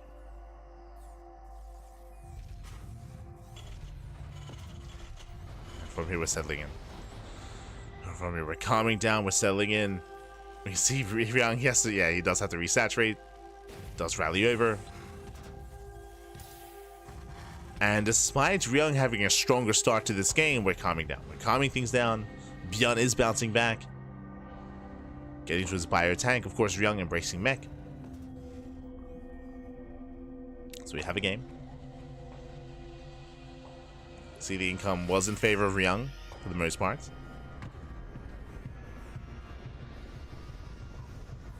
Okay, he's still up 10 workers. ByuN has a more mobile army, and he's looking for a way in, but alas, Ryung, he's fully set up. It's also important here that Ryung was able to snipe both the Ravens earlier.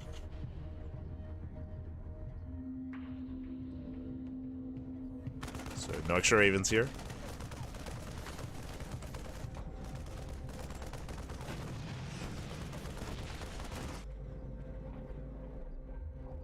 ByuN setting up for a Doom Drop even. Okay.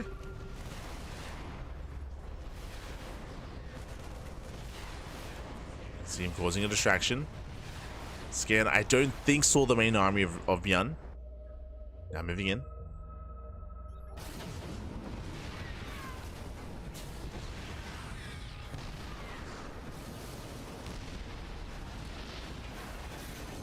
ByuN just poking in. He is spotted. And what's important here is that ByuN, he doesn't have to push into the bases. What he's doing is containing. He's just containing his opponents. Behind this, ByuN expands, gets a faster fourth. ByuN recovering economically. And that lead that Ryung once had is not really there anymore. We have more of a back and forth. I do still favor Ryung's main army. Like, if in a head-on fight, of course. In a head-on fight, Ryung can take it.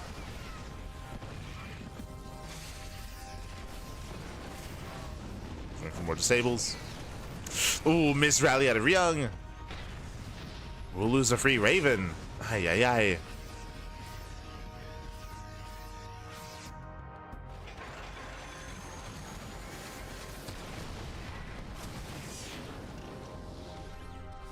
goes down. Ryung establishing another base. All of his attention is here towards the south side. Meanwhile, towards the top side, does he have an army in position? Oh. Ryung stepping in. Gets 3 Vikings. Takes down 3 Vikings. Tanks on siege. Oh, and ByuN, he may have just done it here. Does push forward, but there's a line of tanks waiting for him. Never mind.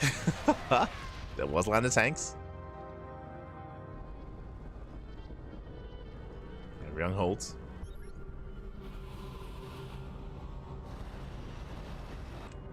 Ryung holds on, does take a supply lead. And we spoke about this at the start of the game here on Last Fantasy. You are very well defended here on 4 bases. There are just so many choke points. It's difficult to push into a defending player. So I don't really see ByuN breaking Ryung. Like, the map is helping Ryung in terms of defense, but going for the drop play. Dropping on top of the tank. Tank goes down, not bad. Snipes a Raven.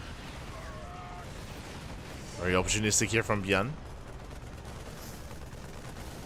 Gets a Raven, gets another tank as well.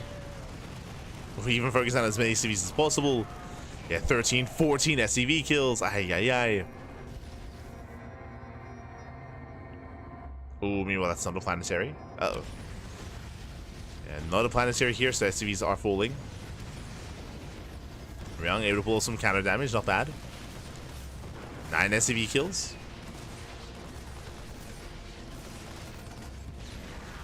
Gets 9 SCVs and delays the expansion. The main armies are passing by each other.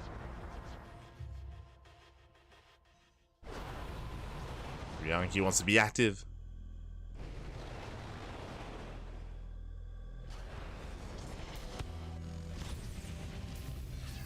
Helene does distract.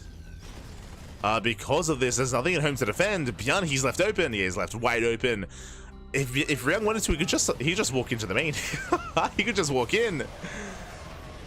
Yo, nice mule. Trying to block. Trying to buy some time. Last Bio army does stem in. Does rush past. And we're going for a pseudo base trade. Yeah, Ryung pushing into the main. Going for the kill at the same time, so is ByuN. Yeah, headed towards the bases. Denying the third. Takes down the expansion at the same time. We do see Ryung trying to push in. Nice stim. Yeah, catching out 3, 4 tanks. 4 tanks going down. Expensive losses here for Ryung. But at the same time, he's in the main. Ooh, losing Ravens. Losing Ravens, forcing friendly fire. More tanks going down. But Ryung, he might just have too much here.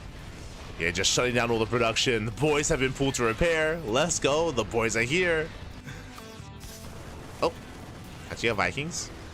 Miscontrol there, mismovement by Ryung. Okay. As the army stems in, but there's no stemming into this. Not like this. Bio army gets shut down. Boys are being pulled to repair. There's the siege. And Ryung, he's done a GG, gets called, he breaks the main base, and Ryung ties up the series 1-1. Whew, GG. Does tie the series up here. Again, a very intense back and forth. In general, Ryung, he had the lead for most of that game. He was able to cripple ByuN early on. Despite that, ByuN had a crazy comeback where he was able to pop off his drop play, get SCV kills, deny and delay the 4th base as well. Like, very aggressive, very active style there by ByuN.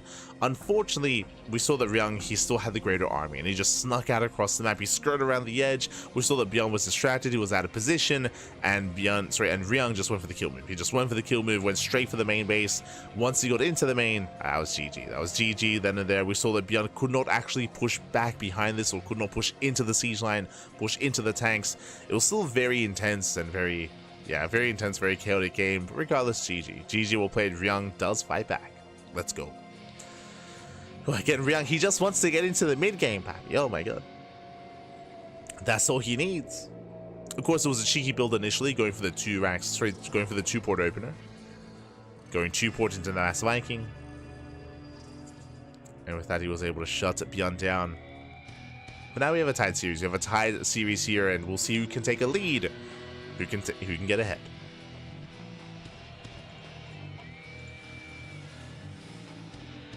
That draw play and worker damage was insane by ByuN. It was insane. It wasn't enough to do enough damage. Like, it didn't do enough damage, but it was insane nonetheless.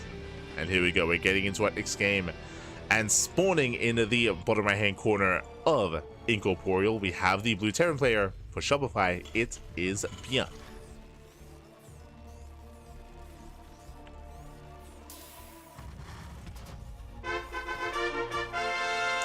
And spawning in the top left-hand corner. Oh, we're moving out with the elbow proxy. In the top left-hand corner, we have his opponent. We have the red Terran for Team Vitality. It is Ryung. And I feel like this is like the best way to beat Ryung is to cheese him out, right? It's what ByuN went for in game 1. Here in game 2, this time it's more committed. Remember, in game 1, it was 1 Rax at home, 1 proxied. Here, double proxy Rax. Here we have 2 SCVs, should be for 2 Raxes. There we go, second Rax is on the way. So this is much more committed, much more dedicated from ByuN. And I do like this on these larger maps. Again, remember, this is a larger map in the map pool. Welcome to Incorporeal. The chances of Ryung opening up in a more greedy fashion is much higher here to go for a faster CC. As we can see here, single gas out of Ryung, he is going for a faster command center. Or he's hoping to. Is going for the SCV scout. The SCV scout will let him know, of course, that the Rax is missing. But so far, things are looking better for ByuN.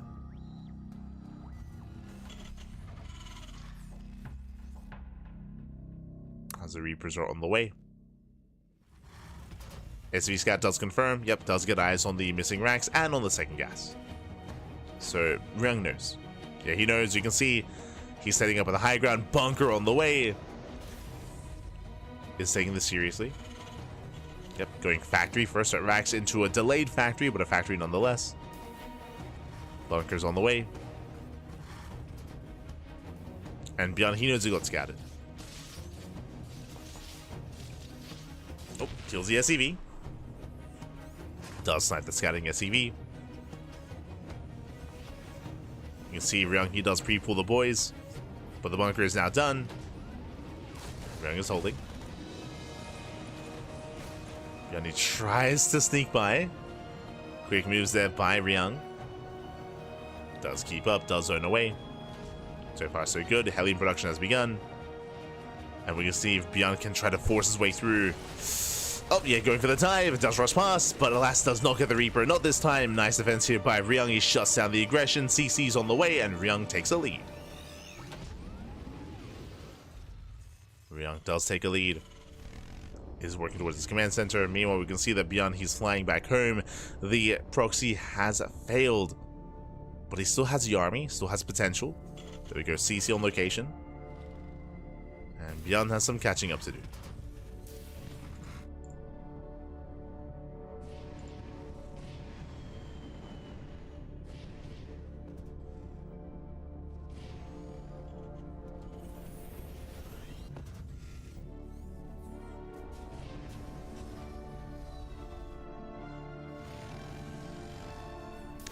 Ooh, meanwhile, ByuN going into mech. I mean, it makes sense. ByuN, he's in a worse position here, so he's going towards mech for accelerators.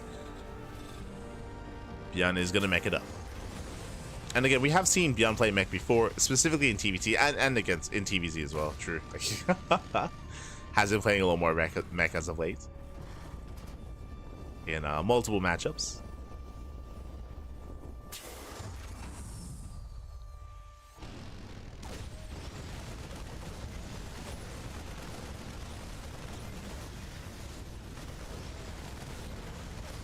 But again, he's hoping to try to catch Ryung off guard. Meanwhile, Ryung, speaking of, is going for his own counter drop. Medevac is on the way. And if he's not careful, he might get caught out.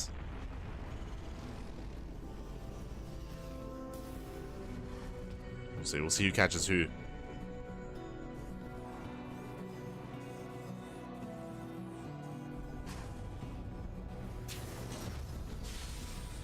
So here comes the CC.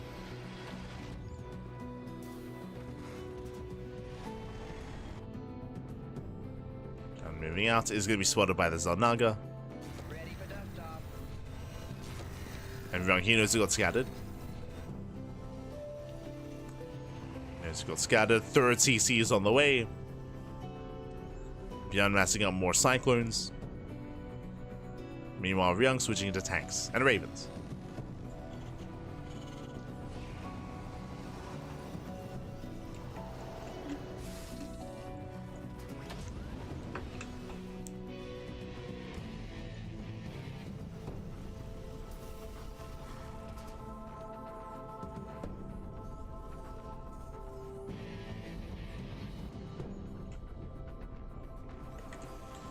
The game is slowing down. Both players are going to be expanding, despite the fact that ByuN, he wasn't quite able to do much damage with his initial proxy. Like, we are getting to a longer game. Getting into a longer game state. Ryung, I assumed it was going to be mech versus mech, but no, Ryung is going into ByuN, going into a second racks and towards Stim.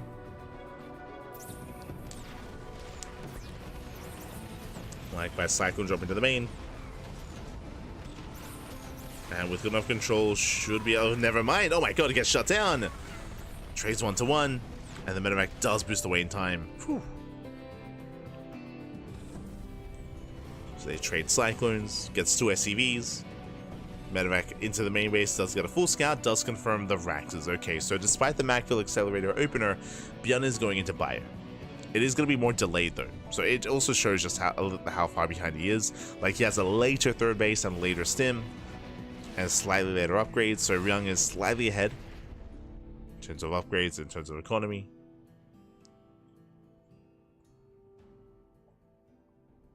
Ryung has that slight lead.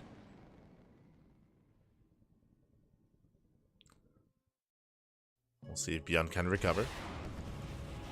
Hunting down the medevac.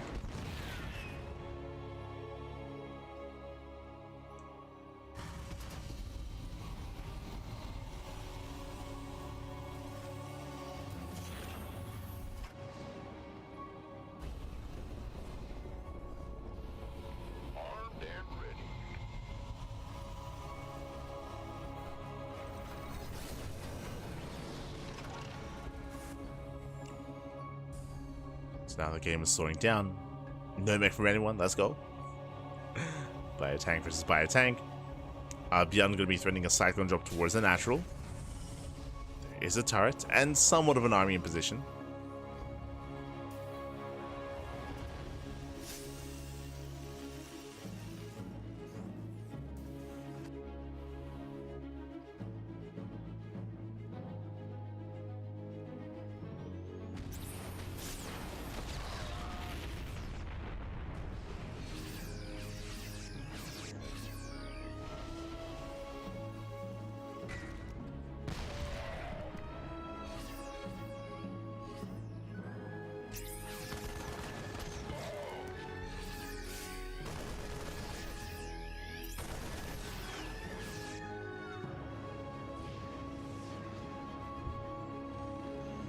So how the game is slowing down. ByuN is being active on the map, but he's not going all in by any means. He's expanding, getting a third base. Third base is on the way. Fourth base is being thrown down on location for ByuN as well. So ByuN is expanding. He's looking for a way in though. Ryung is out of position. Uh-oh. And ByuN's going right in. Yeah, ByuN, he's just walking right up the ramp in towards the natural. Ryung completely out of position here, racing back home. Does race back. Oh, does make it home in time.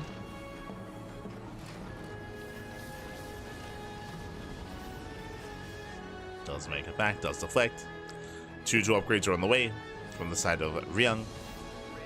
Oh, the armory still in production here for ByuN. Still wait for the armory. Ryung getting supply blocked. So they have their back and forth.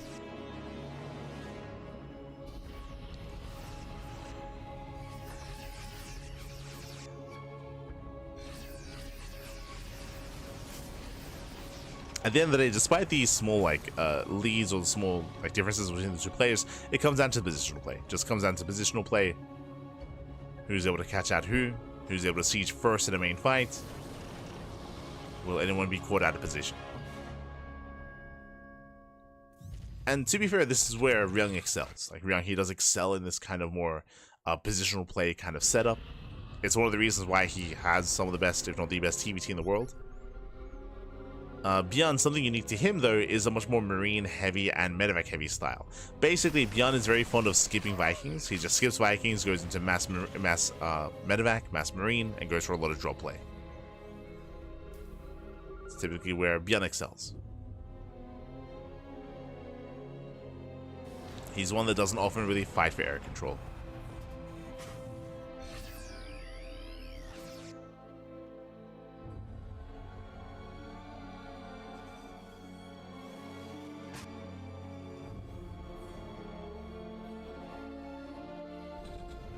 And peeling off, going for his drop. Going for a Doom drop even. Jesus. Army gets spotted. The armies, they pass by each other. Ryung, what does he have at home to defend? Does scan. I'm hoping that Ryung has a siege line. No siege line here, just the one tank. Base is going to go down, massive pickoff, CC will fall. At the same time, Ryung, he's going for the base of ByuN, but ByuN is in position. Yeah, ByuN, he's ready. He does that position. Ryung takes down the CC, going into the main. And again, this is what ByuN is best at, just going for these big Doom drops, these big bio counter attacks. Goes into the main base, is going to be forced out. But solid damage nonetheless. Like, this drop was worth it, and it's still going. Yeah, still going strong. Ryung, he does 0 damage across the map. Gets like a tank hero there. Oof. Yeah, running into a siege line. He's trying to force his way in, but he shouldn't be able to. He shouldn't be able to.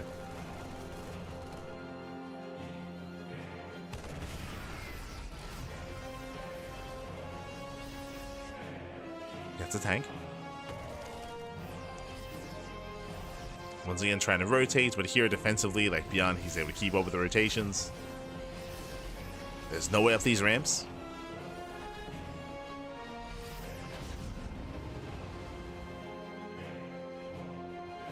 Once again, peels up for another Doom drop.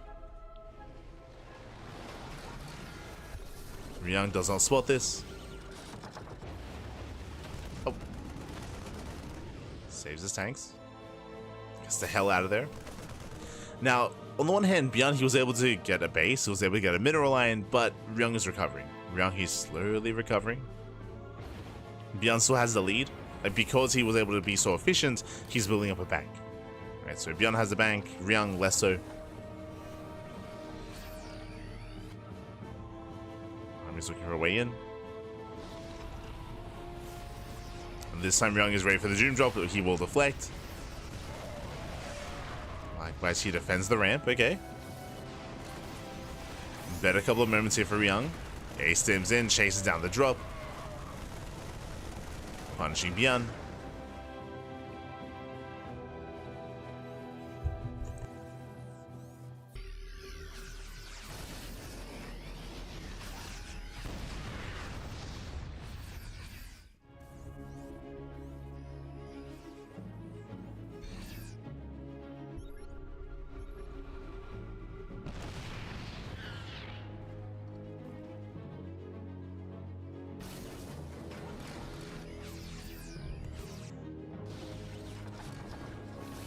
ByuN is slowly pushing forward. Yeah, he's gaining ground. Catching out these tanks. Nicely done. Gets 1, 2, 3 tanks. Yeah, Ryung having a hard time with this rotation. Likewise, ByuN just rallying everything across the map. He sees an opening. He's going for it. He's trying to go for it. Liberator has arrived. Liberation is here. ByuN stims in. Oh god, pushes into the tank. Oh god, god. that was not worth it. ByuN bleeding out a lot of Marines there. That was not worth it at all. With that, Ryung holds, takes a better fight. Okay, Ryung, he's back in this. Unironically, back in this game.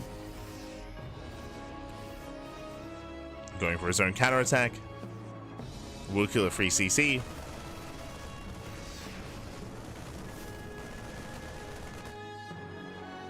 ByuN going for another counter drop.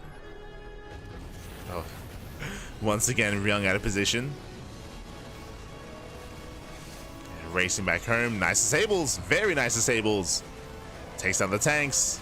ByuN's going to be cleaned up, but not without losing it, not without gaining more tanks.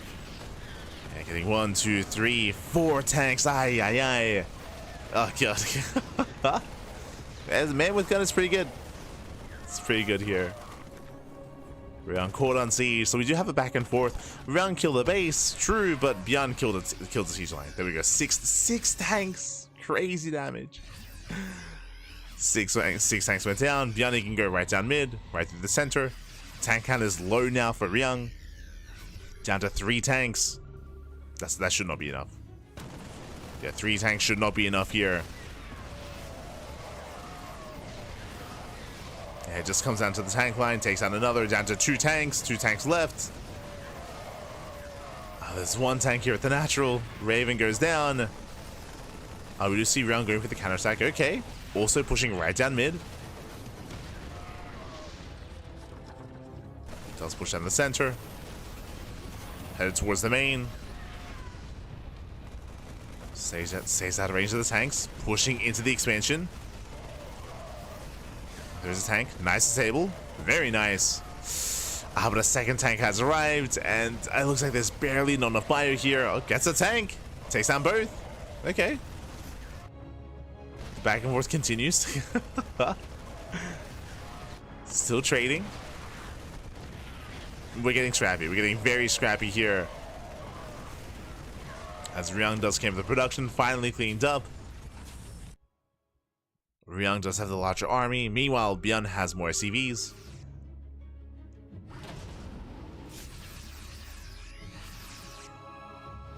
Like at this one, we're just yellowing like drops across the map. Like when there's no finesse here, Pappy. No. We just see what we can get done.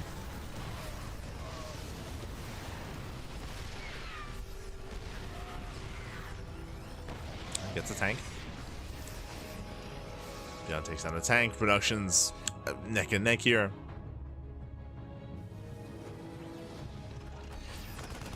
ByuN does find a free tank. Both players re-expanding. Ryung getting a 5th base. ByuN getting a stick. Tank is late to siege, but likewise, ByuN not quite in position. Not quite. Once again, he rotates. Once again, Ryung not where he needs to be. I mean, this just comes down to the supply. The drop play has potential, but now ByuN has a planetary. And nice disables. ByuN stems in. Should break through, even despite the anti-armor missile. It's getting quite close. Did buy enough time, not bad. ByuN catching reinforcements. Oh god, runs into a planetary. Trying to focus it down. It's gonna be a brutal trade. Does get it. Not bad. Gets the planetary just barely. That did cost a lot of Marines though. A lot of Marines went down. Not the most worth it. This better be good.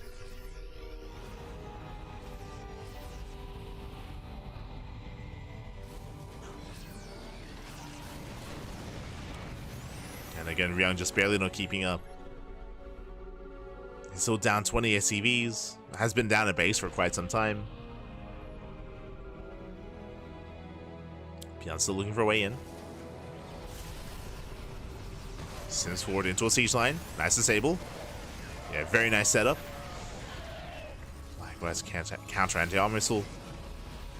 Ryung buying time. Again, Ryung, he's just buying time for extra tanks. We do see a starports transition here from ByuN. Okay, from here going to Liberators or even into BCs.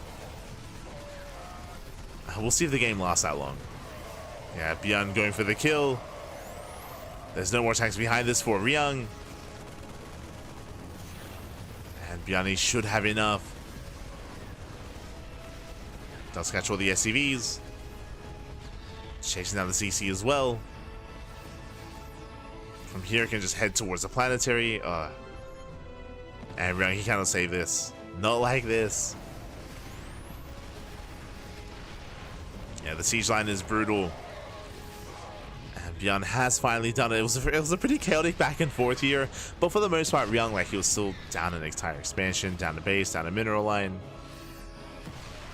He has some decent counterattacks, but alas, not quite enough. Getting caught out, getting surrounded. With that, GG gets called. ByuN does snowball out of control, and ByuN will take a lead in the series. Whew, GG. Remember, this started with a proxy, by the way. Did begin with a proxy, did begin with ByuN across the map with the proxy 2 racks. With that, he was able to overwhelm, or I say able to overwhelm. We had an interesting back and forth early on with Ryung holding, with Ryung defending, but then it came down to the drop play.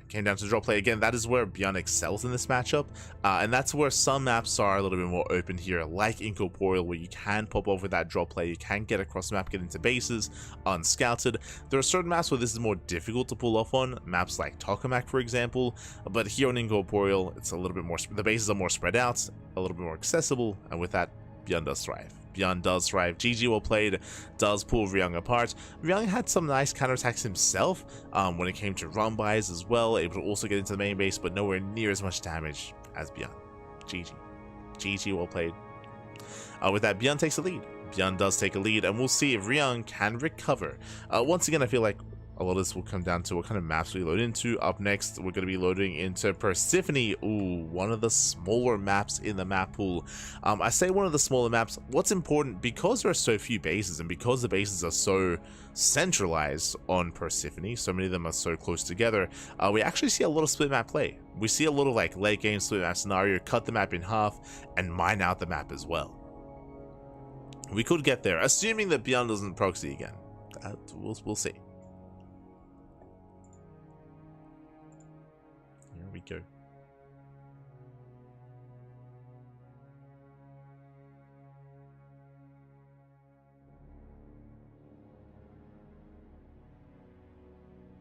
TVT is the only mirror I like to watch. Anyone else find the same? It's just more interesting. I personally, I mean, for me, I enjoy all mirror matchups.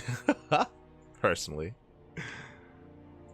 there are certain instances of each mirror matchup that are less enjoyable than others.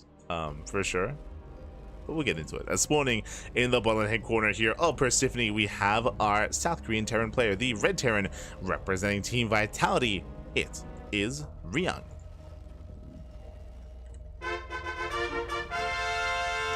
And spawning in the top left-hand corner, we have the blue Terran player, the blue Terran himself. We have the South Korean Terran for Shopify. It is ByuN. Let's go. Let us go. But yeah, I think there are definitely stale metas or like stale instances of ZVZ, TVT, and PvP, and that's probably what I dislike the most. As we're moving out with an SCV, let's go. Hello, ByuN. It looks like we're opening up 2 racks Reaper. As we have 1 racks at home, and the other SCV is looking very suspicious. Yep, setting up the second racks. So this is the same build that we saw in game 1, if you recall. So this is a proxy 2 racks Reaper, but only 1 is being proxied across the map. The goal here is to try to catch your opponent off guard. Ryung has been going for a lot of SCV scouts this series, and because of those SCV scouts, at times he does feel safer than he otherwise really is. As here comes the SCV, he will not scout the proxy, he'll move out across the map, and that'll tell him that the rack is at home. That'll tell him it's a standard opener, when we know it's anything but. So a cheeky build here by ByuN. But yeah, when it comes to mirror matchups, PvP can get stale, especially amongst like European Protoss players if we get into like the mid game. Like there are instances, a lot of them actually, of PvP where it's like no rush 10 minutes. Like you get your natural, you get your third base, you go into a blink based opener, into like 3 base blink, and that's like a little more stale and a little more, yeah, not really what I'm into. Likewise, it's similar in ZVZ where you get into like a Hatch Gas Pool, Link Bane, into third base, into just Roach versus Roach, or even TVT when it comes to like stalemates, like tank versus tank lines as well. There are like instances where like those 3 scenarios occur, but there are others where it's a little more dynamic, a little more intense. That's what I'm here for, man. That's what I'm here for. That's all we want. Meanwhile, good read here by Ryung. The boys are pre-pulled. He's set up on the high ground, and he will shut down the first Reaper. Ooh, nice snipe. Gets 1. Takes down the first Reaper. Better start here for Ryung. Likewise, Factory on the high ground. CC on the high ground as well. That's what's important here. So, economic opener out of Ryung with a CC that is safe. Does read this well. Again, full V1 sort of thing. Where this worked wonders in game 1, lesser here in game 4.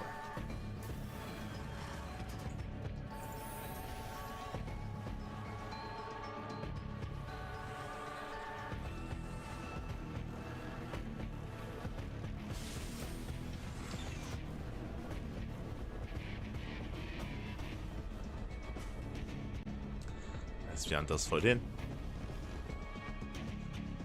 Behind this, ByuN, he of course does back off. He pulls back home, getting to his own 1-1-1 setup. Now, because ByuN had a faster factory, it does mean that he has a faster start board, so we can go for a faster drop play. Once again, it does open up Magfield accelerators, which means he's going for a Cyclone drop. So Cyclone drop follow up here by ByuN. This does not mean mech. Like, this can still lead into second racks, into bio play. So our eyes are on ByuN.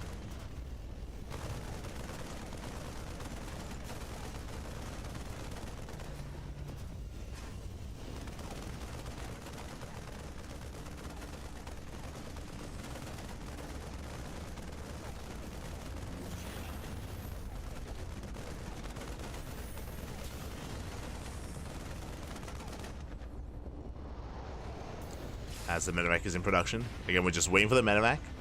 Waiting for the Cyclones to push. Likewise, ByuN currently is unaware.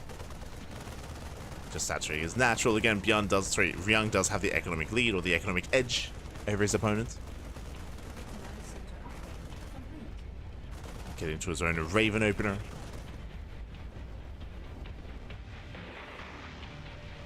And when it comes to what we're looking for here for ByuN, we're looking for either workers, cyclones, the Raven potential, right? It could even snipe the Raven. That would be ideal. As the Magfield accelerators is about to complete. So far, Ryung, he does defend the main. Reapers into the natural.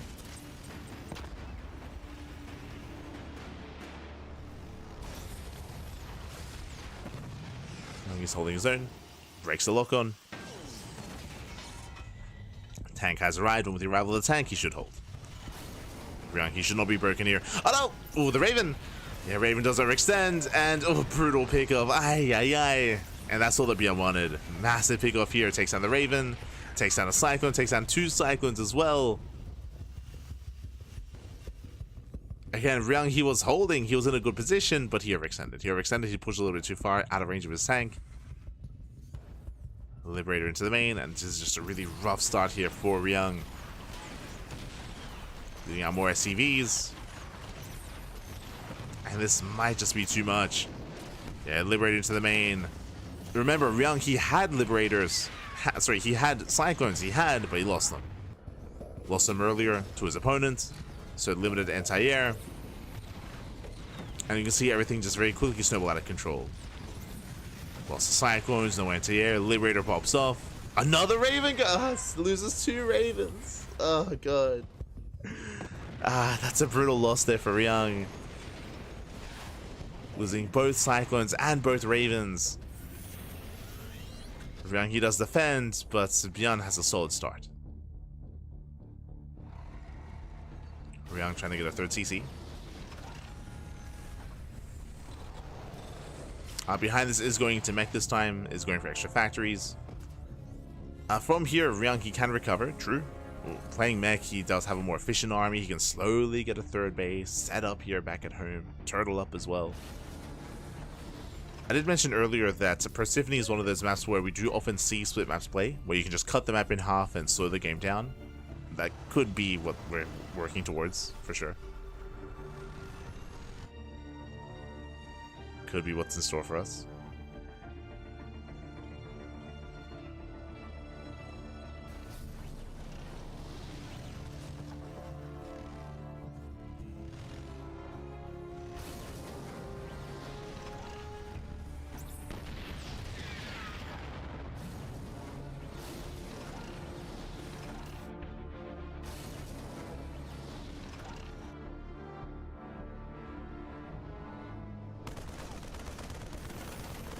He's slowly breaking out.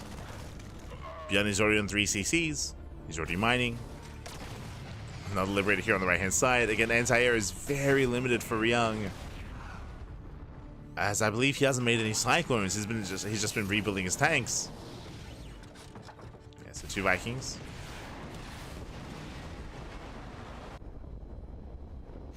Once again, there are brutal losses here for Ryung.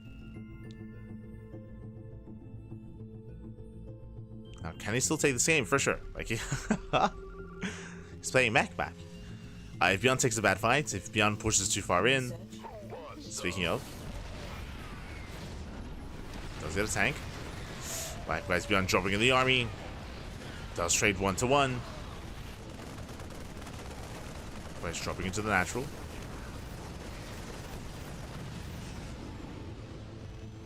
But once again, anti-air is so limited here. Vikings, they respond.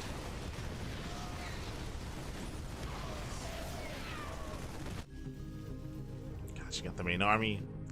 SCVs are still going down. Okay, 10 workers in total. And you see ByuN trying to get within range of the CC. Ooh, gets within range of a tank.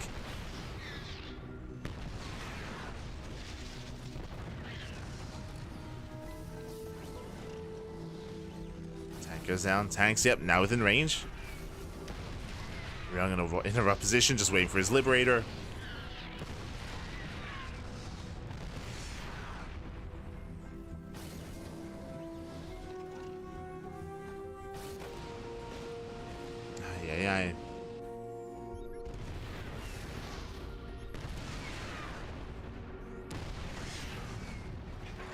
From here, the tank lowers are brutal, going for the CC.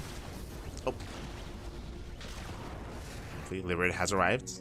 ByuN, he rotates over. There's not much about these tanks. He can just stim in. Yeah, you just stim and win. Goes through the Hellions, gets on top of the tanks, gets 1, 2, 3 tanks go down, getting up to all 4. And Ryung just getting pulled apart again. It was just a rough start for Ryung from the beginning. Losing too much to the Cyclones. Cyclones, they're pretty good. Oh, that's a kill. No, that's a kill, not a cancel. Another lift. CC goes down. Oh, God. Terrans, look away. Look away, back.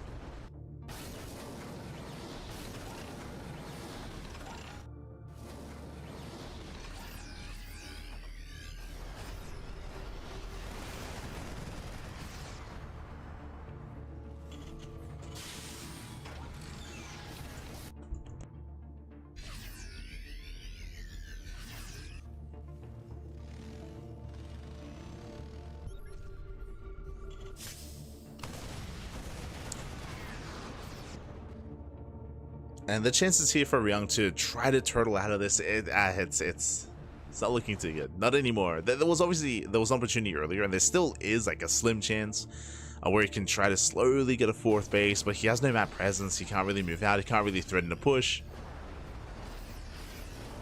ByuN is far enough ahead where he can take some inefficient fights and just stim in and just trade with the tanks.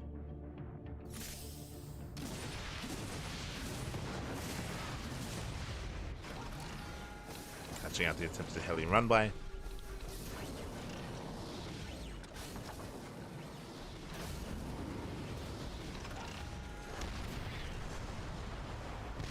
ByuN looking for a way in. Keeping strong attention here on the ByuN army. You want to drop on the right hand side. Does boost forward. Rushes into the natural. Gets another tank. Just the one.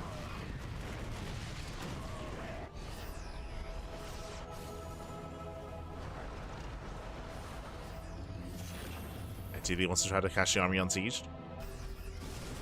Speaking of, does catch it on siege. Takes down the tank line. Yeah, and ByuN has done it. Since forward, takes down all the tanks, heads towards the natural. GG gets called, and ByuN, he will take a 3-1 lead in the series. Whew, GG. Does take a lead. Once again, a cheeky start here by ByuN, opening up with Macful accelerators, and again, he achieved so much damage with his initial double cyclone with the Macful accelerator timing. It was brutal. He caught 2 cyclones, he caught 2 ravens as well. Like, it was brutal seeing both ravens go down at the start of the game. It did mean, of course, that Ryung, he just had a weaker setup getting ready for his own 3rd base. Getting into the mid game, he lost far too much. There was opportunities to maybe try to turtle and recover. He was down, I want to say, like 10-ish workers, but he was just torn apart by the drop play. The drop play, it just got out of hand. Cyclones into the mineral lines, Marines into the mineral lines. far too much damage. GG, well played.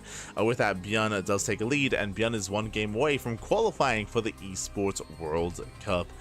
Ryung, the pressure is on. And again, Ryung, like we've seen him take maps and take series off of ByuN in the past. He just needs a cleaner early game here. A cleaner early game, needs to settle in towards the mid game as well.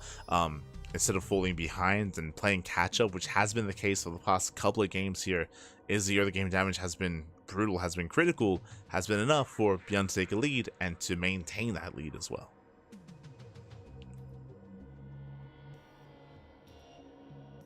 That's enough to maintain. And we'll see if Ryung can bounce back. Up next, what map are we going to be loading into? That is the question. Persephone. Okay, sorry, we just had Persephone. Tokamak. Okay, Tokamak is going to be coming up next. This is a map where I do favor Ryung on. I feel like this would be probably a good map for a proxy 2 racks, but here we go. Jumping in. As spawning in the right hand corner here of Tokamak, we have the South Korean Terran player. We have the blue Terran representing Shopify Rebellion. It is ByuN.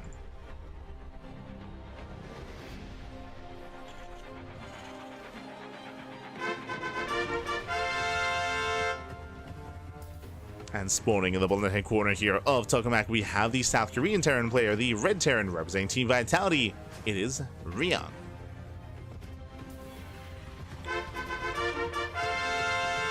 And here come the SCVs. And again, I do think this is a good map for this, just because this is the most defensive map in the map pool. I feel like Ryung, his goal here is going to be to, of course, get into a greater economy, is to get into the mid game in a better position. As ByuN throws down the racks. So once again, 2 racks Reaper here by ByuN.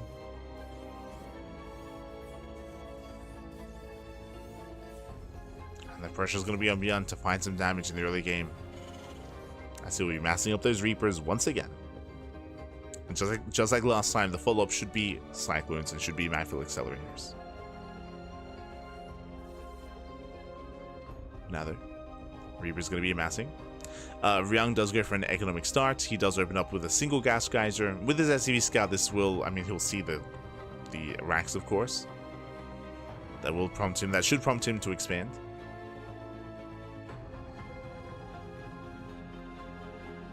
Checks the CC. Goes further in, checks the gases. Does confirm both gases have been taken, so he knows it is not an economic opener. And there it is, factory first. So good read here by Ryung. Good read.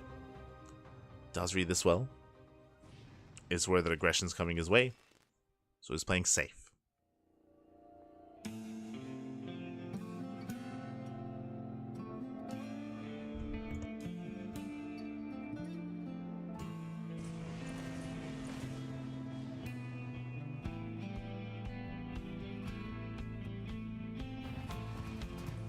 Yeah, does look to play safe, does pull a couple of boys. So far he's holding onto the ramp, defending well. Does defend, does deflect. CC's on the way on the high ground. And so far so good. No major losses, just mining time. SCV almost goes down.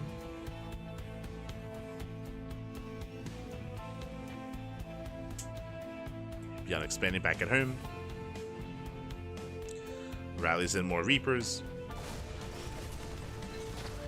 Gets an SCV. Gets one. I say gets one, gets 2 SCVs. Takes out the Hellion as well. Ooh, he does overwhelm the Reapers. They barely do survive. Better control there from ByuN and preserves his Reapers. Doesn't quite go further in. He could have. There's nothing here. There's nothing. He could have gone more SCVs. He could have potentially ended the game. But ByuN, he backs off. He doesn't risk it. Again, there was nothing here. there was nothing to defend. You see Ryung fighting hard here to break out. And this might still just end the game anyway. Yeah, it takes down the Hellion, takes down the Marine. And GG gets called. ByuN, once again, he overwhelms with the proxy racks. And ByuN, he will qualify for the Esports World Cup. GG.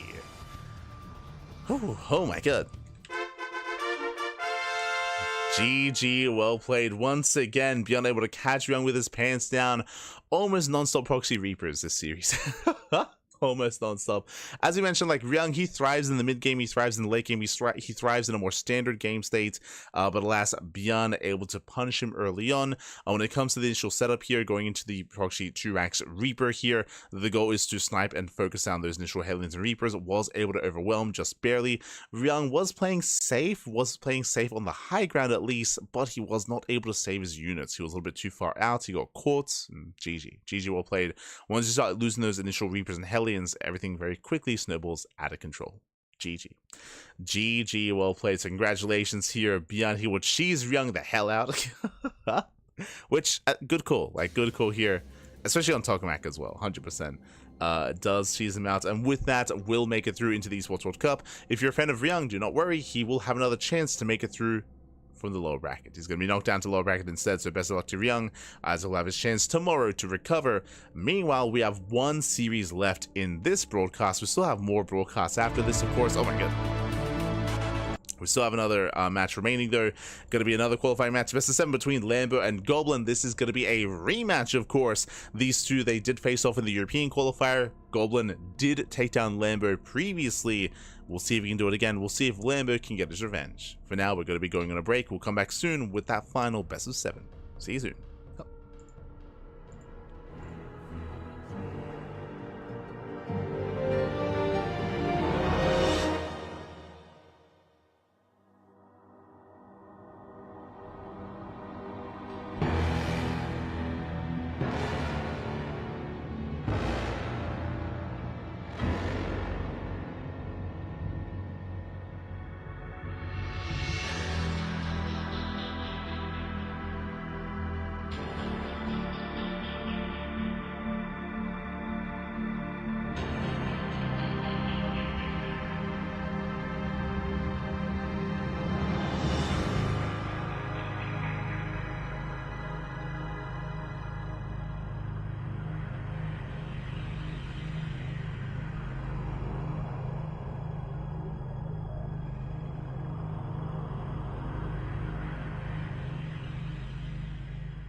And welcome back, everyone. Welcome back to the final match of this broadcast, the final match of the Esports World Cup EWC 2025 Global Qualifier Day number 1. Congratulations to, of course, ByuN. ByuN, he has qualified. He has made it into the Esports World Cup. But now we have enough room for one more tonight here, either a Zerg or a Protoss, either a Goblin or Lambo. Vitas are done. We have our map order: Tokamak, Last Fantasy, Leylines, Incorporeal, Persephone, Pylon, and Maganatha. Interesting Vitas. We have once again gotten rid of Ultra Love and gotten rid of Torches as well. We've gotten rid of some of the smaller maps in the map pool, but not all of them, as of course there are not enough Vitas for all the smaller maps. Just some of the more prominent ones instead. So interesting vetoes here, but regardless, again, welcome to a rematch. For those that are curious, Lambo and Goblin, they actually faced off in the European qualifier a couple of weeks ago at this point, and what did occur? Goblin did defeat Lambo, but it went all the way to the ace match. It was very intense, a very intense series, very intense back and forth. Goblin did take down Lambo 3-2. And we'll see if history will repeat itself or if Lambo can get his revenge. Likewise, we also saw Lambo earlier against Astrea, and Goblin, I'm sure, was watching as well. And what did we see? Lambo was hyper aggressive. Lambo was all in almost every game. Yeah, every single game actually. All in after all in after all in. He was able to break Astrea before Astrea could actually get into the mid game, into the late game. Astrea had a really hard time scouting, and confirming what exactly Lambo was up to. We saw Lambo go for German taxis. He did go for earlier aggression. He went for 3 base all-ins, even lair base all-ins on 80 drones as well. Just hyper aggression out of Lambo. It's up to Goblin to be able to scout, determine what's going on, and of course set up defensively as well. I think one of the failings that Astrea had, even as he was trying to set up on 4 bases, was taking up too quickly against Lambo, especially because how aggressive Lambo was being. Do you think that may have been a bit of an overstep and oversight there from Astrea? But again, Goblin has the benefit of watching that series, of being aware of how Lambo's been playing, and now having a bit of a better understanding of how to approach Lambo. Again, it's going to be on Lambo. I feel like to mix things up, to switch things up here, to change his approach against Goblin because of that additional information that Goblin has. But we'll see. We shall see. Again, it's going to be a full best of 7, plenty of games ahead of us, and again, this could go either way. Even though I'm all aboard the Goblin hype train, but at the same time, I also respect and understand that Lambo did go to the ace match last time against Goblin, right? They went all the way to game 5. They were back and forth, so we expect another back and forth here as well. And here we go, spawning in the top right-hand corner of Tokamak. We have the German Zerg player. We have the blue Zerg for Shopify. It is Lambo. The Rambo.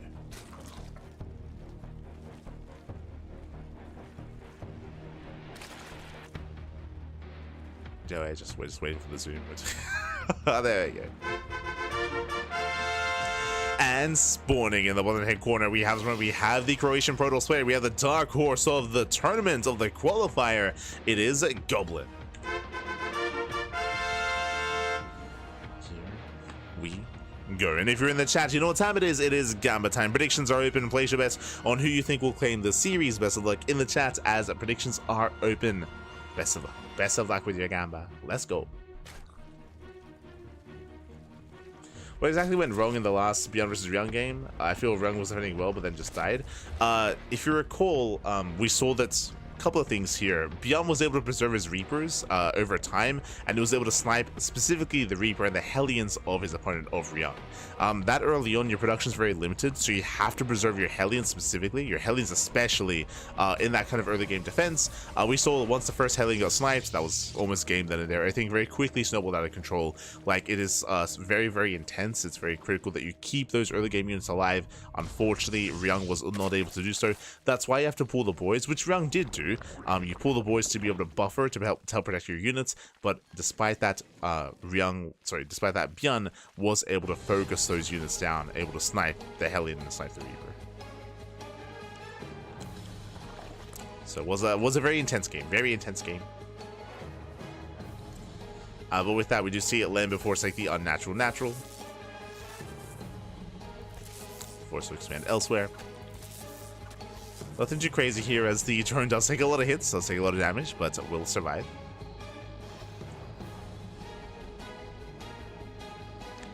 And again, coming into this, we do expect Lambo to be the aggressor, and we do expect Goblin to be the defender, but we'll keep an eye on our players. We'll go to Tokamak. Tokamak is one of the more defendable maps in that pool, much more defendable, much longer rush distance by ground as well.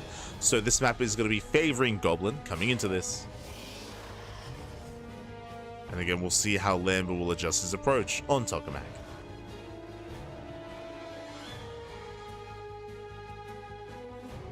Here we go. As we have our initial Stargate opener. Adepts, they do fan out as well.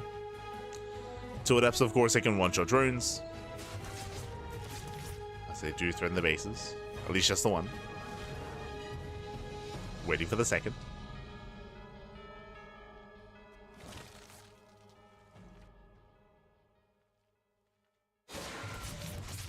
Let's move in. Does threaten the mineral line so far. Lambo does pull away in time. Nice target firing out of Lambo. Almost gets the Adept. 1 HP. The 1 HP Adept gets away. Let's go. Does barely slip away. Lambo, he wants it. He wants the Adept. He's looking for him. Nice positioning there. Very nice. Okay, the Oracle has arrived. Lings are going to be cleaned up. The probe does barely fall towards the end.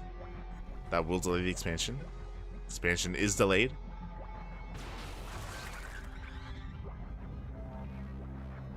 So Goblin is taking his third. So a slightly later third base here for Goblin. As he's building up his Oracle count. Working towards the second Oracle. Into, I would imagine, a third.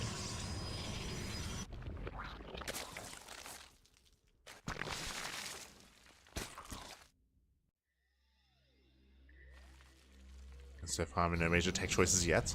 We're expecting Lambo, especially in a larger map like this, to go for an Evo Chamber into plus on melee into Ling Hydra. If we see a Roach Warren or a Balin will point, oh my god, we'll point it out as Goblin rushing into the Templar Archives. Sorry, rushing into the Fleet Beacon, I meant to say. Going into Sky Toss. Oh boy, so crazy moves here by Goblin. Going for a Tempest or Carrier Rush. I mean, hey, Tokamak is the best map for this, 100%. Evo Chambers on the way for Lambo, working towards pulse on melee. Overlord comes in, and the Overlord will confirm we'll get eyes on the Fleet Beacon. Big scout here for Lambo. Sees everything. Oh my god. And already responding with a lair. That's going to be a 5-minute lair timing here from Lambo. And Lambo from here, he can rush into fast Hydras or even into Aspire into Corruptor play. Like, the purpose, the strength of this build from the side of Goblin is that surprise factor, but that's not there. That's not there, not anymore. +1 range on the way. That tells us this most likely is going to be for our Hydras, for our Hydra timing. Tectonic destabilizers on the way. The Tempest is scouted. And this is also one of the reasons why, if you're going to rush into Skytools like this, you typically open Void Ray. The reason why is the Void Rays, they hunt down the Overlords, which means there would be no scouting. Here it was an Oracle opener, which is riskier, of course, and with that, Lambo sees everything. So Lambo does punish the greed here of Goblin. Lair is now done. +1 range is halfway done as well. And, oh, going for the Spire, not for the Hydra Den. So it looks like this is going to be Corruptor Queen. And this could actually go into an all-in across the map. We could try to go for like a Drop Lord timing, send out the Queens and the Corruptors as well. But so far, a solid response.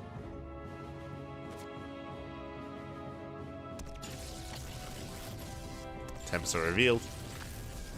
Now, what I appreciate here is that we are not going pure Sky Toss. Like, from here we could technically throw down like a 3rd and 4th Stargates and go into Mass Tempest, into Void Ray, into Sky Toss. But here we have a Gateway Explosion, Forge on the way, Twilight Council as well. Now, this may just be for Storm and for Archons, or we could even go into Charge, which I wouldn't be opposed to.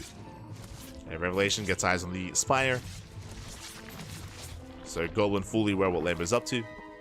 Fully aware of, yeah, there it is, Blink, not Charge, but still a ground composition.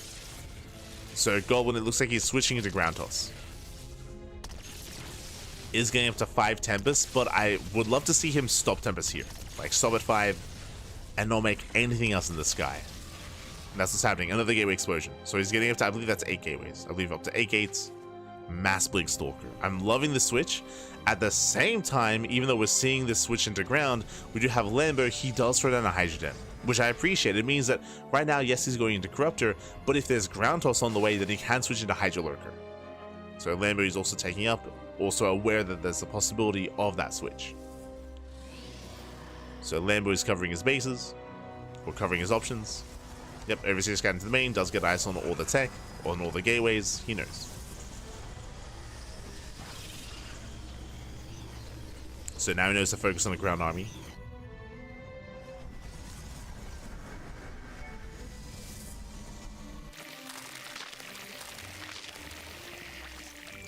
Just now morphing in. Lambo, he has already drawn up to 88, a solid drone count. And now he can focus on purely his army, and Lambo is maxed. Lambo is maxed out. Goblin trying to pull off a defense.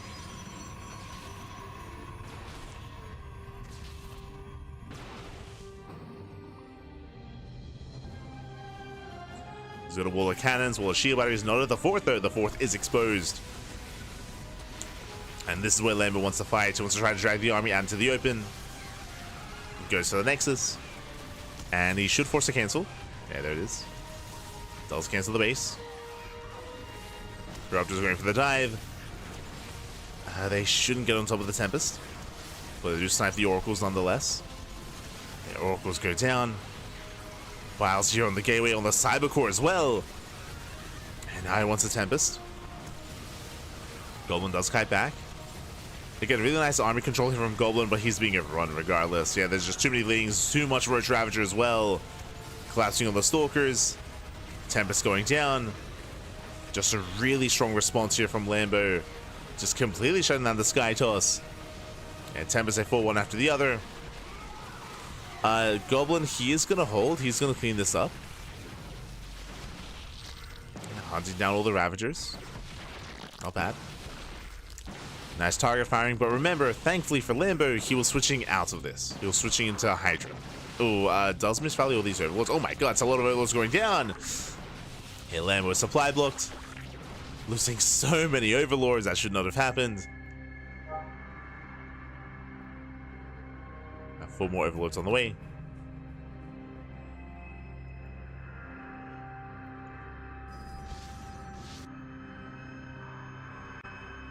But thankfully for Lambo, there's no 4th base. Goblin doesn't have a 4th, and he shouldn't get a 4th. Another cancellation. Corruptors into the main. High Templar Storm is not ready. And Corruptors, they snipe the main base. They deny Storm. Oh, sorry, they deny the mothership. Storm is not done. GG gets called, and Lambo, he overwhelms. He takes game number 1. Whew, GG. Lambo, he does take a lead in the series. Again, Goblin was just so greedy when it came to his build. And it wasn't even that Goblin was rushing to Skytoss, it was the fact that Goblin was rushing to Skytoss without a Void Ray opener. So Lambo saw everything immediately. He saw the Fleet Beacon as it was thrown down. He saw the second Stargate as well. He saw everything he needed to.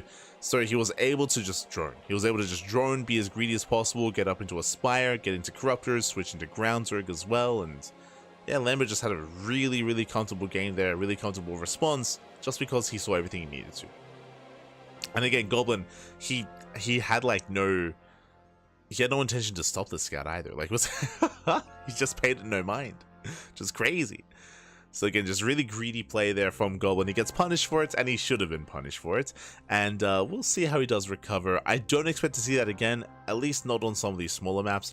If we see this again, like Maganatha, right? Like maybe on Maganatha, maybe on Incorporeal is where we would see like another rush into Skytoss or a rush into Fleet Beacon.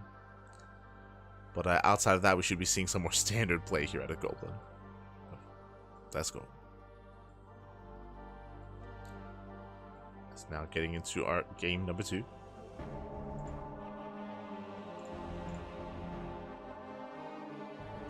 Game was pretty much over when Lambo scouted the Fleet Beacon. Pretty much. Pretty much.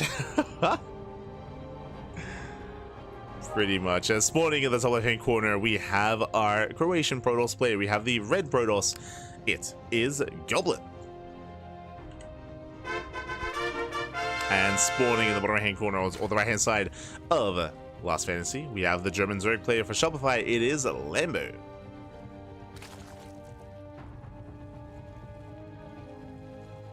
leading the series 1-0. Here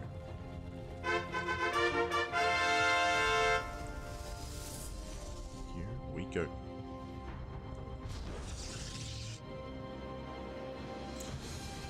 We do see a goblin searching for Lambo's spawn location. It's going to welcome once again to Last Fantasy. I appreciate that we've been able to see a couple of games on this map in this best of 7 format. So in the previous series, seeing it here as well. As it is going to be a standard opener out of Lambo. Goblin just confirming. There's no crazy early gas or early spawning pool. Thankfully there isn't.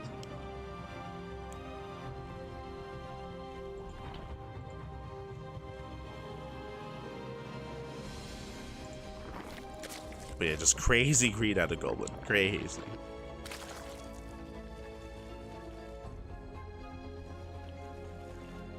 Coming into Last Fantasy, we could see Goblin try to be a little bit more aggressive here. I mean, it's hard to say.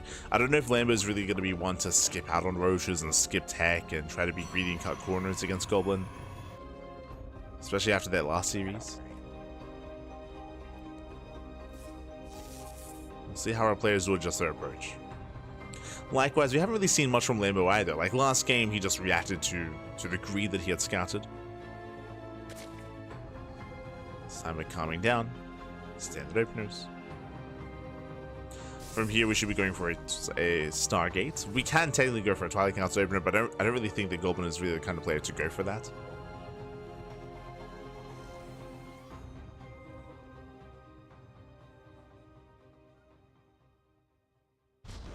There it is, Stargate opener out of Goblin. Opening up Oracle.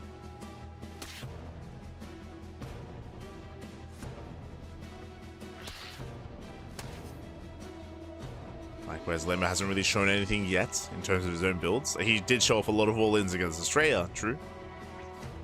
A lot of all-ins. But we're still settling into our fresh series.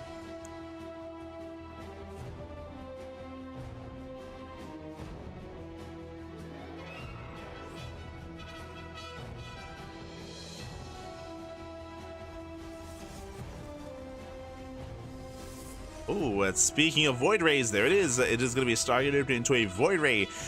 This is what I wanted last game. God damn it. So now we open Void Ray on a smaller map, by the way. I'm not too fond of the idea of rushing into Tempest here on Last Fantasy. That sounds crazy. But regardless, it is going to be a Void Ray opener. Now, the purpose of going Void Ray like this is to hunt down Overlords. Hunt down Overlords and deny vision, deny scouting.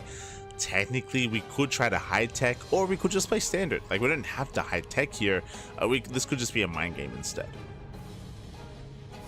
But the Void Ray has arrived. Hunts down the Overlord. There is a second Overlord here towards the natural. And again, we'll see if Goblin is actually hiding anything or just, again, playing mind games with Lambo. Third base is being taken. Lambo does confirm. Second Overlord is hunted down. And we're looking for any early tech. Looking for any early setup. Oh, there's, goddammit. I mean, this makes more sense. Just because of the Stargate Void Ray opener. So is rushing into Fleet Beacon. And again, this is what I wanted out of game one, is a safer way to rush into Tempest. Now, the mind games are real here. Basically, Goblin is saying, hey, this time I'm opening Void Ray, which is suspicious, right? I'm hiding tech, but there's no shot that I go into a Tempest Rush 2 games in a row after I fell on his face in game 1, right? Right? Like, there's no way I do it twice. And Lambo is also probably thinking, like, yeah, there's no way he does it twice. I mean, that'd be crazy. But Goblin is crazy. True. He is going for it. And it's on Lambo to confirm. So far, Lambo going for his lair. Drone's going to be going down, getting him to 4 drone kills. Not bad, getting him to 6. Oh my god. Okay, at 7. Ooh, and Lambo is going for the all-in, is going for a German taxi. I mean, this could hard counter, depending on when this hits. But yes, Lambo going to be cutting workers here at 52. That is under 3 base saturation. Massing up Lings, Roaches, Drop Lords, Mass Queen as well. And this is going to be a tough hold here for Goblin. Likewise, Goblin, I don't think he's fully aware, but there we go. They'll throw in a wall of shield batteries.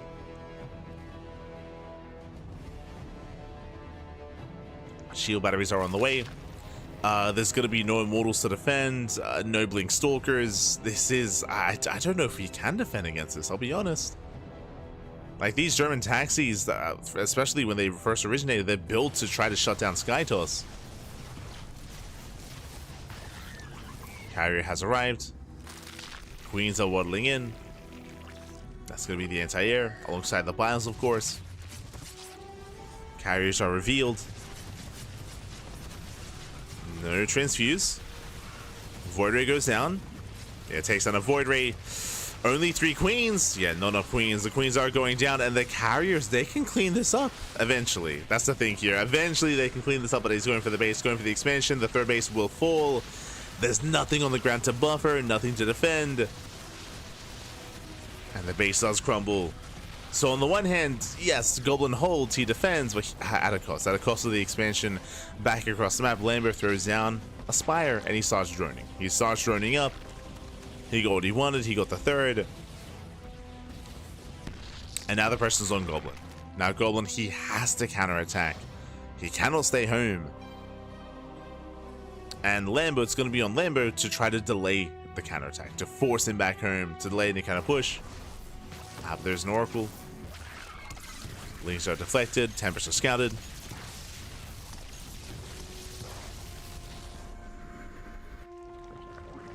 Carriers are moving in. Spores aren't ready. There is one though. Yeah, there's one spore. Queens they rotate. Second spore has arrived. You can see Goblin trying to focus on those drones. Does focus on 3 drones. Heads into the main. Oh, the main base is exposed. 0 spore. 0 spore in the main. 0 queens. No shot. Yeah, with that, drone's going to be falling. It does go for the overlords. At least ones he can catch. Yeah, from here, shouldn't go for the Spire. 11 corruptors on the way. 9 drone kills. Not bad. Not bad. 9 drones. Guess 9 workers. From here, switching into charge, not into blink. Interesting.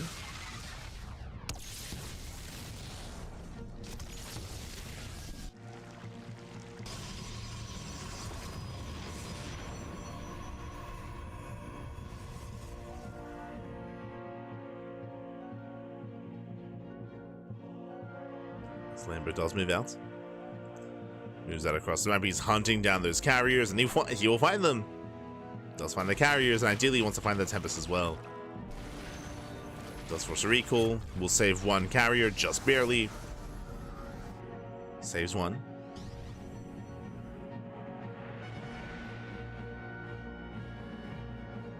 Meanwhile, that's gonna be triple. Jesus, triple Void Ray production. Going mass Void Ray charge.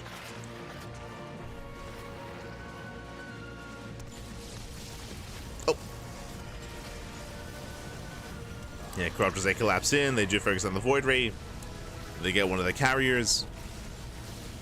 And they'll get the second Void Ray. And likewise, the second carrier as well. Ooh, they barely don't get it, never mind. Barely don't get it. Goblin holds. Goblin holds, he defends, massing up more Void Rays. Forcing more Corruptors out of Lambo.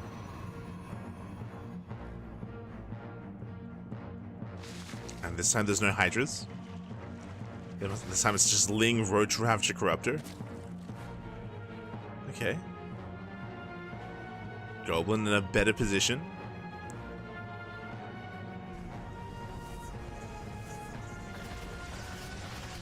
The Drone Council in favor of Lambo, don't get me wrong, so has a better economy. But compared to last game, like, Goblin, he's holding his own. He's holding his own.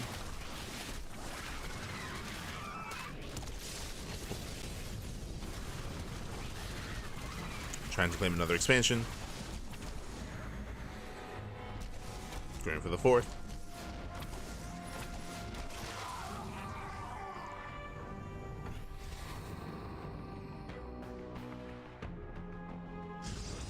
Just going mad to wait. Yo, it's back to 2021. Going mass Void Ray. Let's go. I mean, it has its place here. Mass Void Ray is not ideal, but against specifically Corruptor, they do well. Prismatic alignment does shut them down.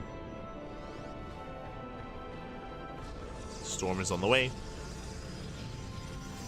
That'll be for the Hydras. And for the everything, really.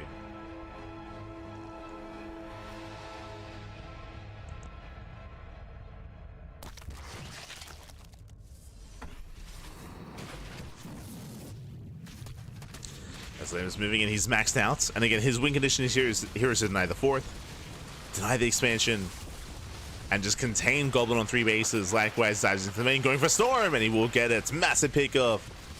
Storm is denied. Goblin still trying to recover. Hightail, no, the High Templar, they get left behind. They're left behind, they're all going to go down one after the other. And Goblin just being torn apart here. He's zone away from his own main. Void Razor to activate. They shut down the Corruptors. They trade quite well for themselves, but there still might just be too much.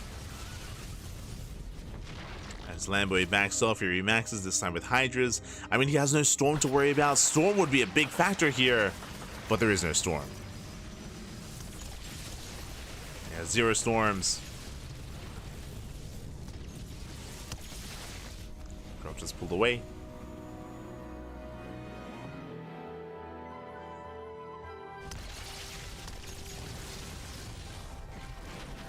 Yeah, Hydras have arrived and they're here to end it.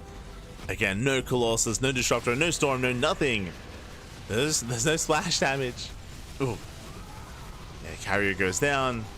And the Hydras are stuttering in. GG gets called, and Lambo, he will take a 2-0 lead. Whew. GG. GG, well played. It does take a lead here, and again, Goblin. Now, this time I will say that he had a better opener. This time he was able to hide his tech, hide his rush into Carrier, and hide his rush into Tempest. He was able to get some counter damage done as well. This was a better game for Goblin compared to game 1, but he still could not maintain his fourth. He could not maintain his fourth base, he could not expand.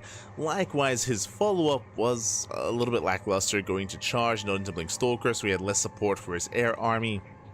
And unfortunately, of course, he wasn't able to save his Storm, right? He wasn't able to, like, not being able to save Storm was huge there. Storm would have been a big factor when it comes to fighting for his fourth base and maintaining a fourth, but it was not quite possible, right? It was not quite possible, not able to save the expansion, not able to preserve his bases.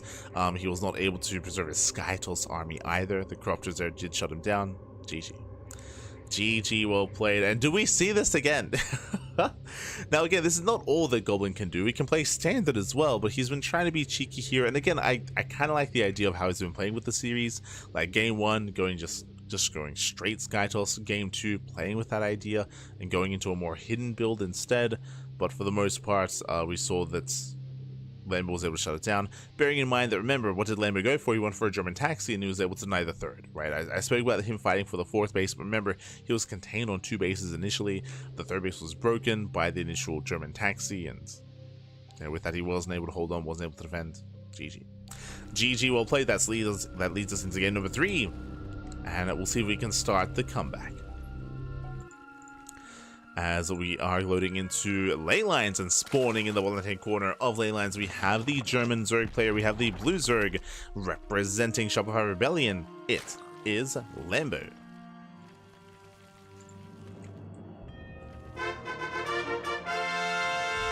And spawning in the top right-hand corner, we have the Croatian Protoss player, we have the red Protoss representing himself, currently teamless. But looking to bounce back in this series, it is Goblin.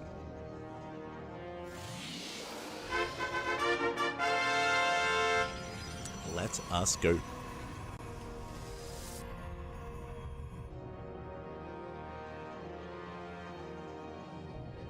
We are going to be settling in.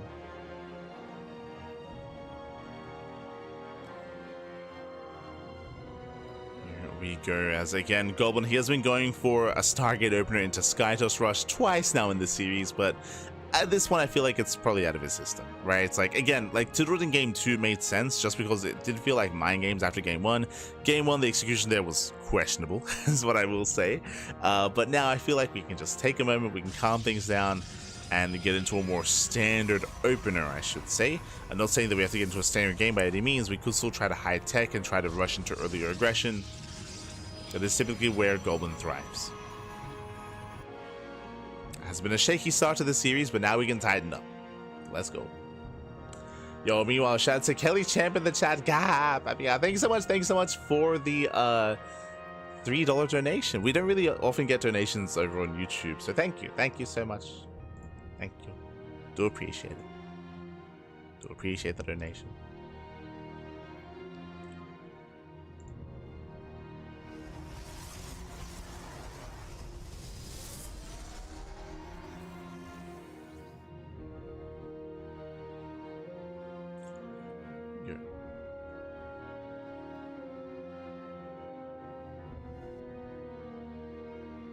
Since when did Lambo become the god of ZVP? I mean, here he's just been playing solid. Like, it's just... like, I know this is the Lambo that we expect to see. He has been going for a lot of all-ins. That is true in ZVP, but we haven't really seen much of that in this series. Like, so far, he's just been reacting. He's just been reacting to what Goblin's been going for.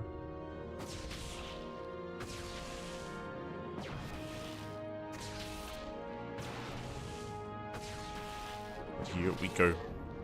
As this time the Overlord is going to be zoned away. Once again, Stargate opener out of Goblin. We're expecting Stargate into Oracle. We could go Void Ray again. I wouldn't be opposed to seeing here in game 3 a Void Ray opener into a standard game and try to like maybe even bake Lambo into a response. But this time Oracle, okay. Is going to be an Oracle opener.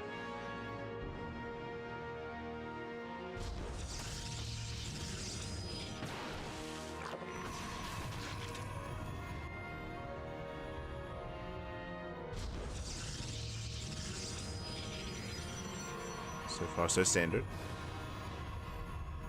And yo, can we get into a back and forth? Can we get into a game? Because I feel like we haven't been able to play StarCraft yet in this series. We've been trying to.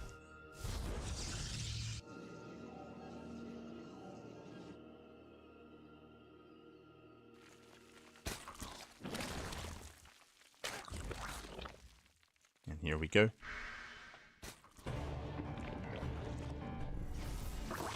Behind this fast Evo chamber at a Lambo, so going into fast pulse on melee. So far getting a drone. Gets a worker. We do have a standard follow-up tech of choice here, going into the Twilight Council, going into Forge, plus one and Blink, most likely on the way for Goblin. There's that plus on melee out of Lambo. Again, Lambo most likely is going to be looking to skip his Roach Warren, going to Ling Hydra. It can be risky skipping the Roach Warren, but so far everything's looking as it should. Lambo keeps up with the Oracles. Oh, good afternoon, Pappy. Good afternoon. Gah, Pappy, gah. Oh, that's Goblin. He does force a cancel, not bad. Does deny the fourth. Very nice pickup. Cancels the expansion, does pull away.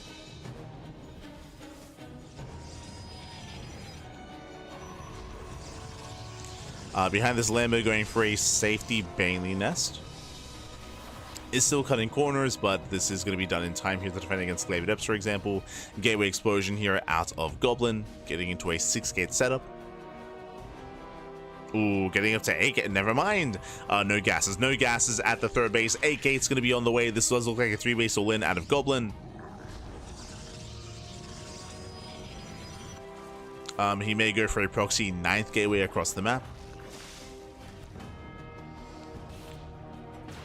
And the Overlord sees everything. Jesus. The Overlord sees everything in the main. Sees the massive gateway explosion. Hydrogen's in production. Lambo does need a 4th for Larva. But Lambo should not be overdroning. Right now it's going to be all about just building up and massing up an army, getting ready here for the push. And Goblin, he will soon move out. Okay, does take his gases. Never mind. So Goblin, he did commit quite hard to this. He does have 8 gates, but he just took extra gases. This tells us, with those gases, that we're taking up. We're taking up most likely into either Storm or Colossus. And now charge has begun. Gases are being taken. Lambo does hit the 3rd. Aye, aye, aye, just as Goblin moves out. Goblin does knock down the expansion, but back at home he will lose the mineral line. And likewise, Lambo, he's just all over these stalkers. He saves the expansion, he saves the hatchery. Oh, that should not have happened. Saves the base. And Goblin's in a rough place. He's in a rough position here. He bleeds out 11 probes back at home. And now he starts up the Temple Archives. Again, it's a late Archives, late Storm. It's delayed because Goblin was committed with his own Stalker move out, but he didn't achieve any damage. Did not achieve damage, did not deny the fourth. Nice stasis. Very nice stasis. Jesus. Does protect the Stalkers. With that, Goblin is holding. But Lambo can now freely get into Hydra production. Goblin getting a little bit desperate, is going for the Fleet Beacon. I mean, if he can get away with it, that's going to be great, but I feel like Lambo's going to hit first. He should strike first. Now pulling away, consolidating his army, building up his Hydras.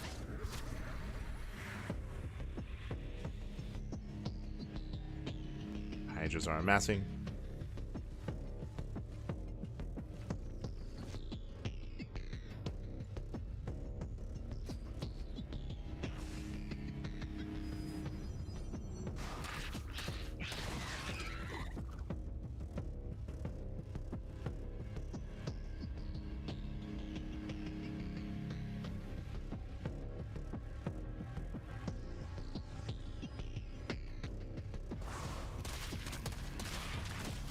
From here they are building up. And Goblin should not expand. Yeah, he shouldn't be able to get a base up and running. Lambo, he's maxing out from here, catches out the Oracles. And Lambo, he's about to just overwhelm. Like, there's nothing to stop him, nothing to slow him down. Ay. Again, it was just a really rough start here for Goblin to double down into an 8-gate setup, but to be shut down the way that he was.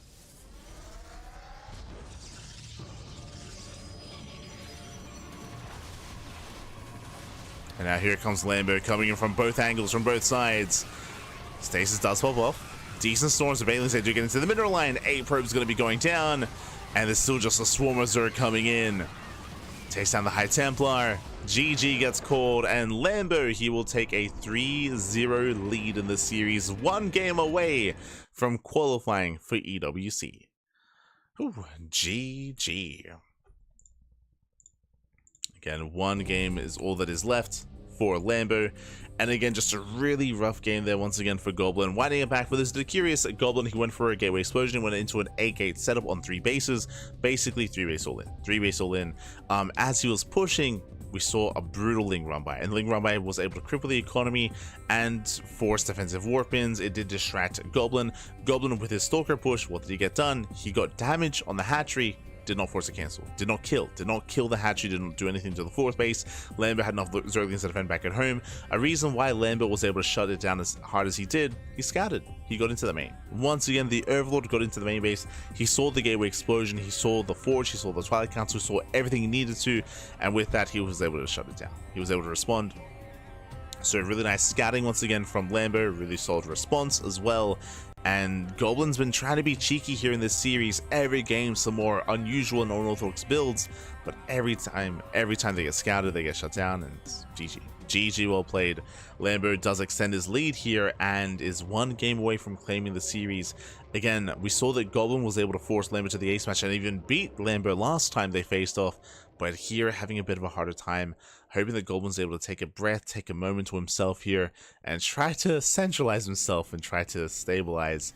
Again, has been trying to go for some more cheeky builds here, but less successful. And our next map, where are we loading? Where are we dropping?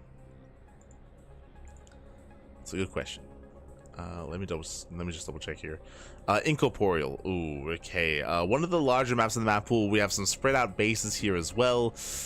We'll see what Goblin goes for. I would say because the base is a little bit more spread out, I would say it's a little bit more difficult here to get into a standard game on Incorporeal, but we'll see. We'll see what the plan is going to be here for Goblin, but the pressure is on. The pressure is on, and hoping he can take a breath and get into this. Again, it's already impressive for Goblin to have made it this far. Again, he was able to show off against GuMiho earlier. Again, we did mention that Goblin is best matchup, his strongest matchup is PvT. That's where he can take it to anyone in the world. Here against Zerg players, maybe a little bit less so. But we do know that he has it in him to make a series out of this, and I'm hoping that he can start that comeback and start to take some maps here against Lambo. As it sounds like our players are going on a short break here, or they're taking moments, which is understandable. Understandable.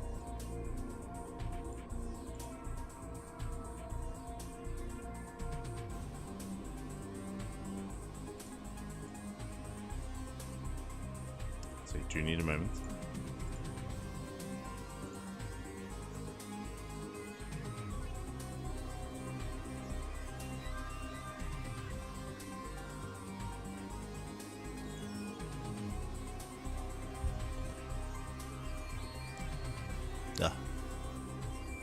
Good afternoon, good morning.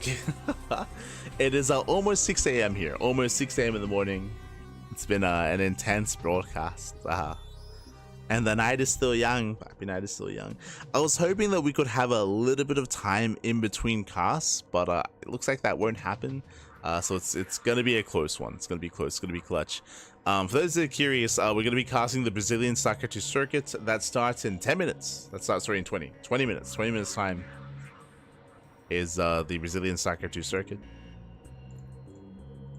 So basically right after this, depending on how long this is, of course, it might bleed into the event.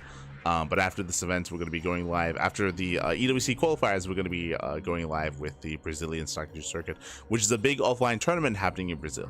Big offline event. Exciting stuff. But we might go over time, depending on where this series takes us.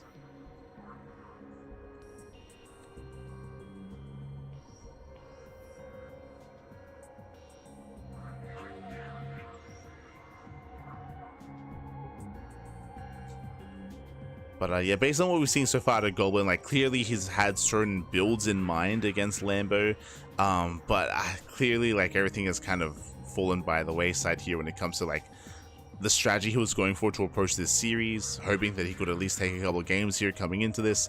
Now, no more losses, no more missteps, no more mistakes out of Goblin. Does he play standard? We have yet to see that. We've yet to see a standard game out of Goblin against Lambo. Is this where we see it? Does he have another specialized build instead? Does he risk it against Lambo? Now, thankfully, neither one of these two players is going to be eliminated, bearing in mind that this is the upper bracket. So the loser of the series will be back tomorrow to have another chance at EWC. So there's going to be another chance.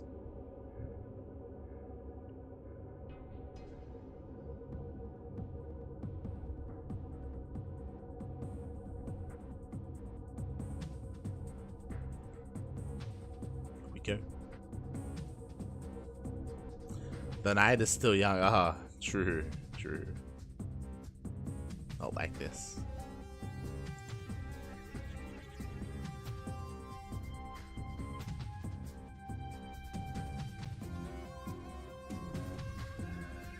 But yeah, I also have to set up the scene as well.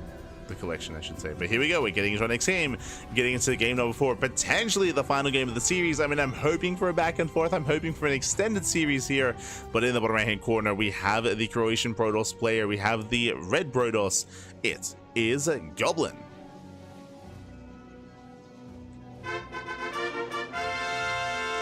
And spawning in the top left hand corner, we have the German Zerg player. We have the blue Zerg representing Shopify. It is Lambo. Here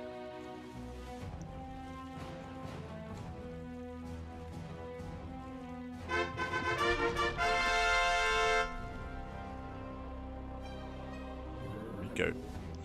As Lambo does open up with the initial hatchery. Does open up hatch first. With the extractor trick, so 15 hatchery timing here from Lambo before the probe does arrive. And welcome to Incorporeal. Incorporeal is going to be one of the larger maps in the map pool. The bases are more spread out, more so than on Tokamak, more so maybe equivalent to Maganatha. But the bases are spread out, so we have seen players struggle a little bit to defend their fringe bases, especially as we get up to a 4-base setup. So we'll see what Goblin goes for this time. And really, our eyes are on Goblin, right? For the most part, I mean, I say for the most part, for this entire series, Lambo has been reacting. It's been reacting to Goblin. Technically, I guess the first time that he was a little bit more assertive instead was on Last Fantasy, where he had gone blindly into his own German taxi, his own all-in, which happened to coincide against the Fleet Beacon opener, against the carriers.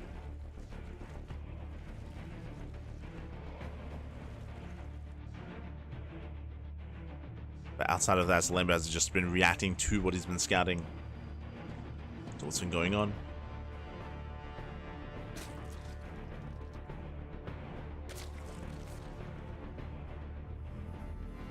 We'll see what we go for this time.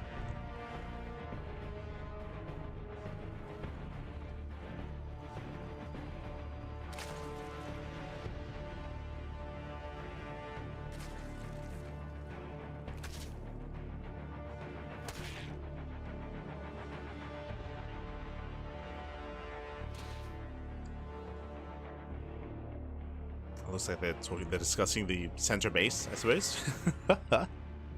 True. Yeah, these center expansions. Third base maintained here from Lambo. Stargate opener out of Goblin. So far, everything's looking normal. And it would make sense in my mind that Goblin were to just play standard this time. We just haven't seen that yet so far in the series. He's up against the wall.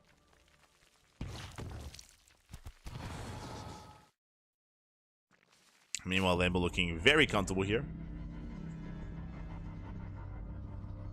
Oh. Oh no. Oh no! Who is it? Who is it? The Ice Sky! No! Oh no. Shout out to Ice Sky, by the way. Ice Sky, of course, he is our lovely admin for the tournaments. Lovely admin. But looks like we may have just lost him here. I believe we should be able to, he's not observing. We should be able to keep playing. Much love to Ice Guy, much love. Good guy. Puts in a lot of work for StarCraft, a lot of work. Is the admin of the tournament.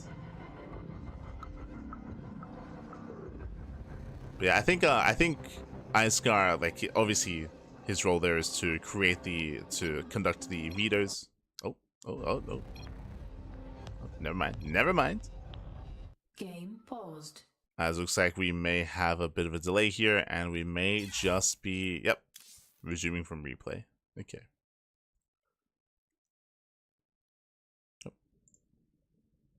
So it looks like we do have a bit of a delay here. I was going to say that another thing that Iceguard does is collect replays. Like, he does collect replays to create the replay packs for the event itself, once the event does conclude. And that might also be partly why they're going to be resuming from replay as well, and why they're going to be allowing for Iceguard to get back in. So then can make those packs. When it comes to the game itself, nothing crazy has really happened. So far, just Stargate opener into the Oracle, into a third. Likewise, Lamb has just been droning. Like, nothing has really happened yet in the game. Nothing yet.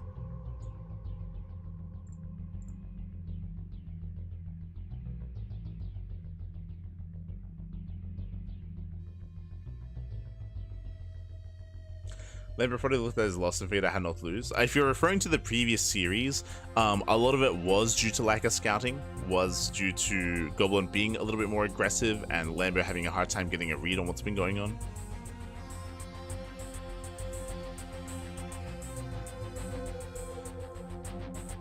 Likewise, a lot of it was actually as well, like Lambo being like blindly aggressive into Goblin and being shut down for it. So this time he's just been more reactive. That's just what, yeah. Just taking a different approach. So just much more reactive here to Goblin. Finding a little more success.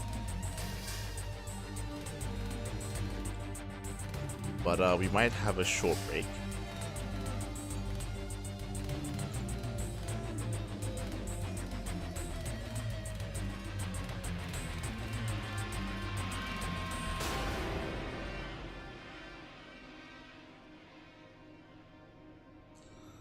But we might be going on a short break here just because we do need some time here for the replay to be recovered. And likewise, hopefully Ice Guy, his internet's okay and he's able to rejoin us. There's no like power outage or anything like that. Hopefully.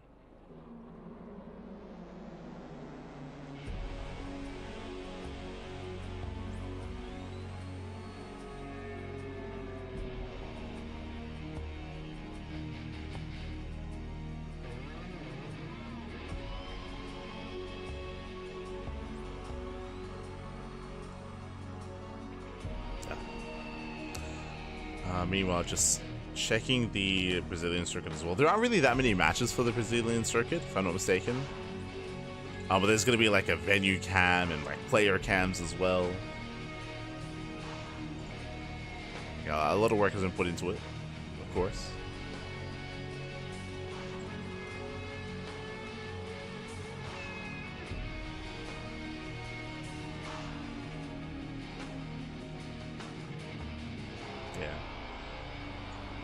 Gonna be 4 matches at the main event.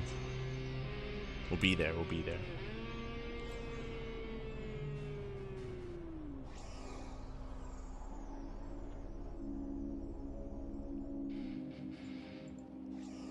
But otherwise, hope you've all been enjoying this. Oh my god, as we jump back in. So jumping back in, let's go. So getting back in the game number 4 here of our best of 7 qualifying match. As a reminder, the winner of the series will make it through into the main event, into the Esports World Cup. The loser will have another chance tomorrow.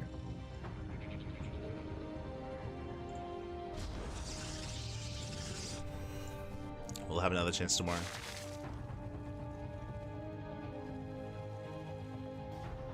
Until then, so far, Stargate opener into the Oracle, into a third base. So again, standard opener here out of Goblin. Nothing crazy. Of our American move out, can look to harass, look to scout.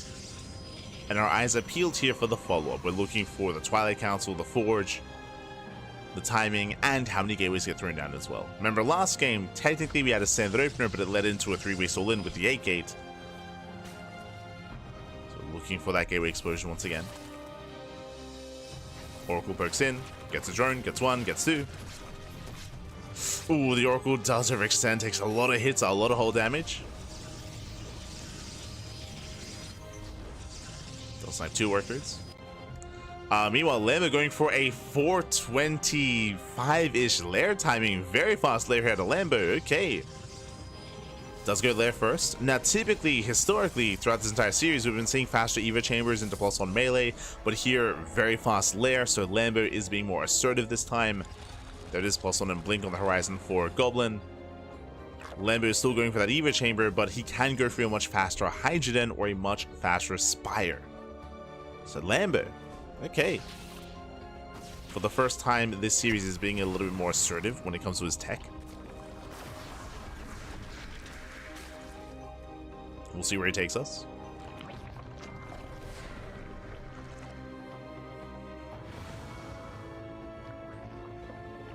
Has it up to do threat and a dive. +1 range on the way. Okay, so that tells us this should be a rush into Hydras, I would imagine. Yeah, okay. Rushing into Hydras. So a very fast Hydra tech here out of Lambo. Into +1 range. And this could lead us into a fast infestation pit, into Lurker Tech, into Hive. Or we might just drone up to 3-base saturation, get another hatchery here for Larva, just for Larva, and go for a Hydra-based all-in. Meanwhile, Goblin is taking his gases, no crazy gateway explosion. We have a Robo on the way, Temple Archives on the way. Goblin playing standard. Goblin is playing standard this time. Getting into the mid-game, working towards Storm. Meanwhile, we assumed that Lambo was going to be taking, if there it is, Infestation Pit. Infestation Pit in a Hive Tech. Infestation Pit has been scouted. Goblin is aware. And Lambo is just going to be chilling back at home, droning and building up in towards Lurkers.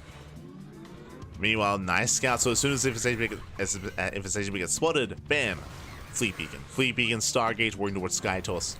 Again, Goblin, this is a reaction to what he saw. This isn't like he's blindly going into Skytools. Like, no, because he sees that Lambo is taking up into Lurkers, he will try to beat him there by going into Skytools. Now, Lambo knows he got scouted. True, He knows he got scattered. So he may just hit here and now. I wouldn't be opposed to that. It would make sense. Lambo building up more Zerglings, building up more Hydras. Lings poke in. Fourth base under fire. Should force a cancel. Not very nice contamination. Oh my god. Contaminate Storm. From here he's moving in, and yeah, as you can see, Lambo, he got the pit. No Hive, no Lurker Den. Because he got scattered, he's going for the kill. He also saw the main base, he saw the Fleet Beacon, he saw the Stargates, he sees how greedy Goblin's being. And instead he just goes to the kill, goes to the throat. And headed into the mineral lines. The Stasis is about to run out, Storm is almost done. With Storm finishing, Goblin he can hold. Storm with the Zerglings. Likewise on the Hydras as well, but this still might just be too much. Yeah, barely too much here. Immortal goes down. That was the final Storm. No Storms left. And Lambo, he's going for the kill. He's so close to breaking Goblin here and now. The first Tempest has arrived. We have 2 more on the way. Now there are just so many Hydras. He started stepping in. Shield battery out of energy. And Lambo's done it. Lambo, he has done it. He has broken the base. He's broken the expansion. There's no saving this. Lings are trickling in. Goblin trying to preserve whatever he can. But there's no saving this. No saving this army. GG gets called, and Lambo, he does it. He breaks through. He overwhelms. And Lambo qualifies for the Esports World Cup. GG. Whew, GG, well played. Congratulations here to Lambo as he does claim the series, as he does advance on. Again, Goblin did all the right things, right? He was playing standard, playing macro. He scattered the main base. He saw the infestation bit. Bam, that was the sign. That was his tell to expand, get a 4th base, and tech up into Skytoss. But remember, when Lambo got scattered, he's like, hey, you just saw me. You're probably going to react in a certain way by teching, and he also confirmed with the Overlord, of course, and instead he just doubled down. Once he got scattered, he just doubled down and just went for it. Just a straight up all in, just pure Ling, Hydra, and a couple of Banelings. Chose not to use the infestation, chose not to tech up, and with that he was able to overwhelm. With that he was able to break Goblin as Goblin was teching, as Goblin was expanding. GG. GG, well played. So really smart move there by Lambo, again, just taking advantage of Goblin, of his scouting, of his reaction. Also, he also confirmed as well, if you remember, he also did check the main base, and he saw the Fleet Beacon, he saw the Stargate, so he was able to confirm that. That was when he contaminated the Temple Archives, when he contaminated Storm. And with that, we have tomorrow's matches. Tomorrow we have Lemon versus Gabe, we have Astrea versus GuMiho, Goblin versus TBD, and Ryung versus TBD as well. 4 matches. Tomorrow is going to be 2 best of 5s and 2 best of 7s. Those are going to be the final matches to determine who will advance on into the Esports World Cup. So if you're a fan of Astrea, of GuMiho, Lemon, Ryung, Goblin as well, ByuN, then they do have another chance. They do have another opportunity here to make it into the main event. Not quite ByuN, sorry, ByuN, he already made it through. So ByuN made it through, and Lambo as well. So congratulations to ByuN and Lambo. All the others will be back tomorrow. They will be back tomorrow here. Otherwise, GG. GG, well played. Hope you all had a great time. Hope you all enjoyed yourselves here. Again, we had some intense series here. Some were a little bit more one-sided. True, true. I will say that we peaked early. We did peak a little bit early. The highlight of the match of the broadcast for me was watching Goblin versus GuMiho, and Ryung versus Big Gabe as well. Those were like the highlights in my mind, at least. The most intense back and forth that we had. So I do recommend checking out the VODs if you missed them. I do recommend the VODs. Otherwise, we will be back. Otherwise, we will be back tomorrow. Tomorrow with some more StarCraft, with the conclusion of the Esports World Cup Global Qualifiers. We'll be back. Otherwise, the stream is going to be going down for a moment. The stream is going to be going down for only a moment. I say a moment, for a couple of minutes, because I do have to set up the scenes.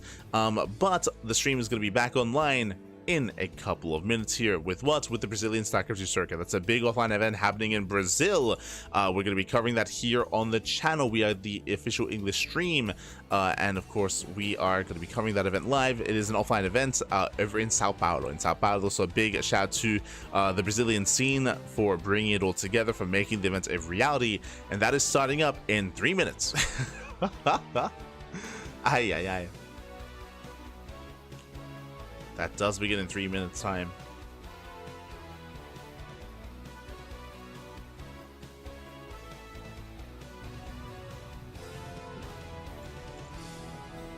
Meanwhile, I believe we're going to be working with the clean feed. We'll figure it out. For now, though, we're gonna be heading off. We're gonna be heading off here. Again, the stream is gonna go down, and it'll be back up in a couple minutes. I do need some time to set things up there, to set things up on our end. But we will return with some Brazilian StarCraft.